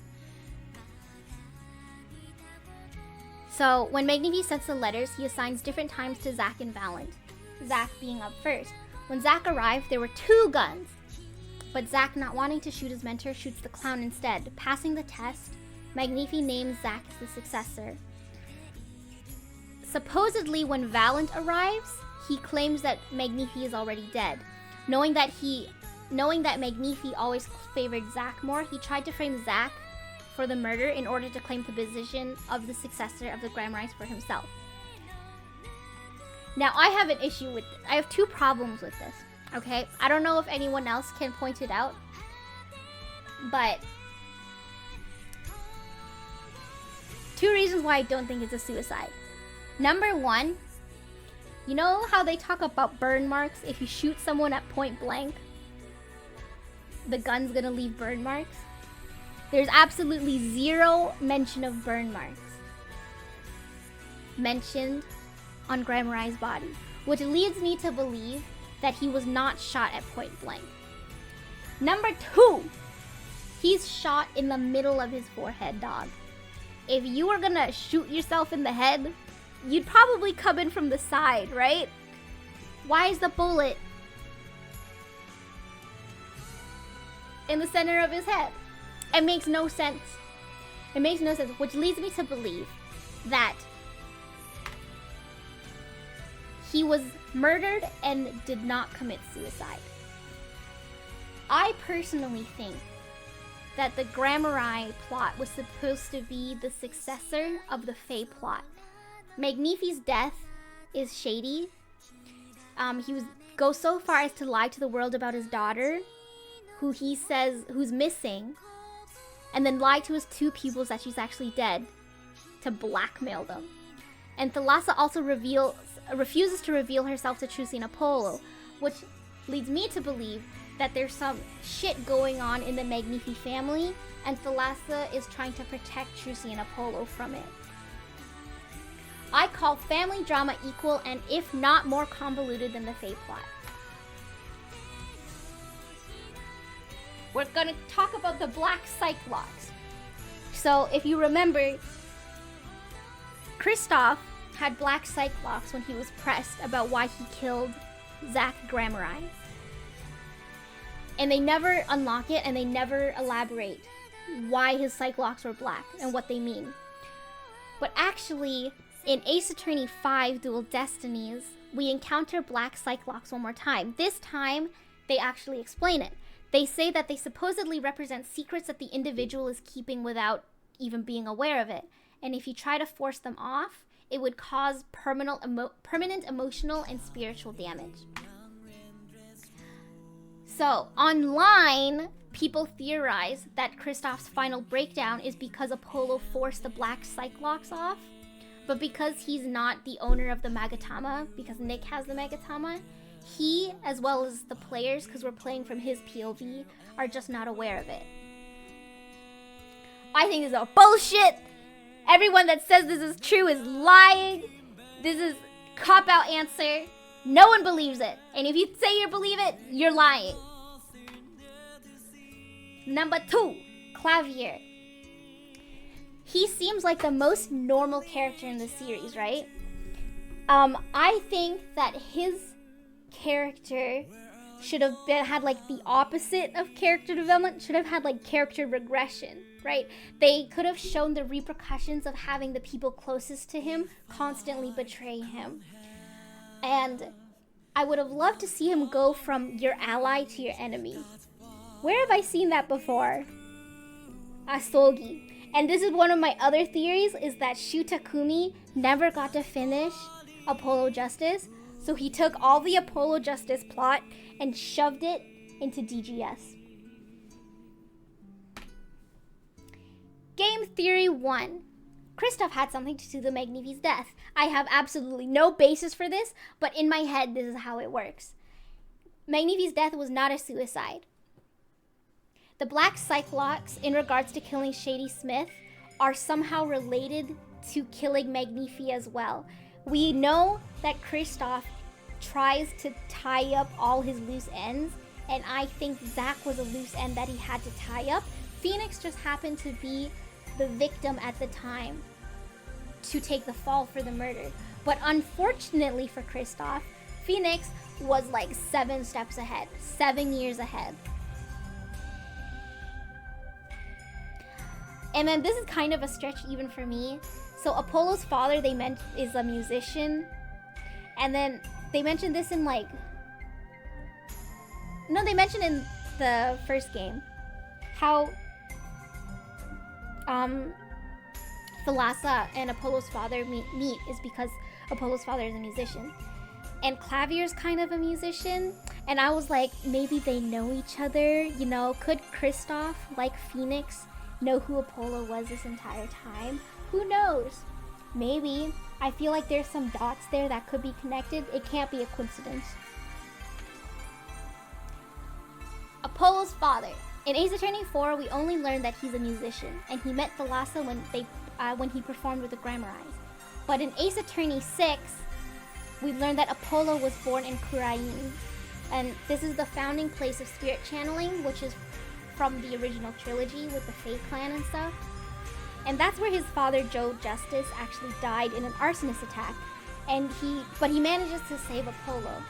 Believing that Jove and Apollo perished in the fire together, Thalassa returned home to America and later remarried, giving birth to Chusi, thus them being half-siblings. That's a picture of baby Apollo Justice. You can't really see his ahoge, but he still has his chicken hair. Apollo, having survived the attack and being parentless, ends up getting adopted by Dirk, who is also a lawyer, and he grows up with Nayuta. Because of the political climate in Kurain, Dirk sends Apollo off to Japanifornia, where he spends the rest of his youth leading up to Ace Attorney 4. This is one of Apollo's multiple backstories, by the way. This is the one in Spirit of Justice. They reunite in Ace Attorney 6, and it's really touching, considering the fact that Apollo has gone through so much turmoil. He doesn't know that his mother's alive, his father died in an arson attack. It's really nice, and he has like his conflict with his adoptive father, thinking that his adopted father abandoned him. But it's really nice that they got to reunite and really smooth things out, really talk heart to heart. Oh yeah, also he dies. And Maya gets arrested again. So in my opinion, in Ace Attorney 6, Apollo's backstory undermines the setup in Ace Attorney 4. They introduce a whole new setting and backstory. This is backstory number like God knows how many for Apollo, to have the setting take place in Kurain. And Apollo's dad should have taken a bigger role, I think, instead of just dying in a fire. I say that, I still crowed. Ever knows that Maya gets arrested whenever Phoenix shows up? There's a conspiracy about this? Who knows? Phoenix could be the new Kristoff. Criticisms and legacy of Ace Attorney 4. So Ace Attorney 4 ended up flopping. It was a commercial flop. And because Capcom executives wanted Phoenix in the game no matter what, branding, marketing, whatever, Shutakumi introduced Phoenix. Because, like I said, he felt that Phoenix's character arc was completed. And as a compromise, he put Phoenix in as a mentor figure, fallen from grace. Everyone hated that. And because of this, Capcom decided that they had to bring Phoenix Wright back as the main character to save the series. And they also decided it was much more beneficial financially to have each game narratively be a standalone, so that you didn't have to play a previous game to play the newer game, you know, money and shit. You massacred my boy, Capcom. In the first case of Apollo Justice, Phoenix says, "It's your story from here on out, Apollo." And that is probably the biggest lie ever told in all of Ace Attorney. People say Phoenix overshadows Apollo in his own game. This is criticisms about Apollo Justice. If we had sequels, Apollo's character development could have come from him eventually outshining his mentor. But we never got this. Phoenix, because I have to agree, Phoenix does take the spotlight during the critical moments of Apollo Justice, Ace Attorney 4, Apollo Justice, but it could have been character building. It starts with Phoenix having to basically hold Apollo's hand to guide him through every single case, to Apollo finally being able to stand his own ground. Number 2, Clavier should have had a more emotional background. And I agree with you. I think they were setting up some kind of deeper backstory, deeper emotional backstory with Clavier, with Kristoff. But they didn't have the time to fit it into one game. I.e., the interview with Shutakumi, where he literally says that there was gonna be more background with the Gavin brothers. And if they had a sequel game, I think they would have been able to finish writing their arcs. Phoenix would never! How dare he be morally gray and competent? That's not my Phoenix, right? And to that I say, boo! We hate your pussy, no taste. Proof that a sequel could have fixed Ace Attorney. Ace Attorney 4. So there's another Ace Attorney game that came out. And when it came out, it was very lackluster in terms of sales. But the thing is, it wasn't a complete game. But once they released the second game, it's probably one of the most popular Ace Attorney entries in the entire series. And I think they could have done that with Apollo Justice 2. If they made even just one more game for Apollo Justice, I think they could have written a complete story. And it would have been way better received than it is now. This other game that I'm talking about, The Great Ace Attorney. The first game, when it came out, people were like, okay game. And then the second game came out, and people were like, holy fuck, this is the best Ace Attorney game to date. In conclusion, Ace Attorney 4 should never have been a standalone game.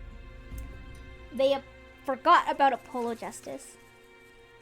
a lot of the criticisms of the game could have been fixed with a sequel, or maybe even like another game. Maybe it could have been like a trilogy.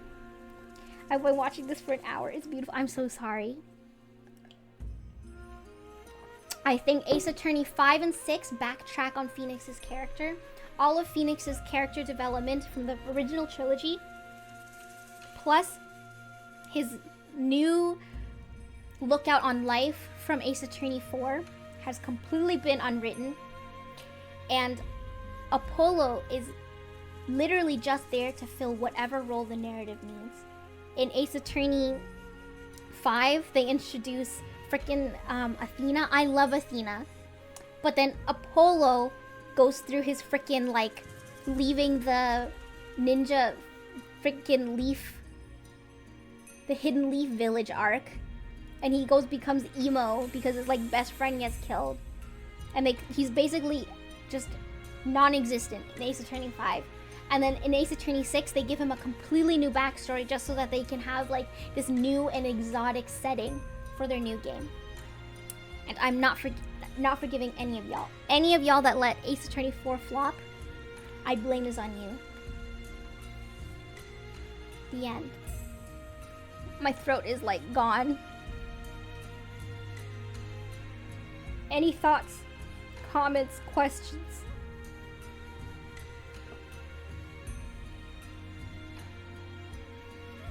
So short strum. It was a short strum, and then I spent an hour talking about Ace Attorney. I like Vera. This frustrates me to no end. Every single day I think about Apollo Justice, and every day I think about how we were robbed.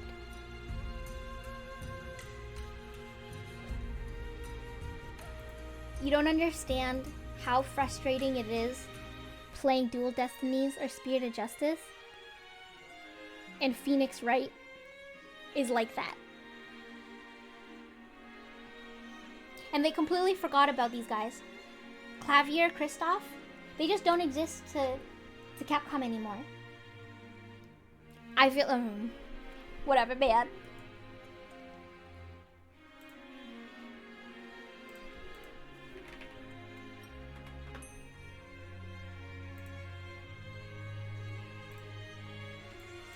Whatever, man.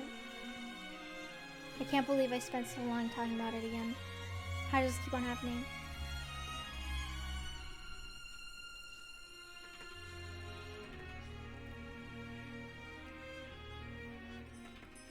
Thank you for coming to my TED Talk.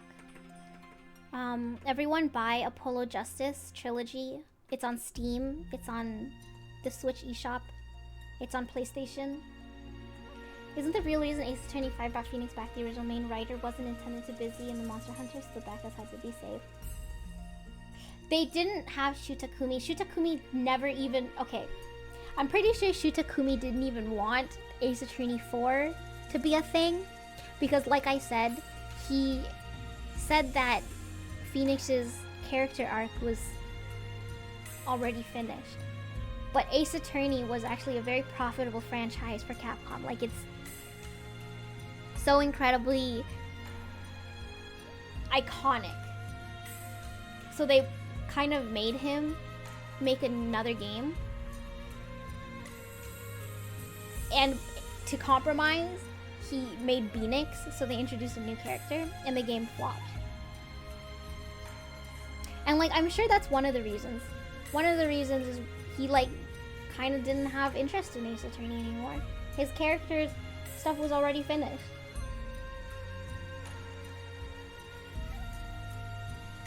His little guy Phoenix Wright. His whole arc is already done.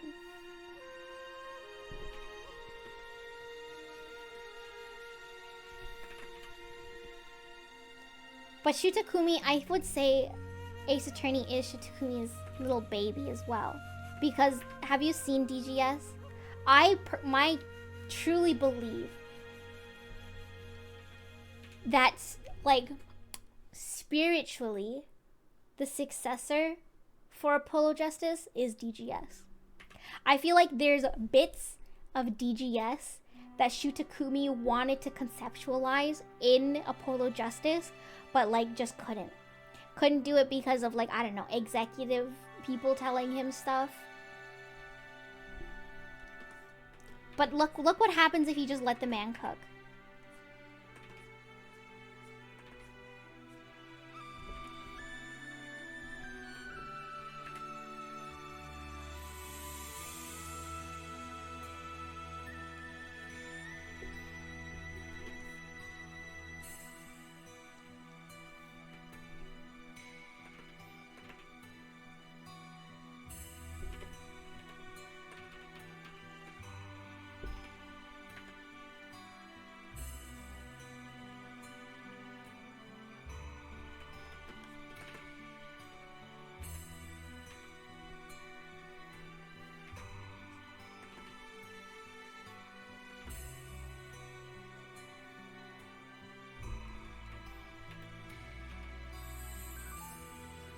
Oh, I have not talked that long, just for that much ever in a really long time. My voice is like, her.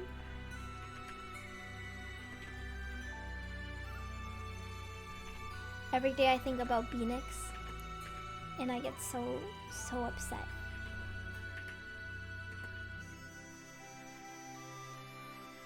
I want to finish base colors for this before I end the stream. And then is Ace Attorney back up? Ace Attorney? Final Fantasy back up yet?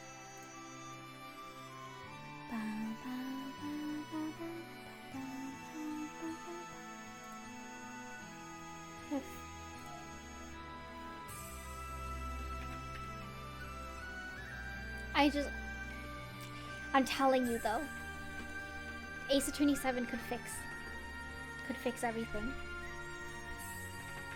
Ace Attorney 6 ends with Apollo Justice leaving the Write Anything Agency and starting his own law firm in Kurain. Which means they're probably done. They're like, okay, we need to get rid of this Apollo character. But they can't get rid of him until they fully wrap up his arc. Which leads me to believe that Ace Attorney 7 is gonna be a solely focused Apollo Justice sequel. And it's gonna bring back all the characters. It's gonna bring back Kristoff. It's gonna bring back the Grammarize. Apollo and Chusi are finally gonna realize that they're siblings. Learn that they're siblings.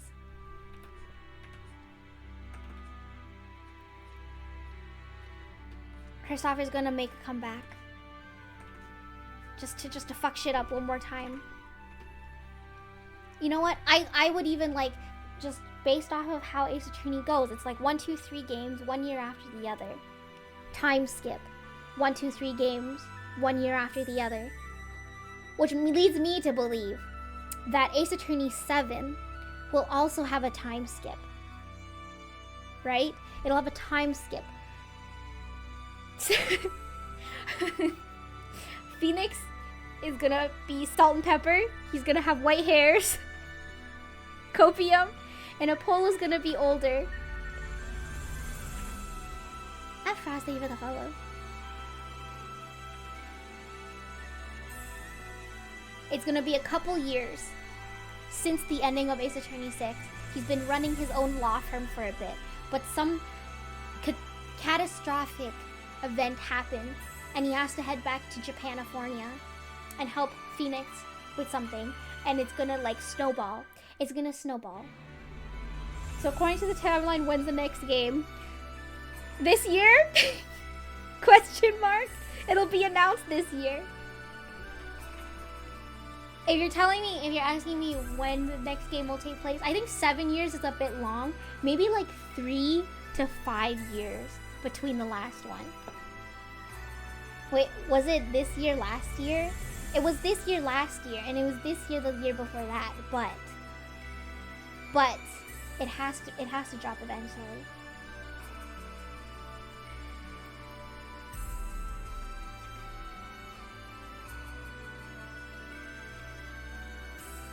It has to drop eventually.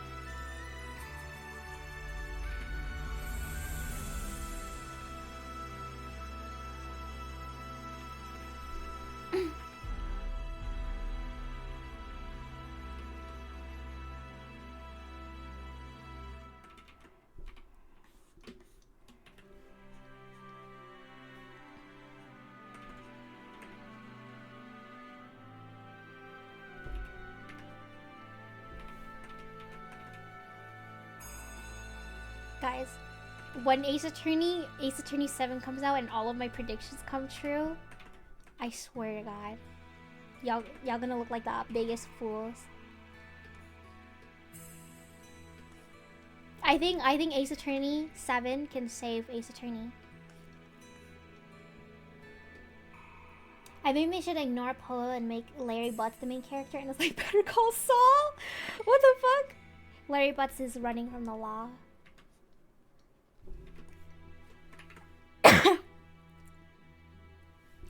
Never last, wake me up.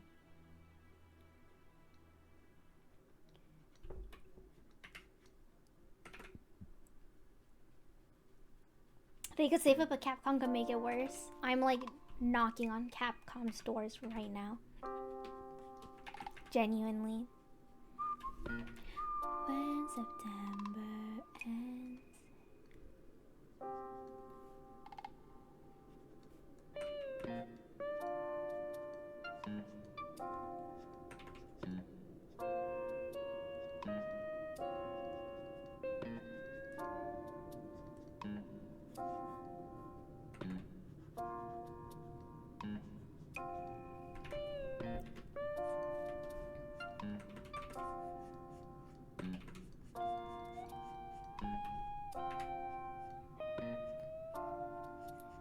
When September ends.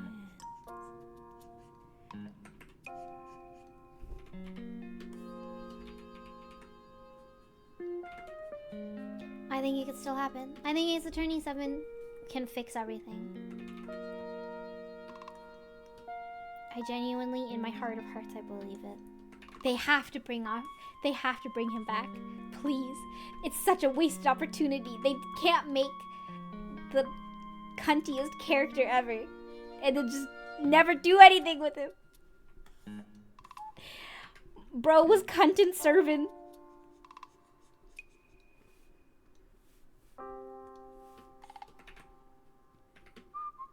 Can it fix my broken marriage? I don't know if anything can fix that. I'm so sorry. But if it makes you feel better, I'm like 50% of marriages end in divorce in North America. So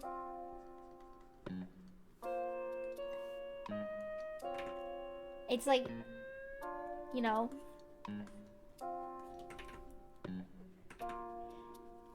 rolling a dice, flipping a coin to see if your marriage lasts. I lost the 50-50 3 times. Well, you see, it actually goes down every single time you remarry. It's like 70% for second marriages and like 90% for 30 marriages. For third time marriages.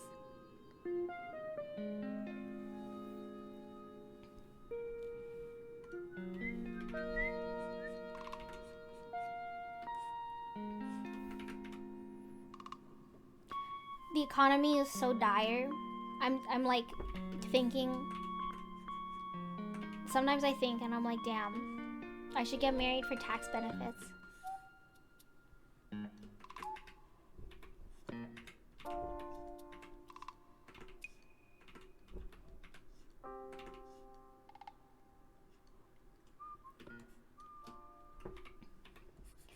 Innocent, never last, wake me up.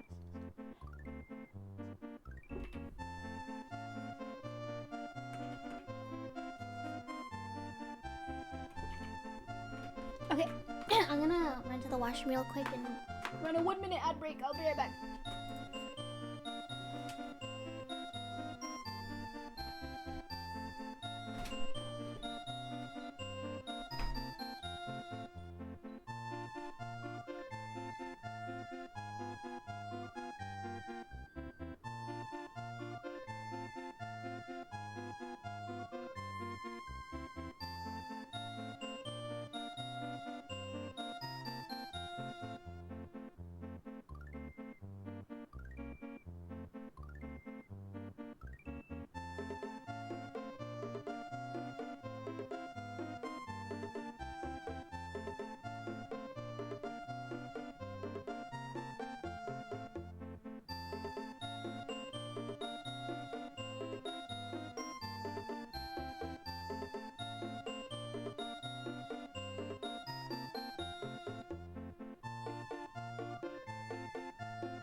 Finding a partner for cheaper rent. Dude, so serious? We sign a contract. Roommate, we can get married? We live together. But then we never talk. You stay in your section, I stay in my section. If anyone would like to take me up on this offer, my email.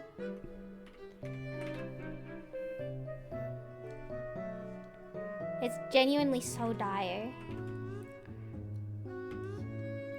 You just have to agree to never talk to me.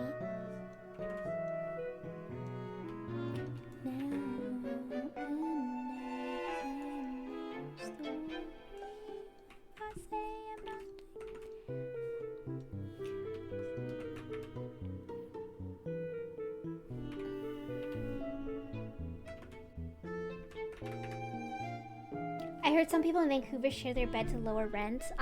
People in Toronto apparently do that as well. They like rent sides of beds, which is so dire. If I put this on, check out my character in Grandma Fantasy. Oh, this makes me happier than it should.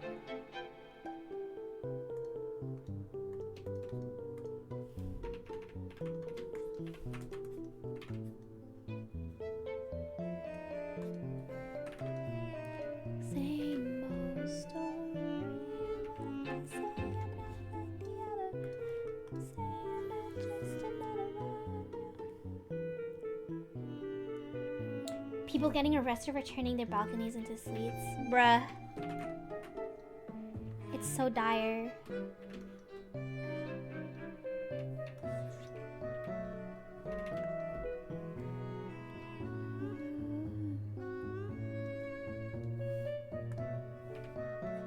Oops.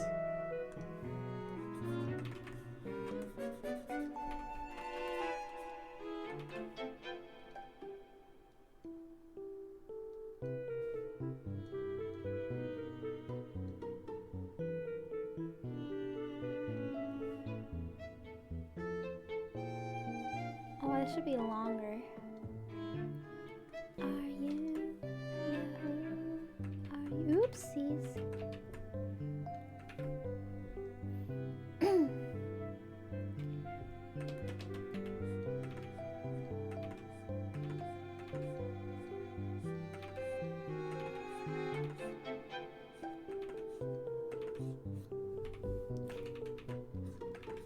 What if I say I'm not just another one?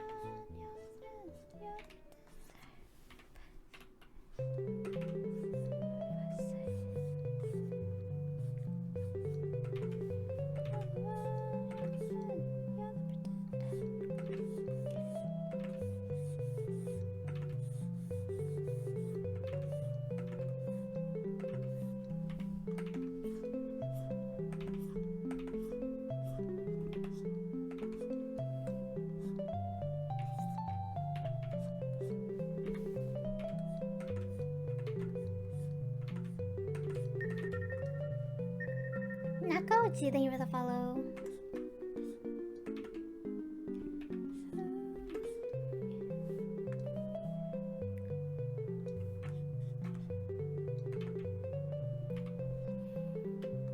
Is your ideal roommate zero contact at all times? Well, not all times. If it's a friend, then probably yeah. If it's someone I don't know, then zero contact, please.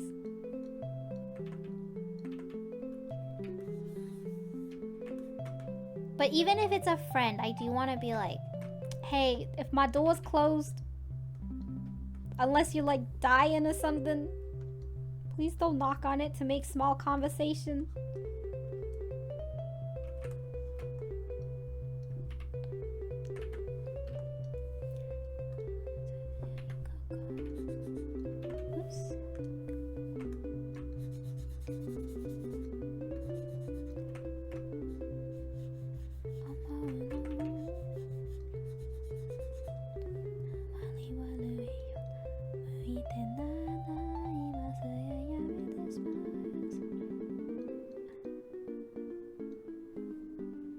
Oh, wait.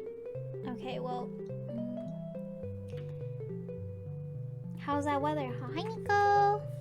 Oops. The weather's great. I don't know what you're talking about.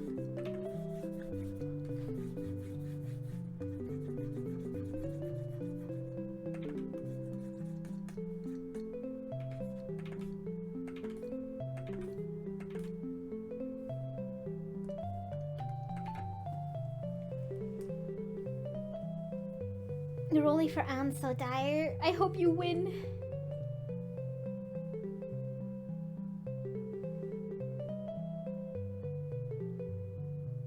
Chat, this isn't I can't knock on cause we're not the same. That wasn't knocking on my door. That was coming into my Twitch chat and asking me a question. Hello? 140 now. I'm so sorry.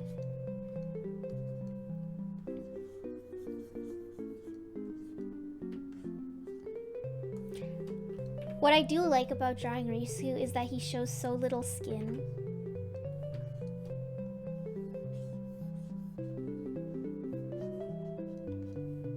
It makes coloring him, like,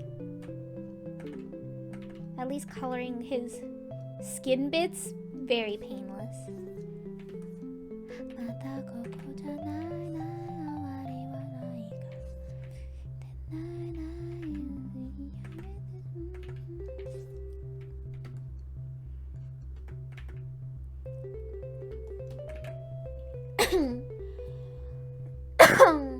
I rolled so good in Arknights this week, I only have left in Gacha. Summer GBF Risu soon with Speedo now!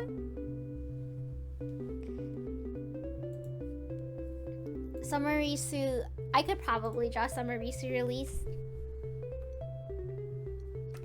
Except he wouldn't be in a Speedo though, unfortunately. IKEA Risu, absolutely fucking not.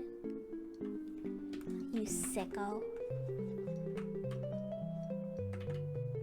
In hindsight, I probably should have drawn them both at the same time so I don't struggle when coloring them. But oh no! The consequences of my actions.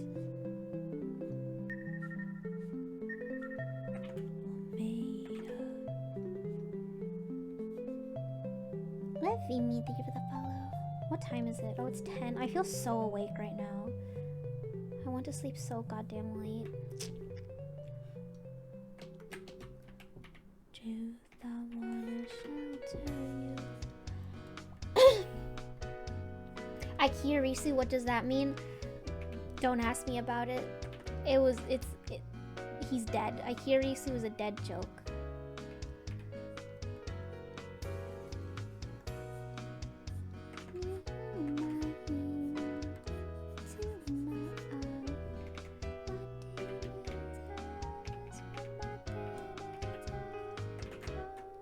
Too close.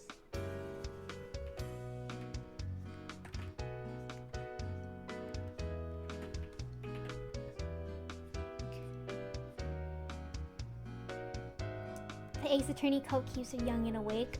I feel like it keeps me awake. Definitely doesn't keep me young. I feel like it actively ages me. Oops.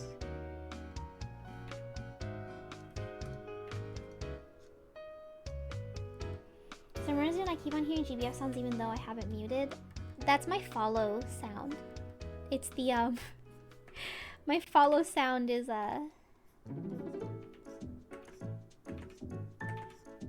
GBF backup request. Oops.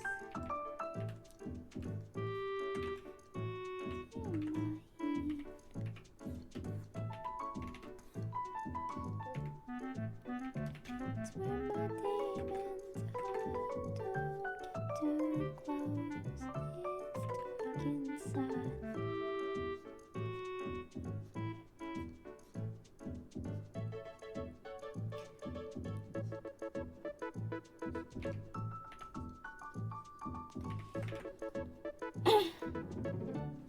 Disco Elysium devs starting a new studio. DE2 will come out before Ace Attorney 7. I will welcome that. Getting into Disco Elysium and then learning what happened to the studio and the devs, I fell to my fucking knees. Are they actually starting a new studio? Are they actually like planning on making sequel games? Or at least games set in the same world? Because ain't no way they've made all of that shit and it's just gone forever. It's just stuck in like someone's head. Wait, seriously? We're so fucking back.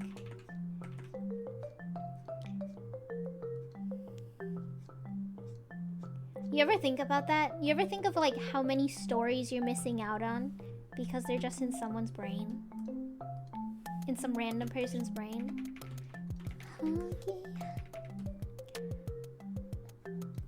I think about that sometimes.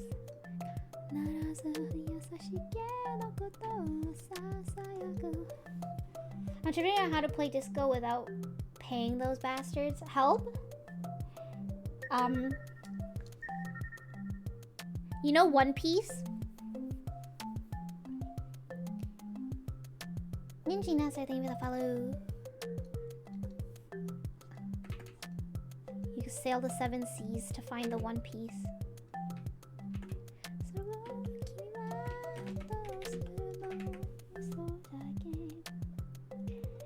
I like the art, thank you. Think about how many people are missing out on your slideshow. How many people are saved from my slideshow, you mean?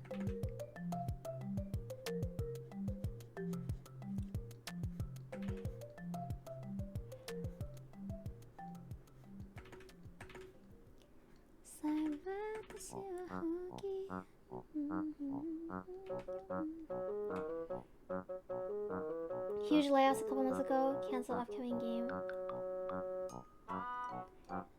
The actual Disco Elysium stuff, it was a lot more dire than that. I don't exactly remember.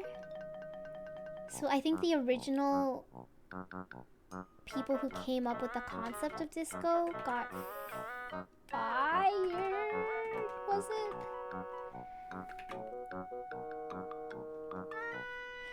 But then it also had like some like pretty serious allegations that came out of it as well. I'm not 100% sure, so don't quote me on that. What the fuck am I drawing here?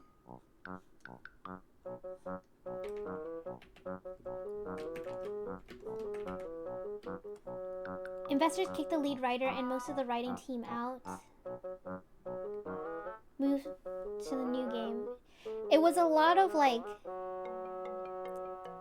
they said versus they said from what I read up, so I would suggest looking it up yourself. But I do hope studio politics, yeah, kind of.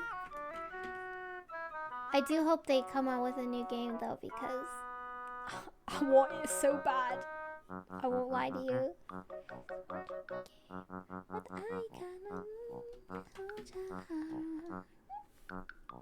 Even if it doesn't revolve around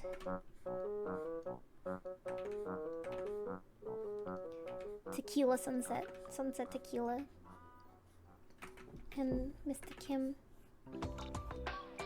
because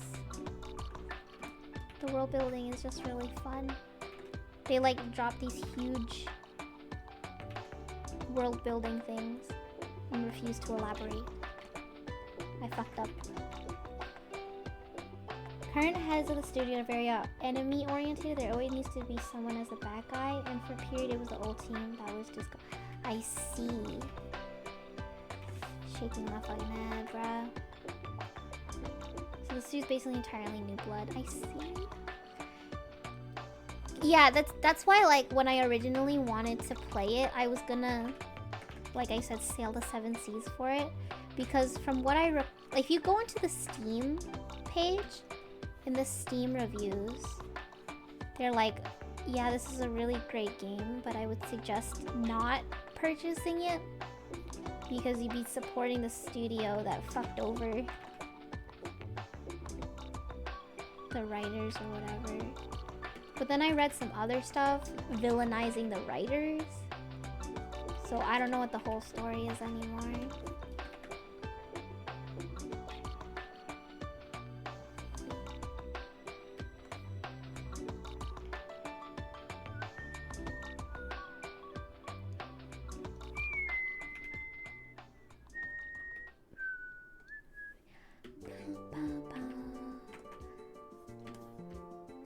That is black. Brown. This should be brown. Why is this black? Something's wrong.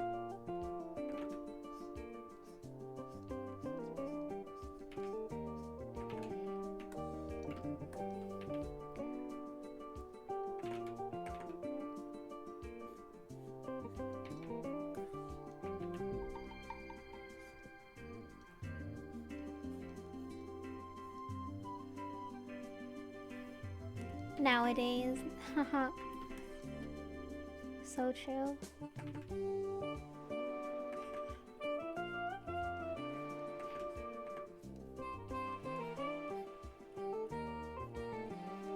Anyway, how hard would it be to become an electrician?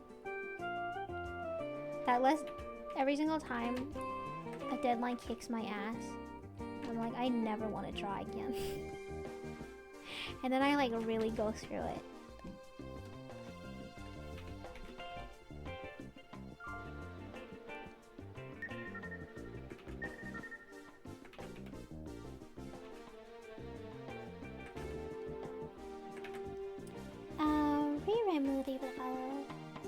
Not that hard apparently.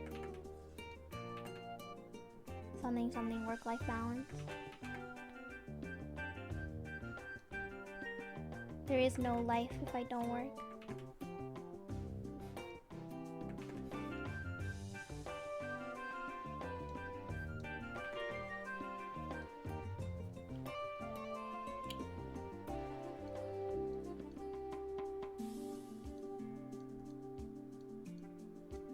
Where's my sketch?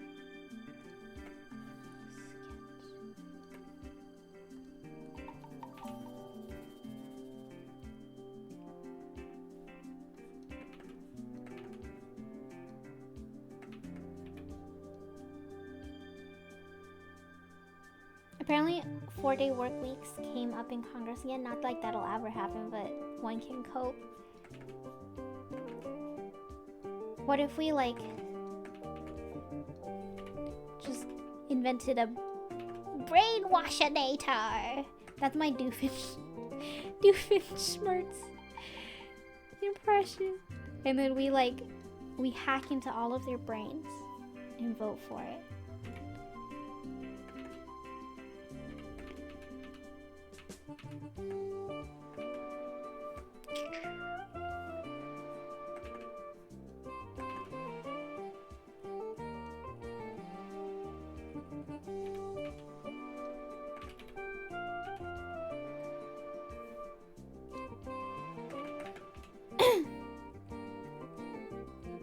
The voting part is the hard part. If I had a brainwashinator, I think that wouldn't be my first use. Help! So true. Getting people to vote. Exactly, that's what the brainwashinator is. You brainwash them into doing your bidding. Oh, fuck. Okay, so it goes down like this. It's short. Then it comes up. And it comes back down.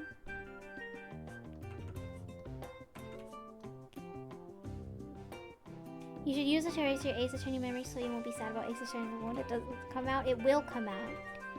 It will come out. But I would erase my Ace Attorney brainworms so I could play it again for the first time. Isn't that beautiful? Isn't that everyone's dream? To replay your favorite piece of media for the first time. Re-experience it for the first time again.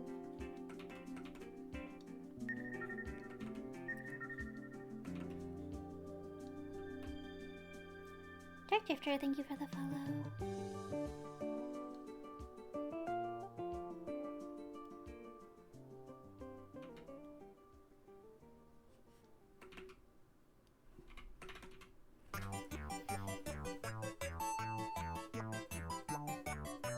I'd actually use it to play Outer Wilds again now that I think about it. Imagine helping the world with those powers. Help!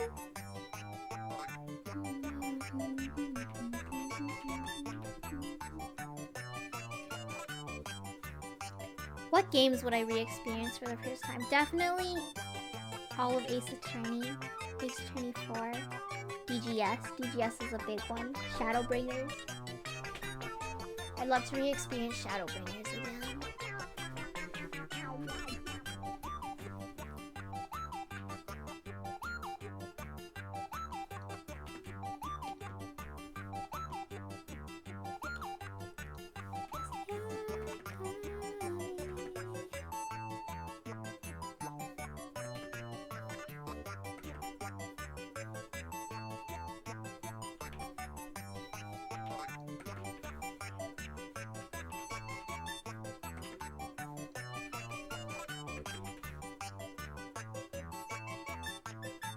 What about all the yaoi you talk about? I can rediscover yaoi. What?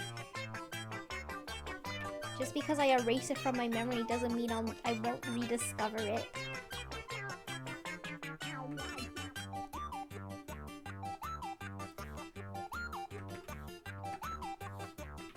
I'll find yaoi in any universe.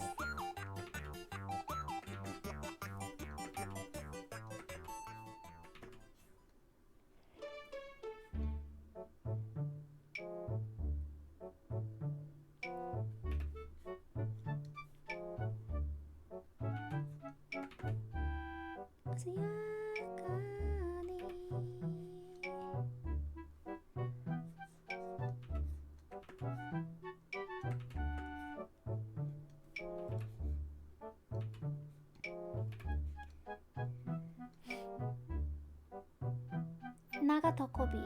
No, I don't think I have.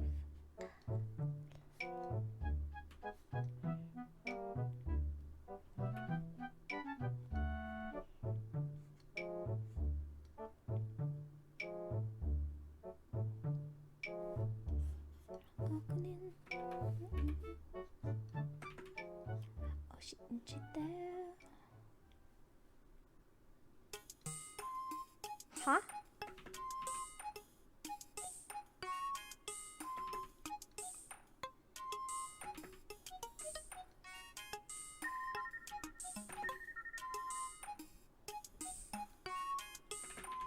J-Mendo, same for the follow.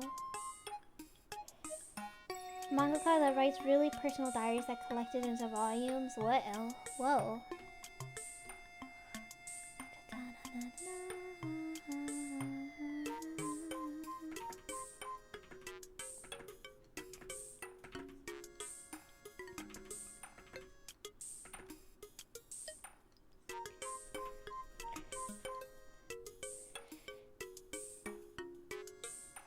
IRL 5 me help.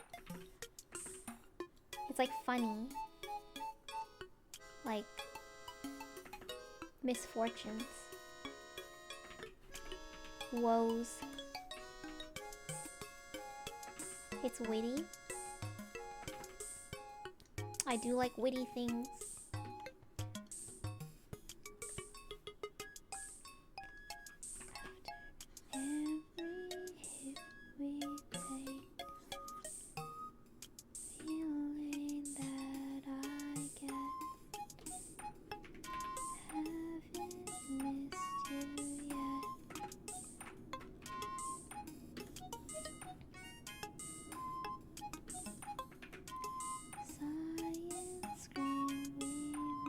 Well, that doesn't make any sense.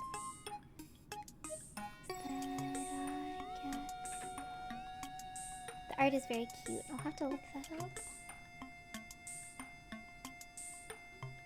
When I stop to think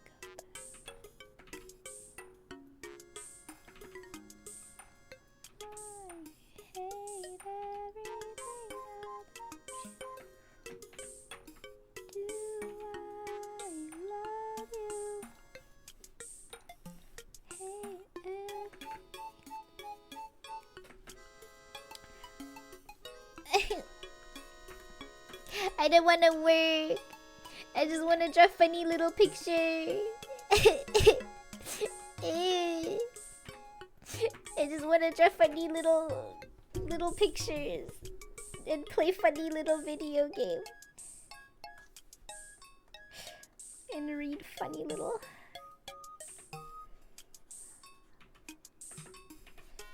Way that I get, haven't missed you yet.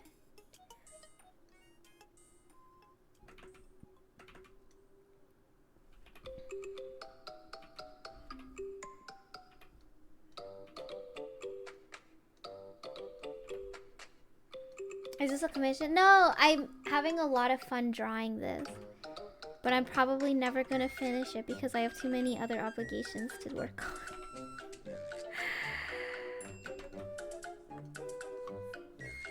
I wish I could just work on this until it was done. And then I'd have my funny little thing. But I'll never be able to finish it. Trail, thank you.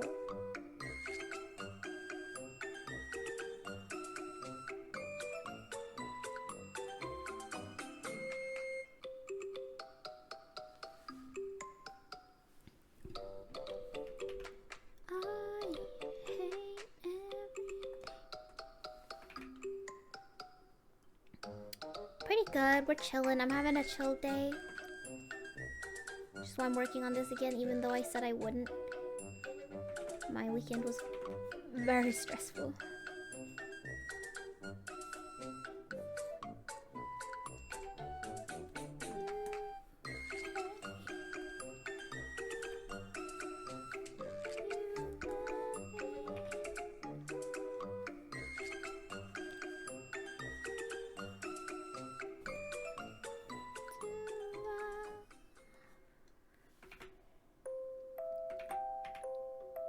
Can I afford a chill day? I don't think so. But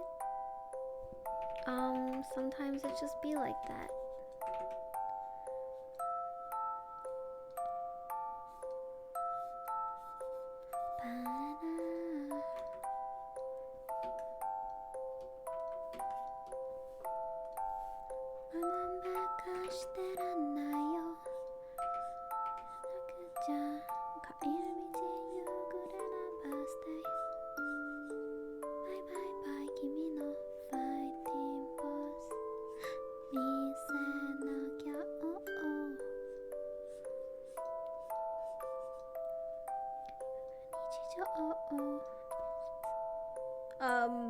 Yes.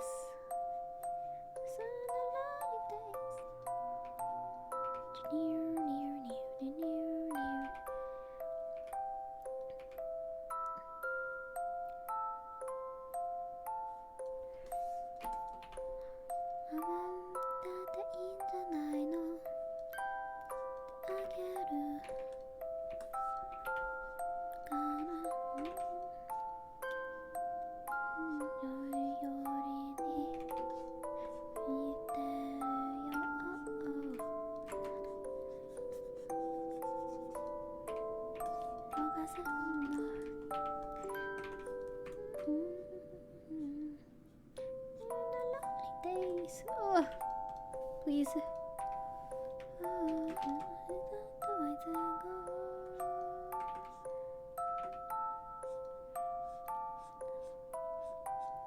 At least the base colors. Come on. Come on.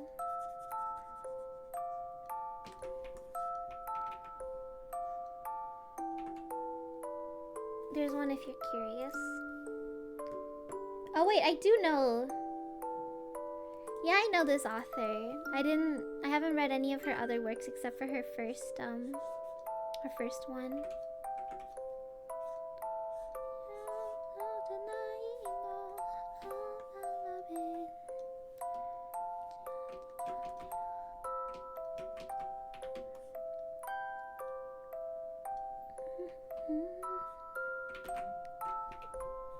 Yeah, I've read her first one. It definitely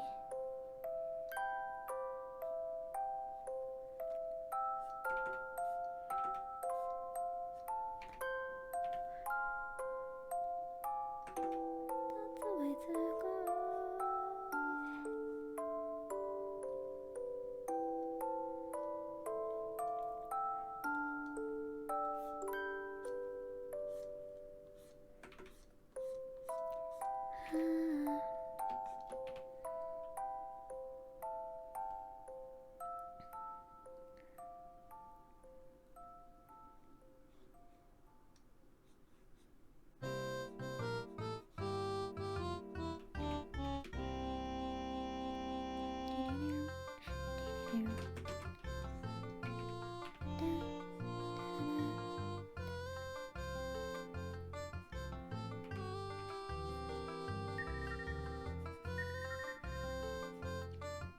Hello, lady in the fellow.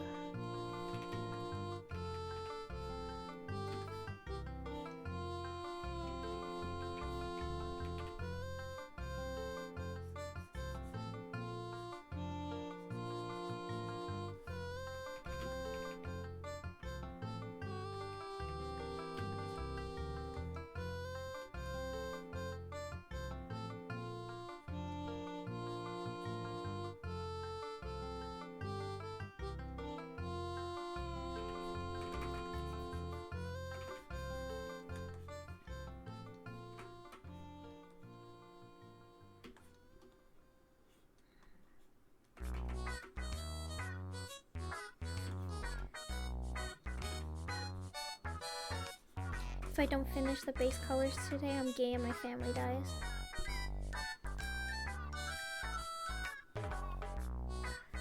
Please. Please.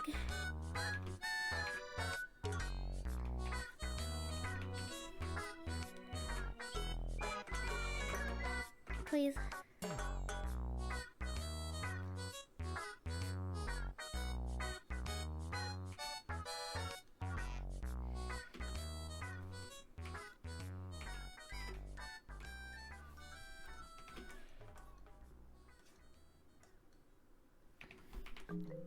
Please.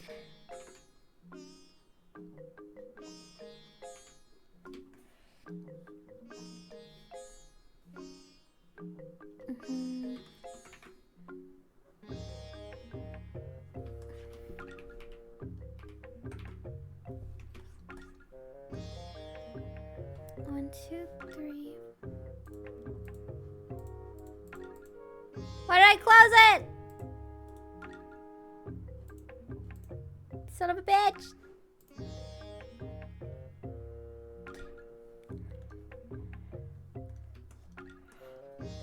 How would I give like fucked up little extra decals because grab a fantasy style son of a bitch.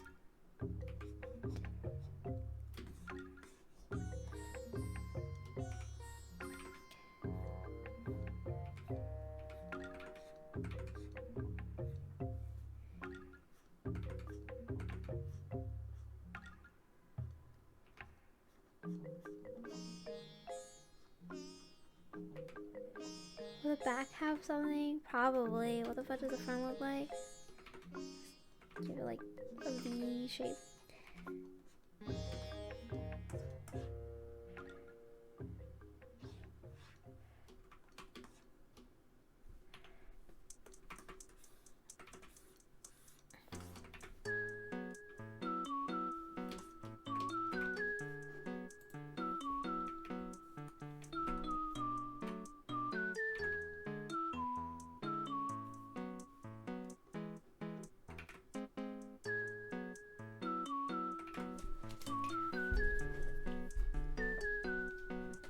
Oh god. Oh, I didn't even draw any of the little...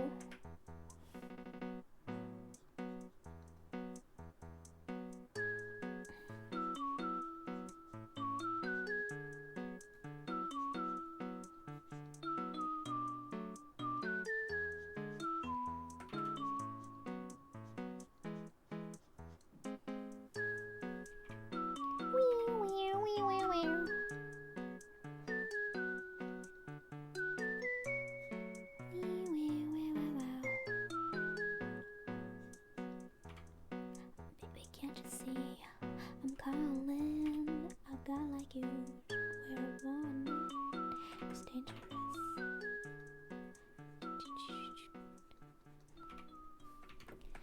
There's no escape. Give me it.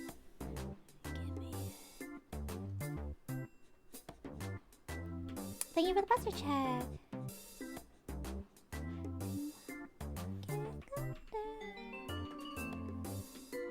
Caught myself shrimping. Unshrimp right now.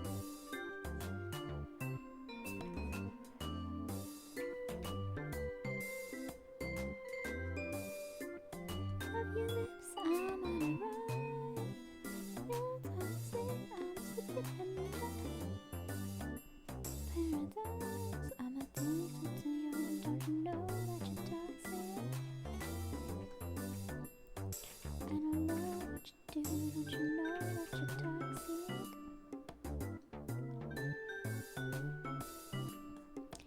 Oh God, what the fuck? Why am I so zoomed in?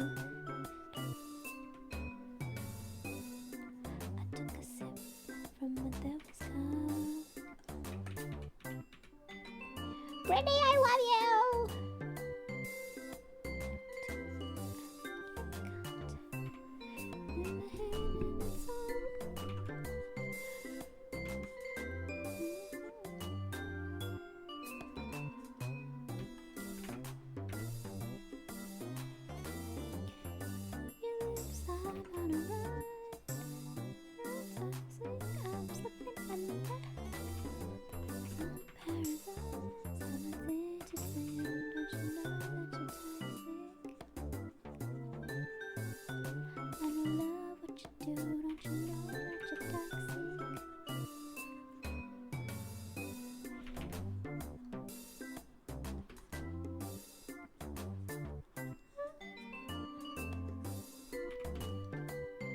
Oh my God.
Scratching my fucking head.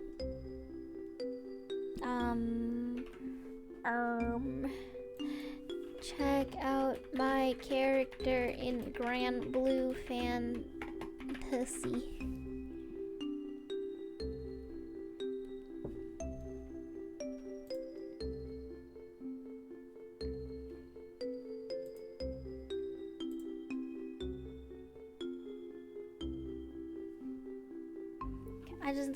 I just gotta put in a bunch of like funny little effects.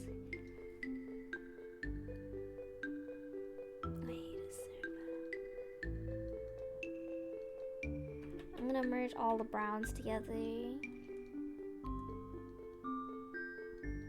Oh, take me as real.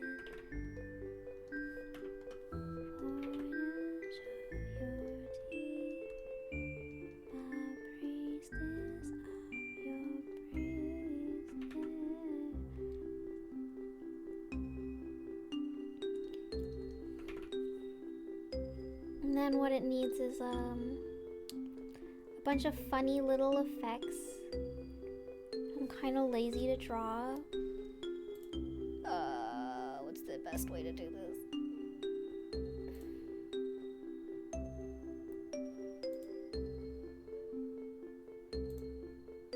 Okay, we're gonna do it like this.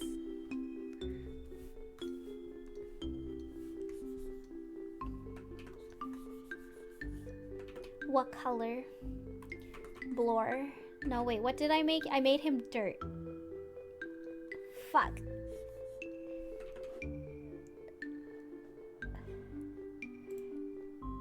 So probably be like, I don't know, his fucking color.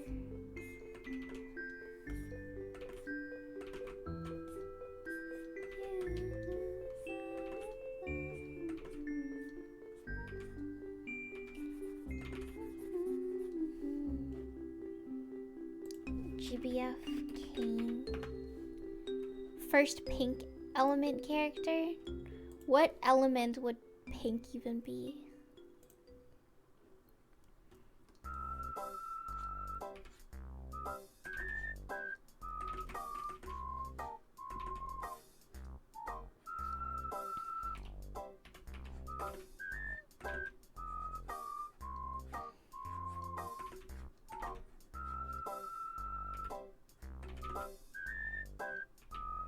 Yowie. So funny. I'm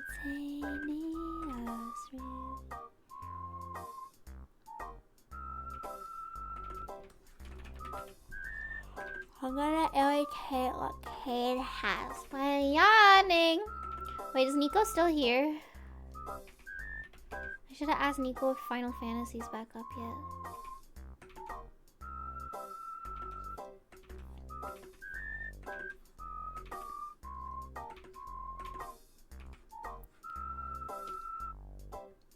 I like how I drew all of that and it doesn't even fucking show.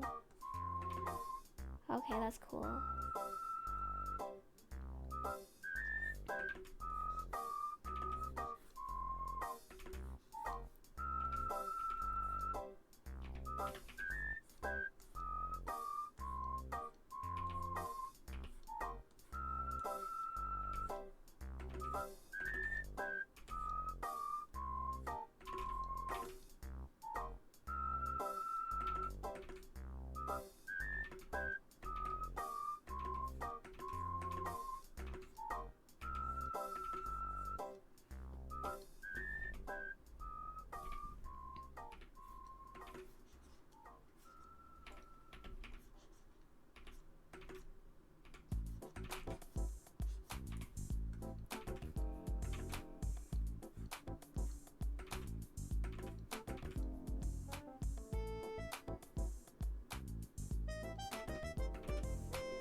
Did my... Oh, it died.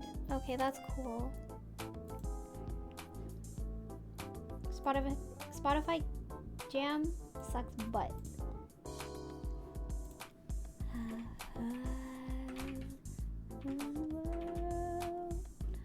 Turn it inside out, yeah. In ecstasy, don't stop me now. Good time, having a good time.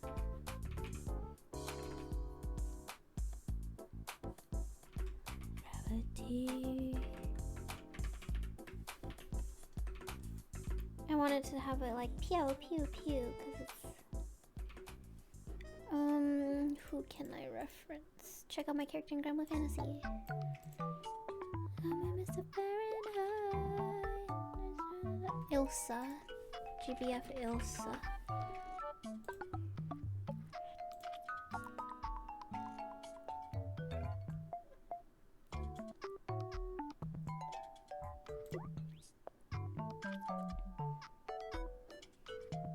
Don't stop me now. Don't stop me now. Don't wanna stop at all. Tiana actually.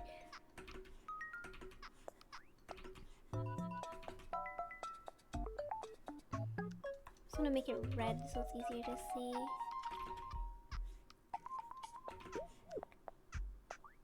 Pow.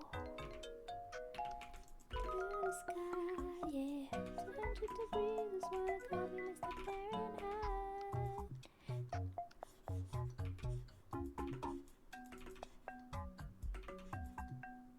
Are you going to the Comics Arts Festival? Of course I am. Although, I don't know. 'Cause I don't think we got the tickets. Not the tickets, but like apparently it was like RSVP to meet which had Shino, I can't pronounce her name.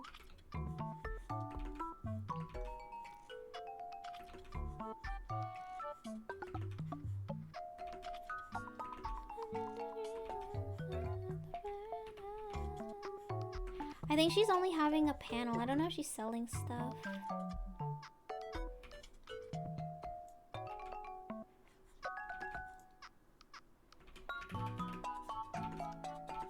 I want it to be like Herm.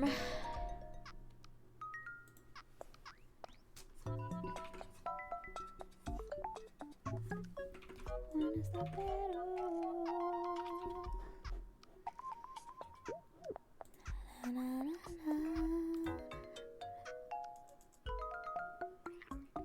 Who else has a gun in Grandma Fantasy? It's time to drink water. Look at the hype train. It's time to drink water. It's time to drink water. It's time to drink water.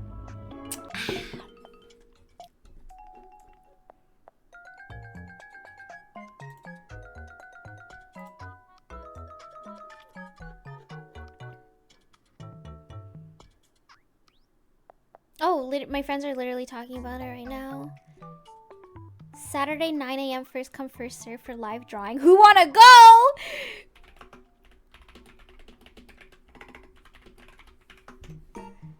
Live drawing 9 a.m. I'm gonna be there by like 7. I'm so fucking serious.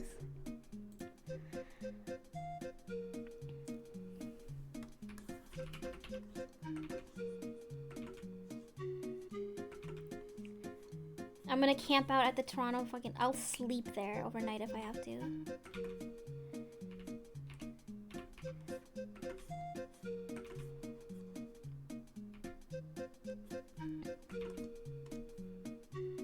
I don't like that.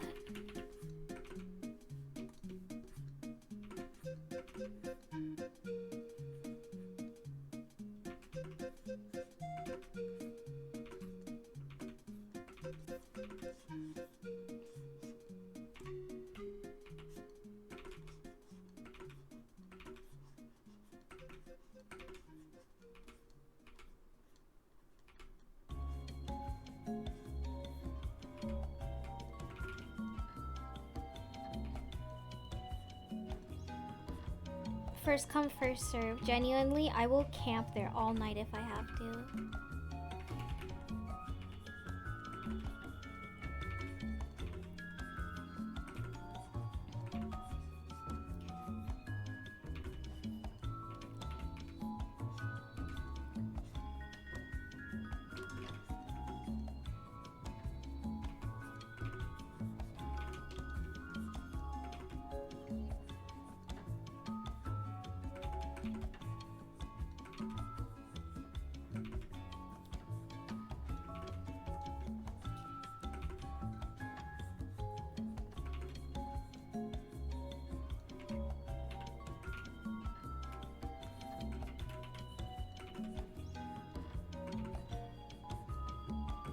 Nothing ever comes to Toronto, I swear to God.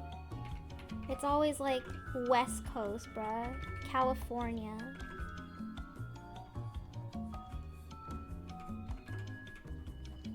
It's always the US as well. I guess that's unfair to say. Usually if things do come to Canada, it's in like Toronto or Vancouver. But I digress. Imagine living in like fuck ass Edmonton. Be fucking Jover for you. At the beginning of the stream, someone asked me if Canada's even real. Only the West Coast and Ontario are real. No one lives in Middle Canada, bruh. Damn, some Edmonton slander. No one lives there.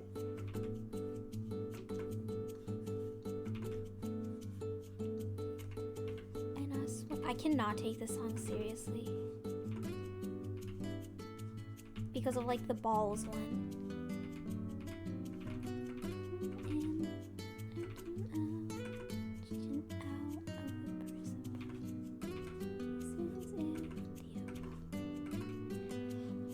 Montreal gone. Has no more team in the NHL playoff and is still held. I don't know anything about sports. I'm so sorry.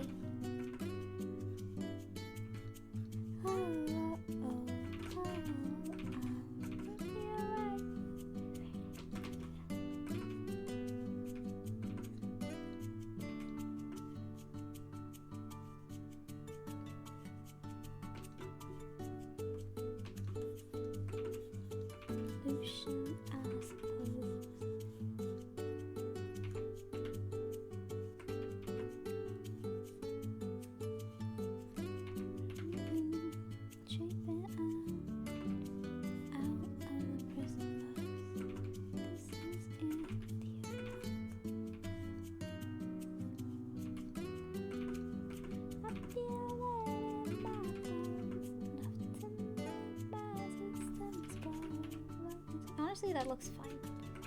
Oh, good God.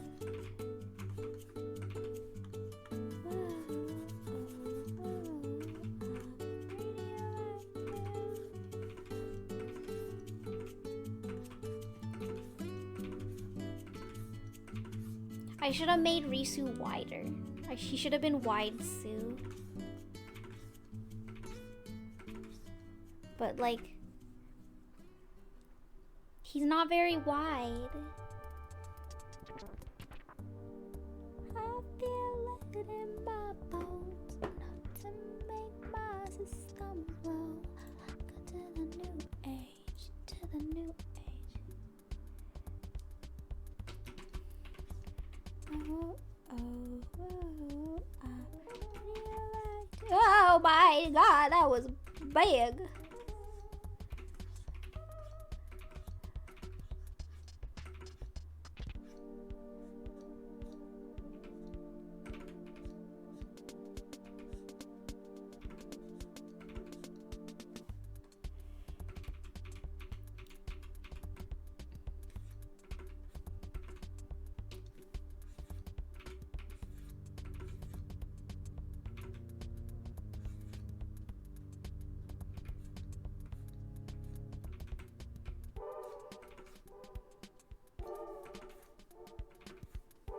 You're not even gonna see this, so I'm just gonna pretend like there's stuff there.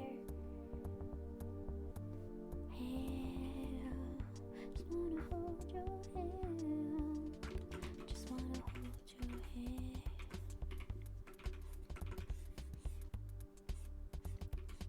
Go do the again.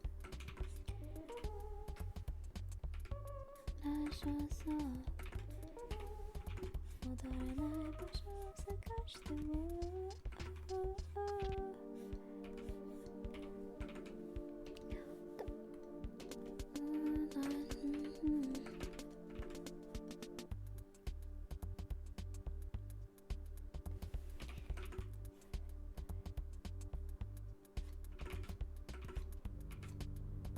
This song is so good.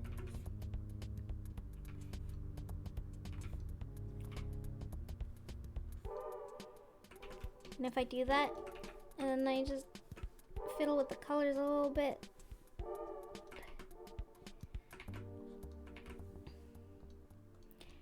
Ever, thank you. Hello? Oh, wrong one. Gosh, the world, it got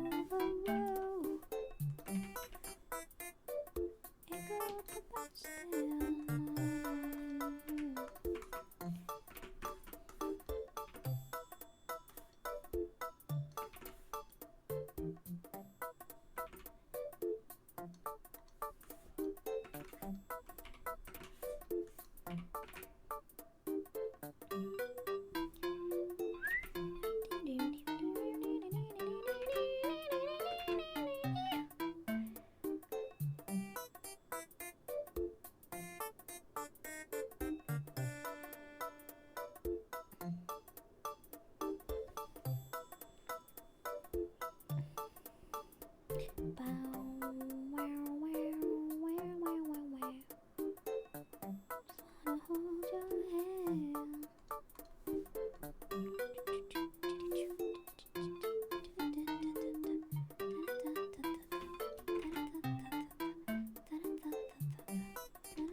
want to do this. Oh my god.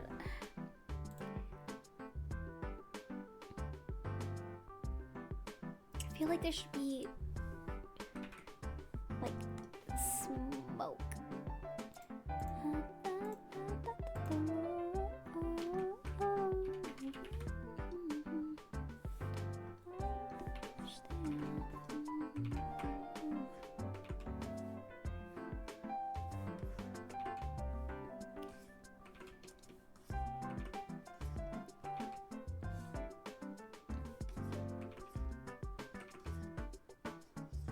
Only around hip.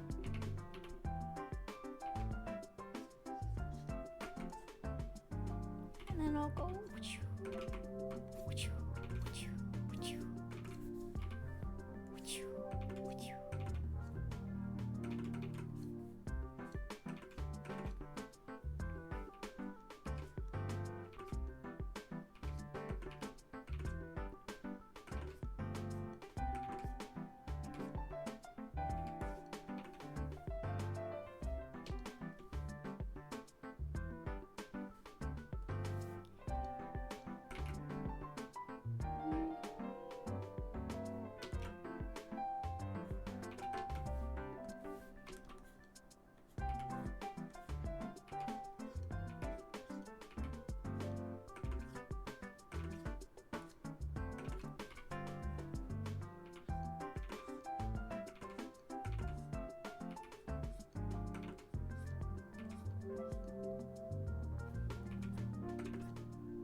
Giggling and kicking my feet. Put this, slap that logo on. Check out my character in Grand Blue Fantasy. Although I should.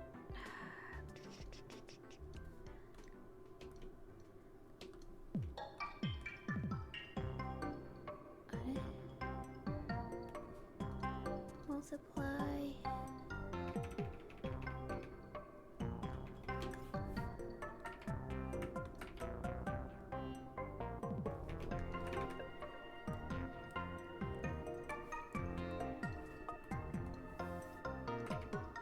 Oops.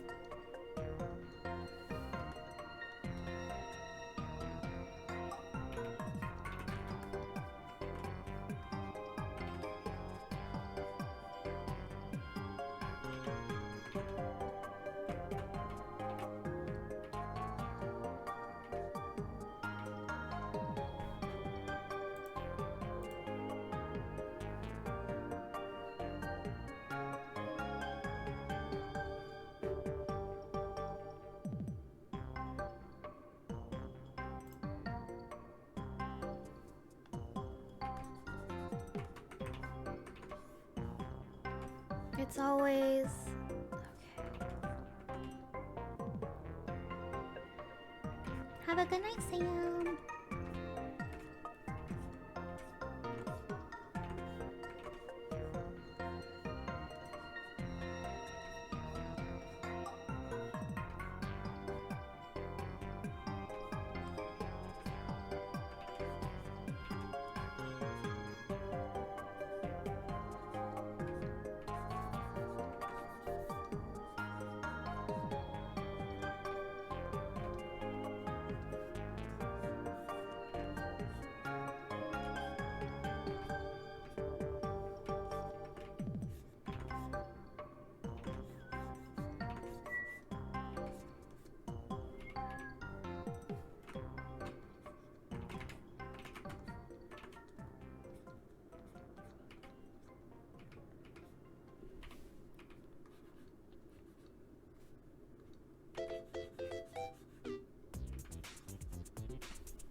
Muchu, thank you for the follow.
Whoa.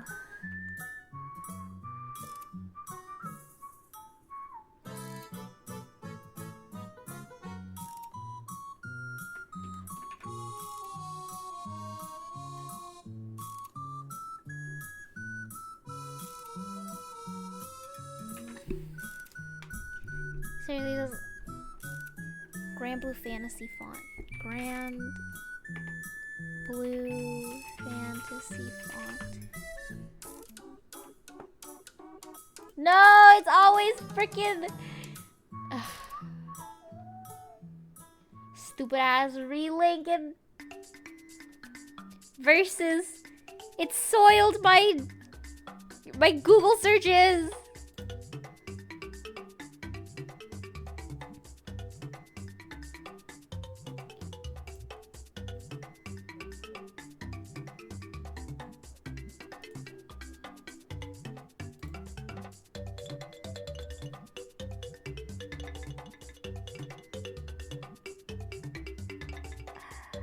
I think I'm gonna have to do it the janky. I'm gonna do it the janky way by taking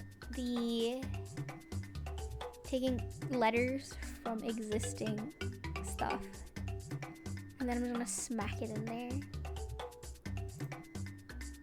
Oh, it's so dire. At least for this part. Check out my character. Okay, well apparently I can't do that. I need a tweet check out my character in Grand Blue Fantasy. The bot verifications is spamming raids so hard. No. So true.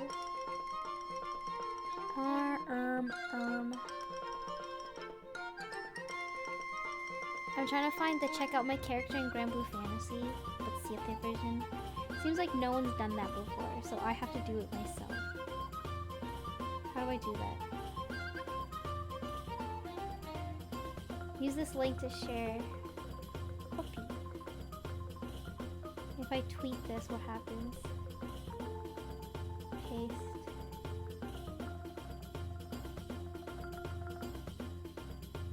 They got rid of Twitter thing.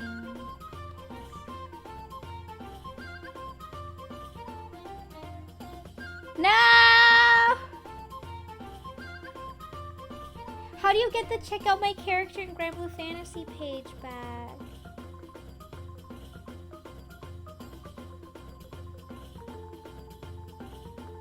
Do they not have it anymore?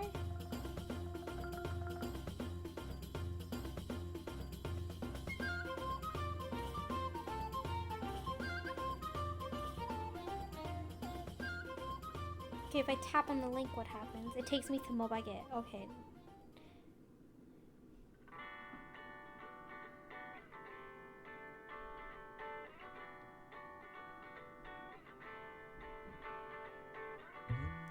This is actually so dire.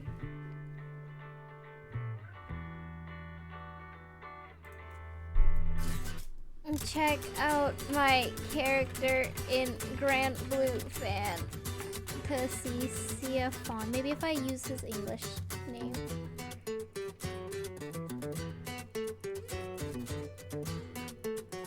Bruh! Fucking Elon, bro!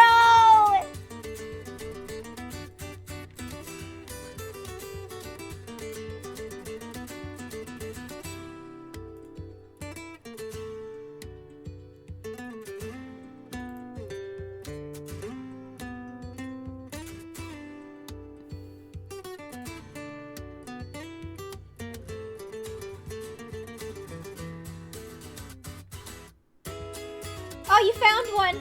God bless you! Thank you!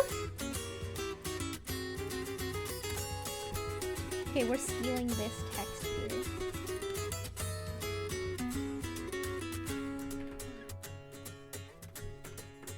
Oh, why is it so tiny?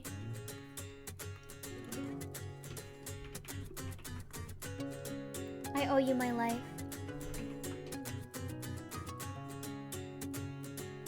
I wanted to get Siete specifically because the Junichi Suabe would line up perfectly, and I don't have to worry about it.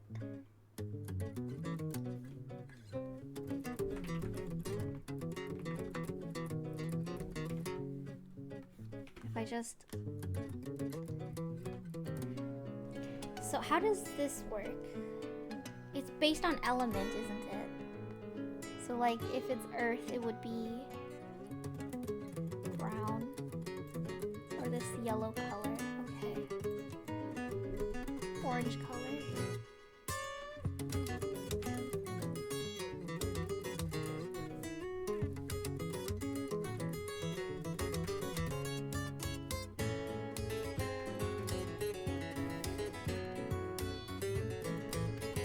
Thank you so much for this.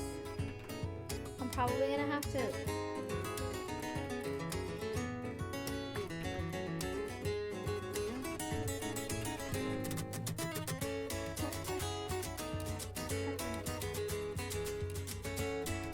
I got my character in Grim.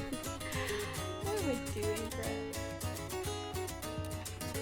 And then how am I gonna put... At least Risu's name is really short. I just have to find a capital R. Who's a character that has an R in its name?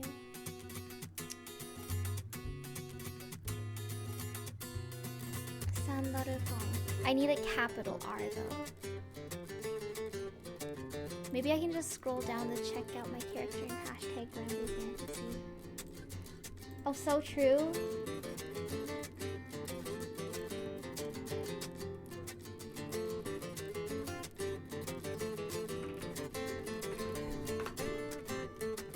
Surely someone will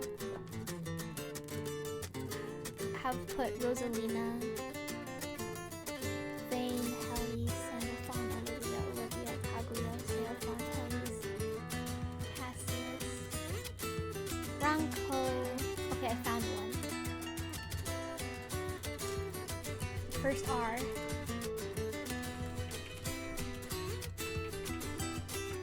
I can't believe I have to stitch things together. This is like a hostage letter, serial killer letter.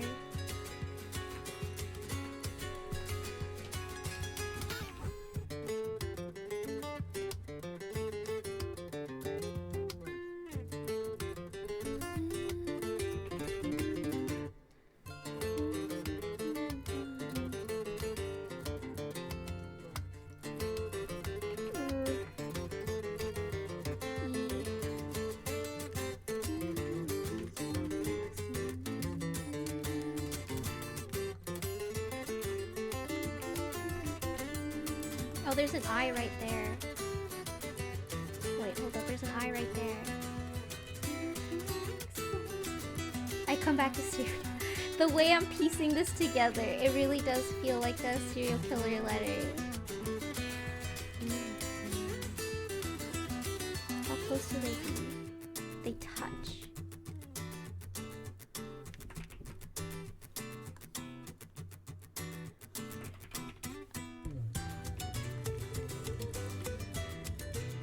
Catherine, is there an S in this? No! CF. It's capital S. Son of a bitch. Junkator, hello, hello. Cassius. There's an I and a U.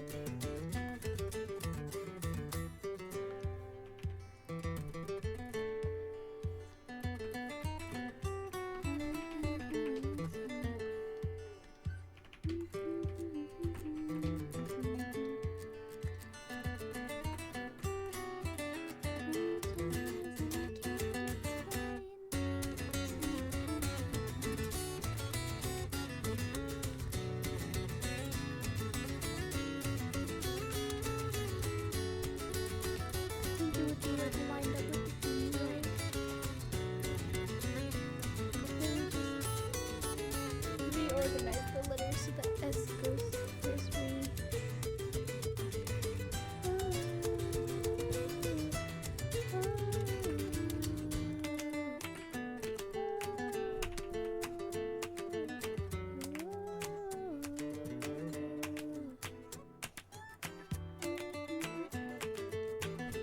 Then realize that it didn't line up properly with the bottom. Son of a bitch.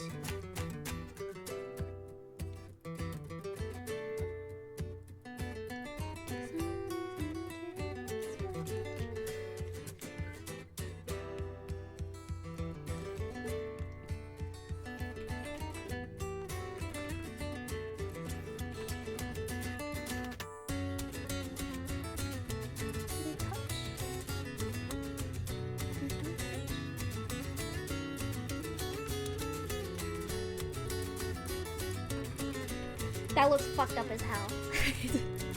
The stitching it together. Okay, let's clean it up a little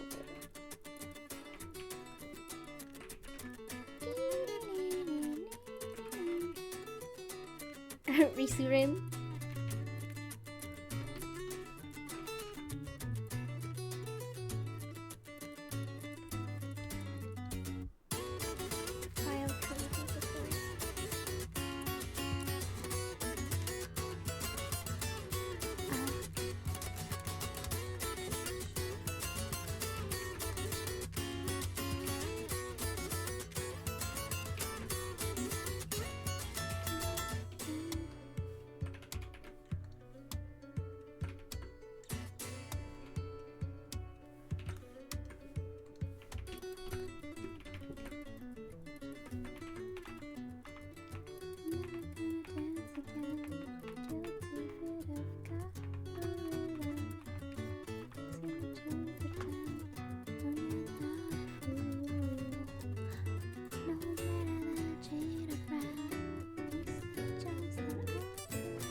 That looks like it genuinely looks like a serial killer message.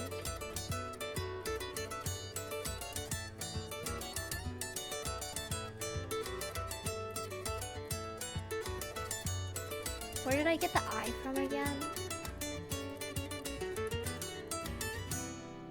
Careless whispers. Okay, I think that's the right color.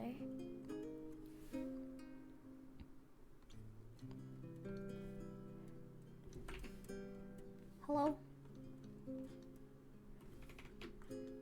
Is all fine. Oatmeal cookie raisin logo. But I've got no rhythm. Well, I'm gonna have to clean that up. And I'm gonna have to extend this a little bit. Should I, or should I just scooch him back down? Is it worth all that effort? The answer is no. Dance again. Where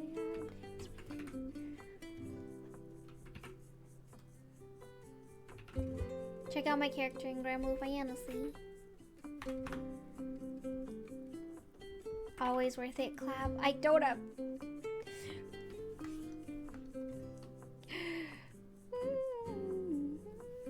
His hair looks brown in this. Anyway, I'll stop here for now. probably gonna go play some Final Fantasy before bed. Thank you everyone for stopping by. Hopefully I get back on that grind on tomorrow, and on Wednesday we'll just be like busting out work. Let's raid Zelda. Thank you for the short stream. Son of a bitch, I can't believe this happened again. Not a fool. Cheetah friend. Anyway, thank you everyone for stopping by. Everyone be nice to Zelda. I will see you on Wednesday.